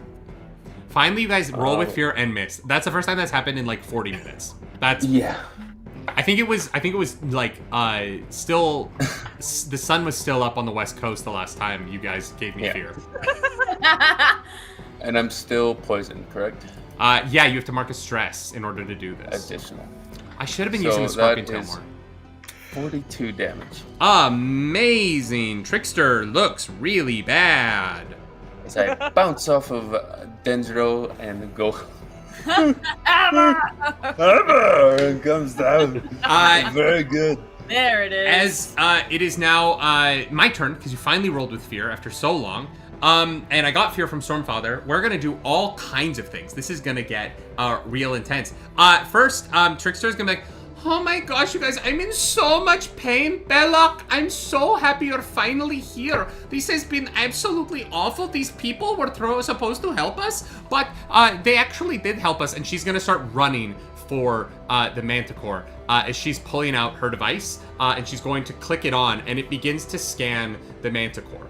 And she's like, Belloc, as soon as we have this, we're going to be able to constitute so many of our soldiers and have them stop changing shape all the time. Like, it's so good that we're going to have this information. You know what I mean? Like, I don't know why I'm talking like this. I'm really letting out all of the exposition of this fight, like, in this moment, but I just feel like I can't stop speaking. And so she's scanning the Manticore. Belloc is, I'm going to use some fear here. And Belloc is going to cast Chain Lightning. And is going to make a spell attack. I'm going to need Olna. You've pulled back. You're in a fucking thing. Where's Kevin right now? Is Kevin still back in the door? Trying to protect the chosen one. Kevin is still back. At the door because he was attacking. The last we heard from Kevin slapped Trickster. So yeah, Snipe. He's also a spirit. So like he doesn't have like hit points or anything. Sure, he's way back. Spirit. So yeah, it's only gonna hit the three of you. As he's going to kind of make a gun motion and then point and then shoot lightning out of his fingers. And it is gonna. I believe you're closest, Lady Juniper. So you're gonna take the first hit. I'm gonna need all. I'm still over on the Manticore. I haven't moved from there yet. Yeah, he's up on the stairs, so he's shooting down at you. Cool. He's gonna. It's a chain lightning spell. It's gonna try and hit all three of you. So I'm going to need agility rolls, reaction rolls from all three of you. Thank you so much, Stormfather, for bringing Belloc into this fight. I really needed him. So how's existing smoking glue guns? Okay. 22. I don't really understand what's happening. Should you be helping your... What if your friends die while we're in here? Okay, but we don't want them I used my rally die. No, to but get all that of higher. me, but like, what if you open this and all of your friends are dead? It just feels like you're being a little bit selfish protecting you, but saying that you're protecting me as a way of getting yourself out of the fight.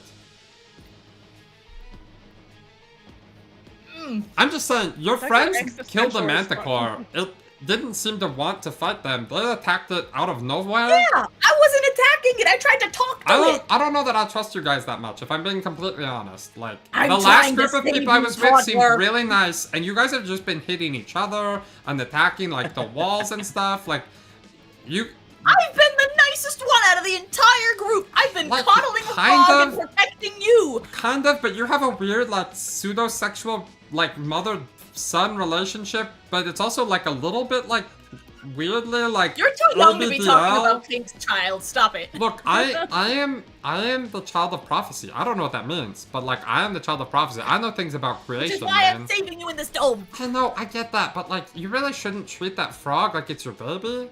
Like, next you're gonna have it suckling at your teeth or something, and, like, that's just gonna be weird for the I whole don't group. have teeth. I have an exoskeleton. Hey man, don't tell her I how just to live her assumed everything life. had sense. You know what? You're right. I'm really young. I'm learning things about species I don't know. Thank you for that. This is like biology class for me. All right. What were the reaction rolls as this insane conversation is happening? 22. That's 19. 22 succeeds. 23. 23 succeeds. Ni- 19 succeeds. You're all gonna take half damage. Uh-huh. You fucks. great. You fucks rolling well. I'm so sorry. Oh my god, it would have been so good too. That's gonna be 39 halved to 19. Let me burn my last point of armor. Don't forget you have potions! Do I need more minions? I mean, it's already 11 o'clock. I don't think I need more minions because they do have to win at some point. Or die. So, We have to win or die. Minions definitely get you closer to one of them. Small bird Lex, I tried I'm gonna pacifism. Marking 2 health point. How many health points do you have left, Wit? I have plenty. Don't worry about it. Hey, I am the GM. I am allowed to ask that. Ento Don't worry about it. gets shocked and No! Are you Not dead? again. No! yeah, he marked his last hit. All right, Hugh, you have a choice to make. You can either roll your duality dice, and if your hope is higher, you live. You can make a go out in a blaze of glory, which means you get an automatic critical success attack, or you can fall asleep and wake up when the scene ends. Or fall unconscious. Falling asleep sounds nice. I don't know, Go chat. shit What me. should we do? What do we want Tank to do, chat? Gamble? What is going Give me on? a Why is second. the background doing that? I need to figure out what I did wrong. Dun, dun, dun, dun. First person that chimes in, I'm gonna do that. Quick chat. Dun, dun, dun, dun, dun, dun. Dun, dun, Come dun, on, dun, chat. dun. Someone give us direction. Chat, Chat. chat. Which Gamble. chat? There's several Blaze of chats. Kill Kill Kill everything. everything. I think that means There go we into go. Blaze of Glory. Glory. Yeah. Sounds like Blaze of Glory. I can be revived with donation afterwards. So yeah, I will go out in a blaze of glory. I'm in a blaze of glory. I'm gonna So, take you with me. Does that mean it's an automatic Glory. hit? and You get crit? to do the fucking whatever the fuck you want. You get to make it your big moment. That 105, baby. You get that big crit. All right. So he's going to like get shocked, and then it's like it's gonna reverberate, and it's gonna he's gonna hammer comes up and starts twirling as fast. It almost creates like a whirlwind of fungal spores as he goes berserk, and he will do like a whirlwind, and then jump off his ally and continue that whirlwind towards Okay. the wizard. Great. He's so far away from you, but in this moment you find strength in your quads you never expected to have as you leap once more onto your frog friend Dendro and launch yourself in the greatest leap that has ever leapt as you go flying across the map, launching yourself over the Manticore, and you bring your hammer down upon Belloc's stupid face. What damage are we doing here? What are we working with? All right, so since I hit, that increases that damage.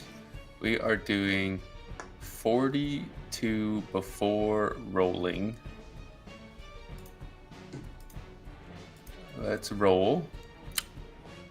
And that is another 28. You immediately land a severe wound on him. He has not been hit. He also doesn't have the craziest amount of health points because he is a wizard. And so he goes from feeling pretty good to feeling awful immediately as this fungal mushroom Let's go. ends its life in this moment of absolute heroism, launching itself over a manticore and bringing its hammer down upon this dirty wizard's stupid little head. And he curses in German, but I don't... Scheiße? Yeah, he just yells, Scheiße! You guys all watch. Dendro, you watch from slightly closed eyes as your friend has just landed on your head for like the 12th time today, and you are seriously concerned you might have a concussion.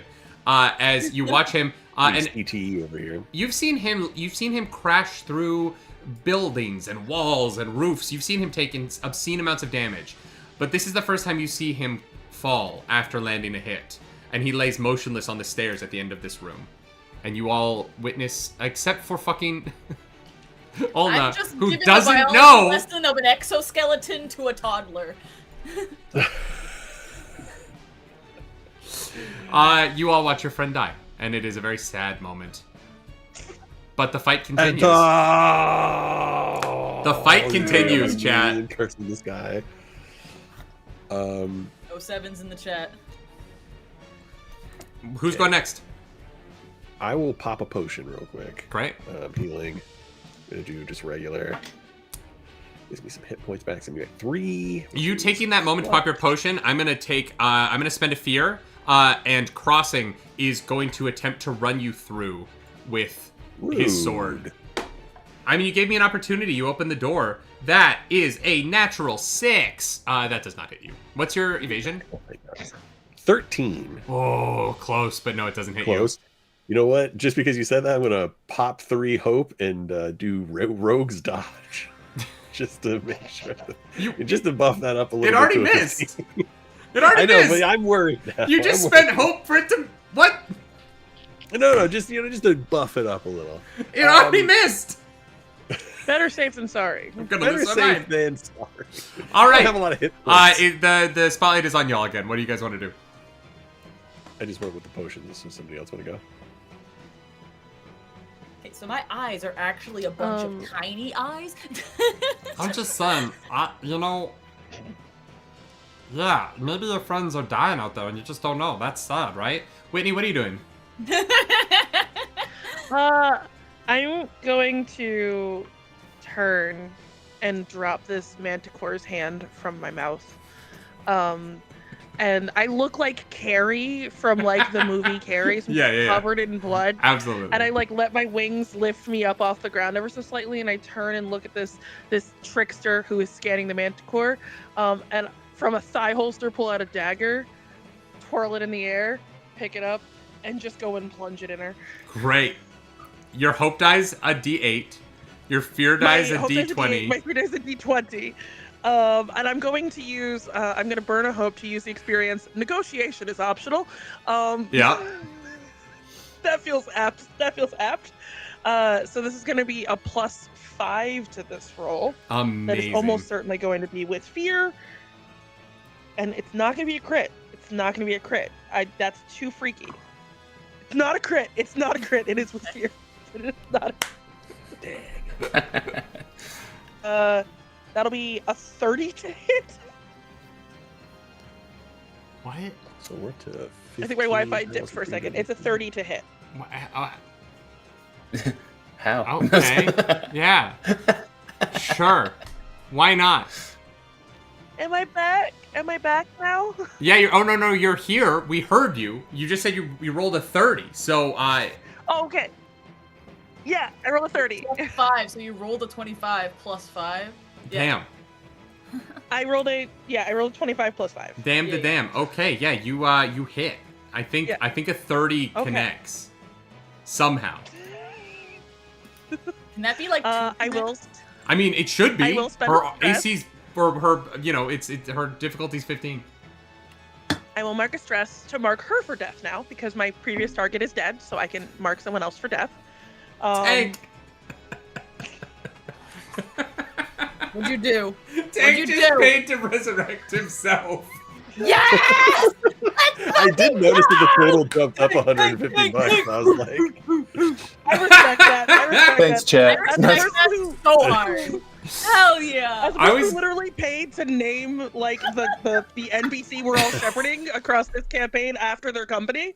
Yeah, no, I respect that. Oh my god. Okay. Yeah, roll your damage. It's gonna be 30 points of damage. All right. How would you like to finish Trickster off? Let's go. I'm just gonna walk up with the dagger. I'm gonna wipe it across the blood that's already on me and lick it off the blade before stabbing it into Trickster and just dragging it down the front of her, opening her up in the midsection. And then as she falls to the ground, I'm just gonna lean in and go, "Where's your crossing now?" over there. Like, I can see him with my eyes right now. Like, he's like I'm right gonna over. kill him too. He's right over and then there. I'm gonna dig it in deeper. You notice her, like, as you open her up, she does not have blood. She is, like, the black sludge of AI slop comes pouring out of the hole that you have opened up in her. And as you whisper that to her, she leans in, and she's like, I just want to remind you, like, one last time, like, the Mighty Nine premieres next Wednesday on Amazon Prime. The first 3 episodes will be live. And I am the evil AI version of Jester, and she's gonna be really great, and you should all watch it, because Darrington Press gave us a lot of money for charity, and I'm like, so excited about that. Thanks, Darrington. Thanks, Darrington.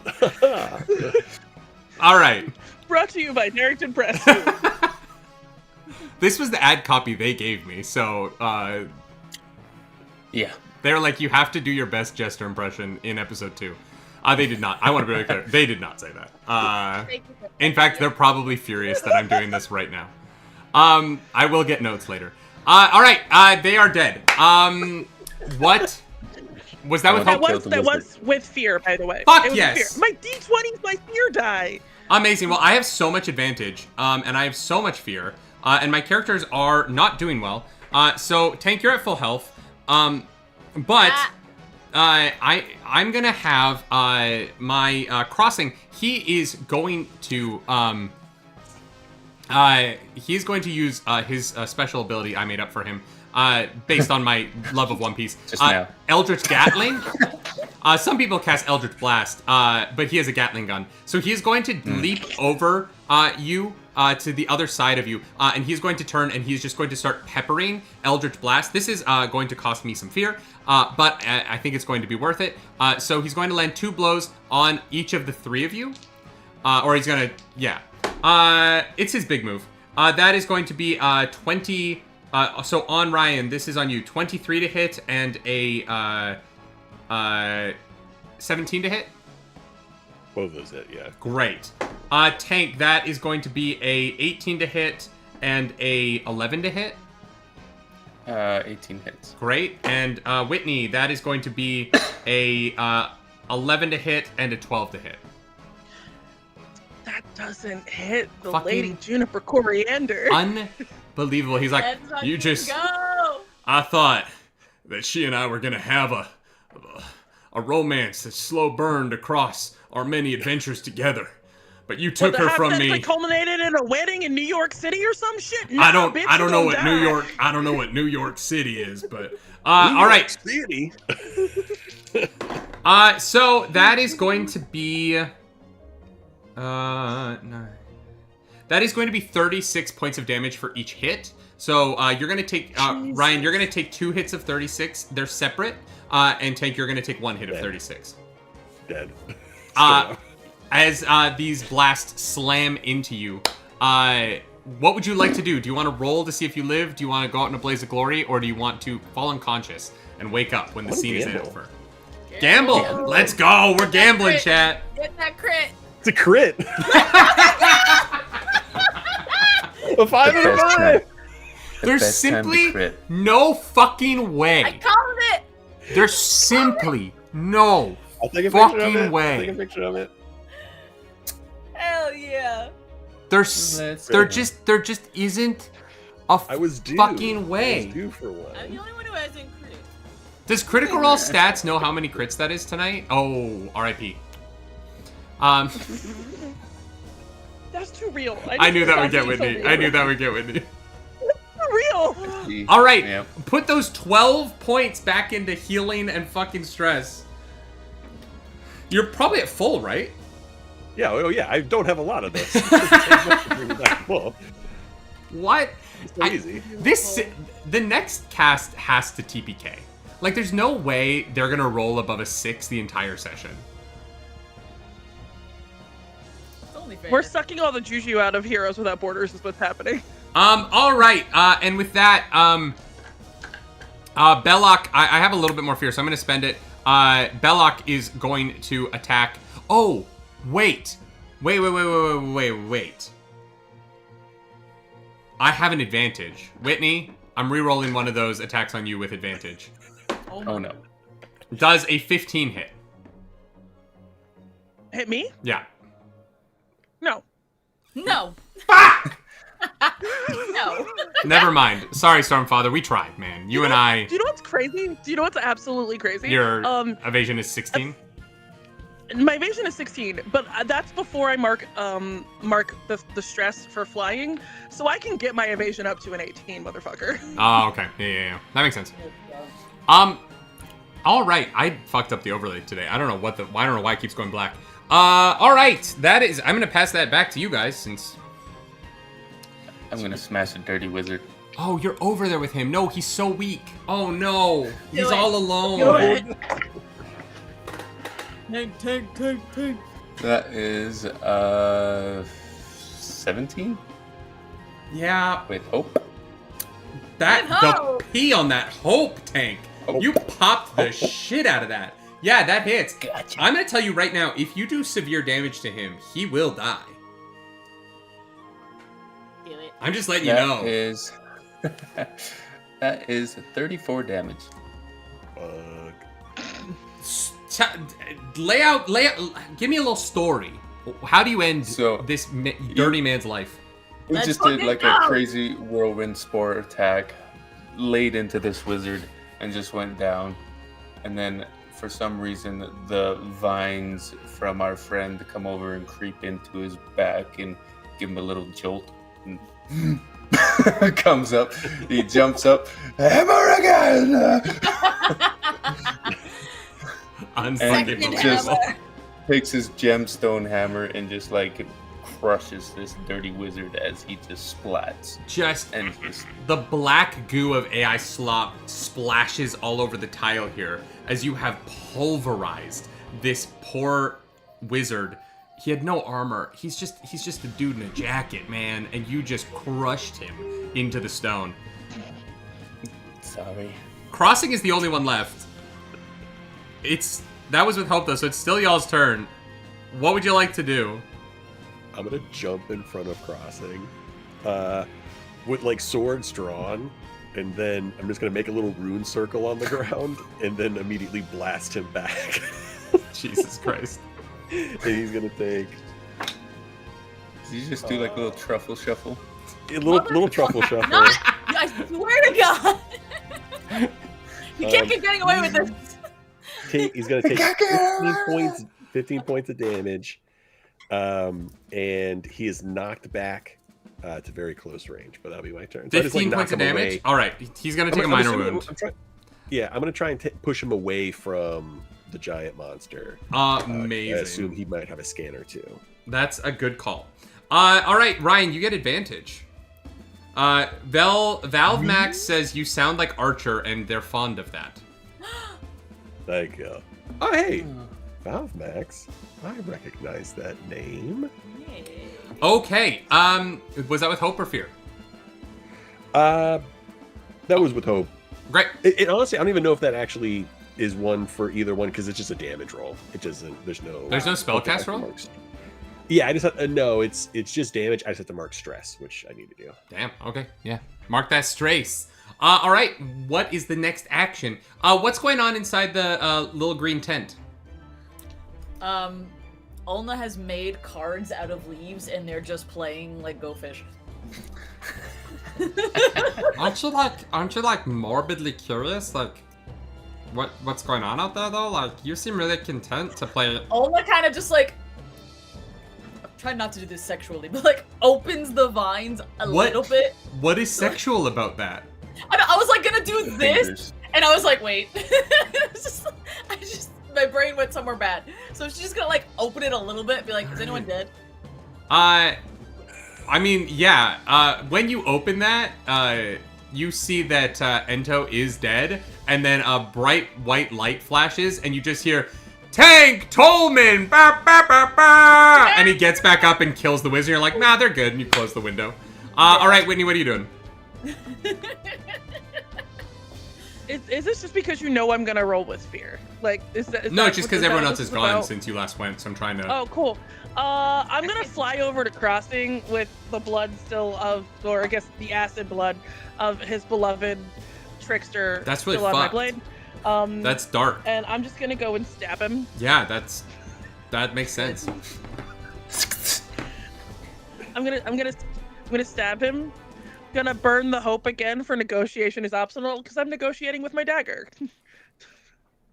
Yeah. All right, I'll allow it. I gotta do I'll that. allow I it. gotta do. I'll You'll allow it? I'll allow I'm so it. glad. I'm so glad. That's a 28 to hit. With fear. Surprisingly, With it's fear, weird. with It's like the fear. reverse thing. It doesn't hit. You needed to roll low. Yeah, there's no way. There's no way it's not with fear. Given, 28 Yeah. does hit. We lowered your hope die to a D8, and you have not yet rolled under a 25. It helps when your fear die is a D20. It does. It definitely does. Yeah, give I will. me some damage here. Jesus Christ, that's triple eights on my D8s. Ew. What the fuck is going on in your house right now? I don't Yeah, know. what voodoo you got going I don't on there? know. I don't Good bad know. mojo or Did good you like mojo? make an agreement with an angry spirit? Oh, Kevin. and then I'm gonna use my little feature. was That's Kevin. a. I can not good enough. I'm gonna use my ability not good enough to re-roll that one, to make it a 4. Also, I'm obviously marking him for death. I would have That's the thing I can do. assumed that you were marking him for Yeah. death. Yeah. That's gonna be 40 points of damage. That's a severe wound. Oh, then I'll make another stress to. Well, then to- he's to- dead, Whitney. Then he's dead. Are you happy? Then he dies. Then he's deceased. And the fight is over. Are you happy, Whitney? Is No that what you more. wanted? He's dead now. He's Okay. decomposed. God damn it, Tank. If you mark a stress, he dies. Yeah, I'll mark a stress. I've got the stress to do it. Death strike. I hope this becomes a clip. You guys are supposed to like die. Like I kill you so many times, but then people can just pay money. This is capitalism. But it's going to Doctors Without Borders, so it's good, In a good I way. guess. In a good way. Good guy. I've only taken one. It's good. fight with This is good capitalism right here. Good capitalism, guys. Good capitalism. Let's go. one. I don't like Hey. applause. Explain how you detusk General Tusk mouth. I don't. General doesn't. Fuck you. I just don't say a word. So like, the mushroom and the ribbit just watch this flying bloody fairy come zipping from the other room, Mhm. dagger out, and doesn't speak a word. She just comes up and immediately it's just from the head, like from instead of from navel to nose, it's nose to navel. She just goes in and carves down, and then just like doesn't even land on the ground, still covered in viscera. From not wanting to be touched to being just covered in everybody's fluids. Lady Juniper really went on an adventure tonight. As we Found out something. get out of combat here, Character arc, man. there's nothing left. You guys have successfully won the day. We did it. We saved the world. Is this the? But How the fuck have you won 4 times? Ulna has no idea that this has happened. As he's Oh like, yeah, no, she's I just mean- losing to a 14-year-old. I think the problem is you really gesticulate with your hands when you talk, so I actually just see what you have in your hand a lot. Because you just show me, like, you really need to be better about hiding your cards. The whole game is about hiding your cards, and you're just like, you're like an Italian at that. dinner. You're just like showing everything to everybody. It's wild. Should we Gotta check hear on it them now. again? You hear the knock on the outside of the thing. What was it? You guys, it's all done. Everybody's dead. Are you guys Everybody good? died? Well, not like no, all the bad people. Oh, I mean, thank quote, God, quote okay. unquote bad people. The vines like kind of go down and just like go back into the ground, and it's just like, Oh. see, they didn't That need means me. I can just- take from the okay. Manticore's hoard, and you just watch as Oh my Juniper flies over to where all the gold was. You said that all the bad guys are dead, but I'm not gonna lie, you guys. I met some pretty great people earlier today, and I do not count you in that group. You're very violent. You're kind of crude. I'm a delight. You know what? Of all you're the best one. I don't mind you as much, but I do find the way that you're having your mommy moment with this full-grown man to be very weird, and I don't abide by that. I don't want to participate in that. I'm not a man. I'm a frog. That's weird. I'm just saying, I think that you guys should take that staircase up, and I should take that staircase down, and maybe this is where we go our separate ways. You know? I think we should make a campfire and have some spores. See, and now this guy's got fucking puns, man. And See, that's great. That's what makes us good guys. Yeah. That's I don't know that this manticore did cackling anything to you. As Juniper is Scrooge McDucking into the manticore's board in the background. You know what? We're not only good guys, we're correct guys, because correct guys have all the money and power. And now we have all the money and power, so... Oh, wow, I really don't like the implications of that one at all. Uppies, please? Kid, go do whatever you need to do. We're just gonna... I'm gonna go down. You guys go up to Orphan Town. I'm gonna go find my own way, because you guys are very violent. And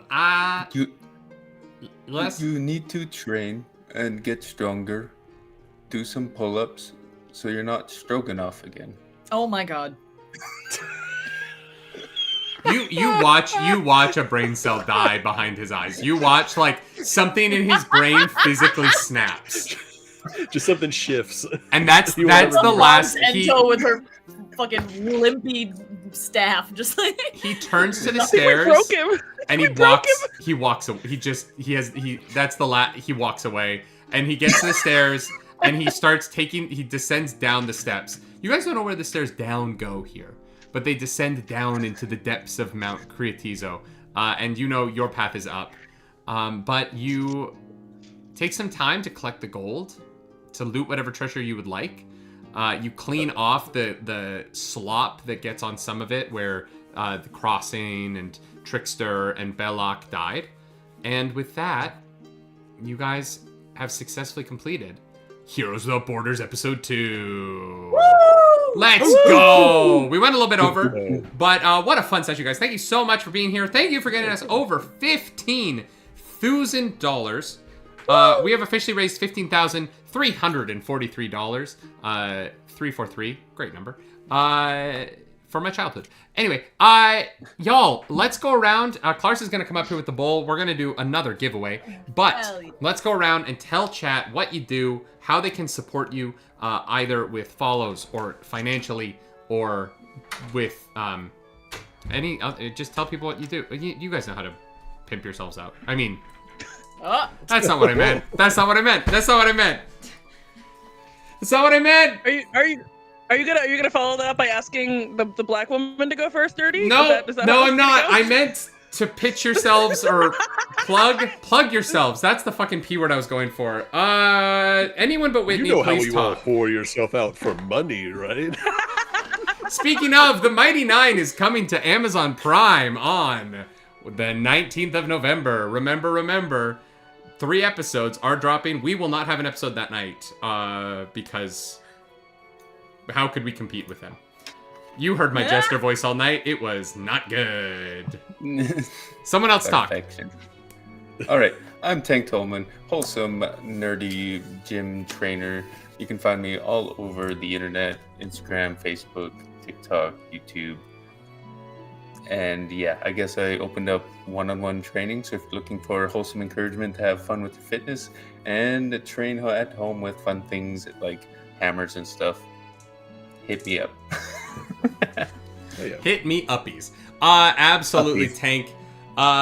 Y'all go follow Tank. Tank's you're just bringing smiles to everybody, man. I wish that I could be positive like you in my content. Everyone comes to me for snark criticism of anime, and I'm like, God, I just wish I was like Tank, making people happy.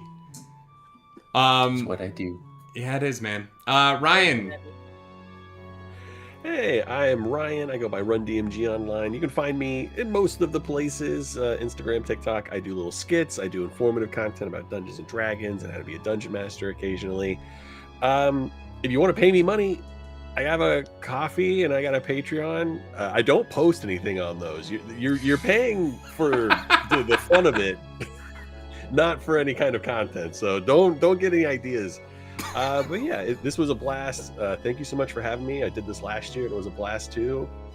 Happy to year 3 or 4, I guess, because yeah, We're already planning next year, so it's gonna look very different. This has been fun, but we've done 3 of these in a row. We kind of want to do something like drastically different, but like keep some of the format. So yeah. Whitney, I know you want to go last, so Lex, get in here. Tell everybody what you do. I never said that. I know you. Hello, I'm Smallbird Lex. You can find me at Smallbird Lex. I do art, streaming, VTubing, TTRPG things. If you pay me money, I'll draw you stuff. I draw little guys. I draw D&D characters. I try my best. A lot of people like it. So if you want little guys, I'll draw them fighting, kissing, whatever you want. Fighting and kissing? Whatever you want. I got you. Give me money. All right. It's time, Whitney. Okay. Hi, I'm Whitney, better known across the internet as @SmokingGlueGuns. I am an award-winning dice maker and game master. You can buy my dice at SmokingGlueGuns.com, and if you buy them before Tuesday and use code UNPLUGGED at checkout, you can pick them up at PAX Unplugged in the Marriott Bar, 'cause that's where I'm going to be getting drunk all weekend. Gonna be so for real. But also, I was a part of an incredible Kickstarter for this tiny little purple book on the internet called Castleton that is open for late backing since we successfully funded. So if you want to check that out, all of those links are on the things where you can find me on all of the socials at Smoking Blue Guns. So if you like dice and if you like real aggressive emotional fantasy nonsense, complete opposite from what I do for one shots, you can come and hang out with us at Twitch and TikTok and the Instagrams and all of the places. Nerdy, plug yourself. Plug yourself too. I don't need to plug me. People know me. I'm good. I'm at Nerdy Nightly. That's Claris Polaris. I'm at Nerdy Nightly. I do this every year, sometimes twice. This year with Charity Heart. I've been very lucky to work with Darrington Press for the last year doing charity work, and we've now raised a little. I think we've officially hit $40,000 raised this year for charity together.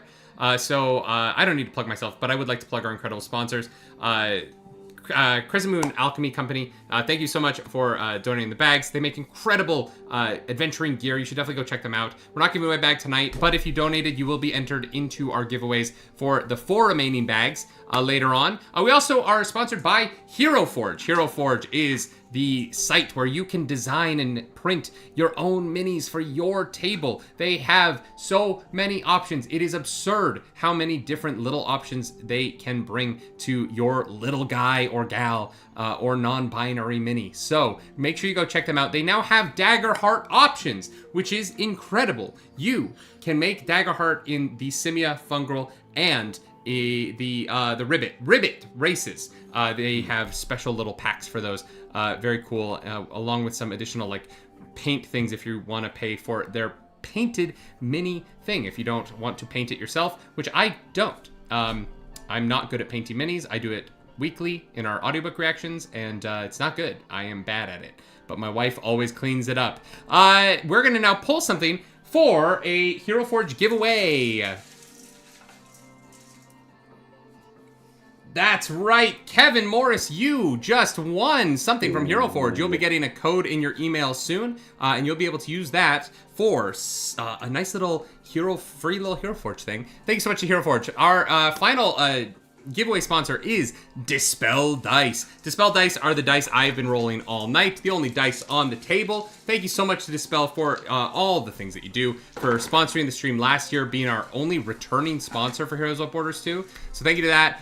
We're giving away 4 gift cards a stream. They give us 32 giveaways. So today's giveaway for Dispel Dice goes to the last one, Jonathan O'Neill. Congratulations, you are getting yourself some Dispel Dice. We will make sure we get those sent out to you when we can. Finally, our last sponsor is Darrington Press. We are co-hosted on their channel. Thank you to everyone who sponsored this. Make sure you go check out Mighty 9 a week from today. Remember, this Saturday, we have Session 3, Incredible Cast Night, Apollo, the Nerd, we got Arcane Anthems, we got Mr. Shikatans, and we got Craig of Inspiration. We are going to have a very fun adventure as little smoking glue guns heads further down into the mountain, and we find out about the ghosts around the geyser. Yeah, Whitney, you did this to me. This is your fault. I want to be very clear. This is your fault. I tell you can change the name, but it's too funny. This is your fault. It's really thank you so much, everyone. Do something tonight. We'll see you Saturday, and then there'll be a 2-week break because of the Mighty 9 launch, and then PAX Unplugged, and then I have to film a TV show. And then that following Saturday, we'll be back with Arc 2 of this. And yeah, bye. Do something tonight, everyone. Bye.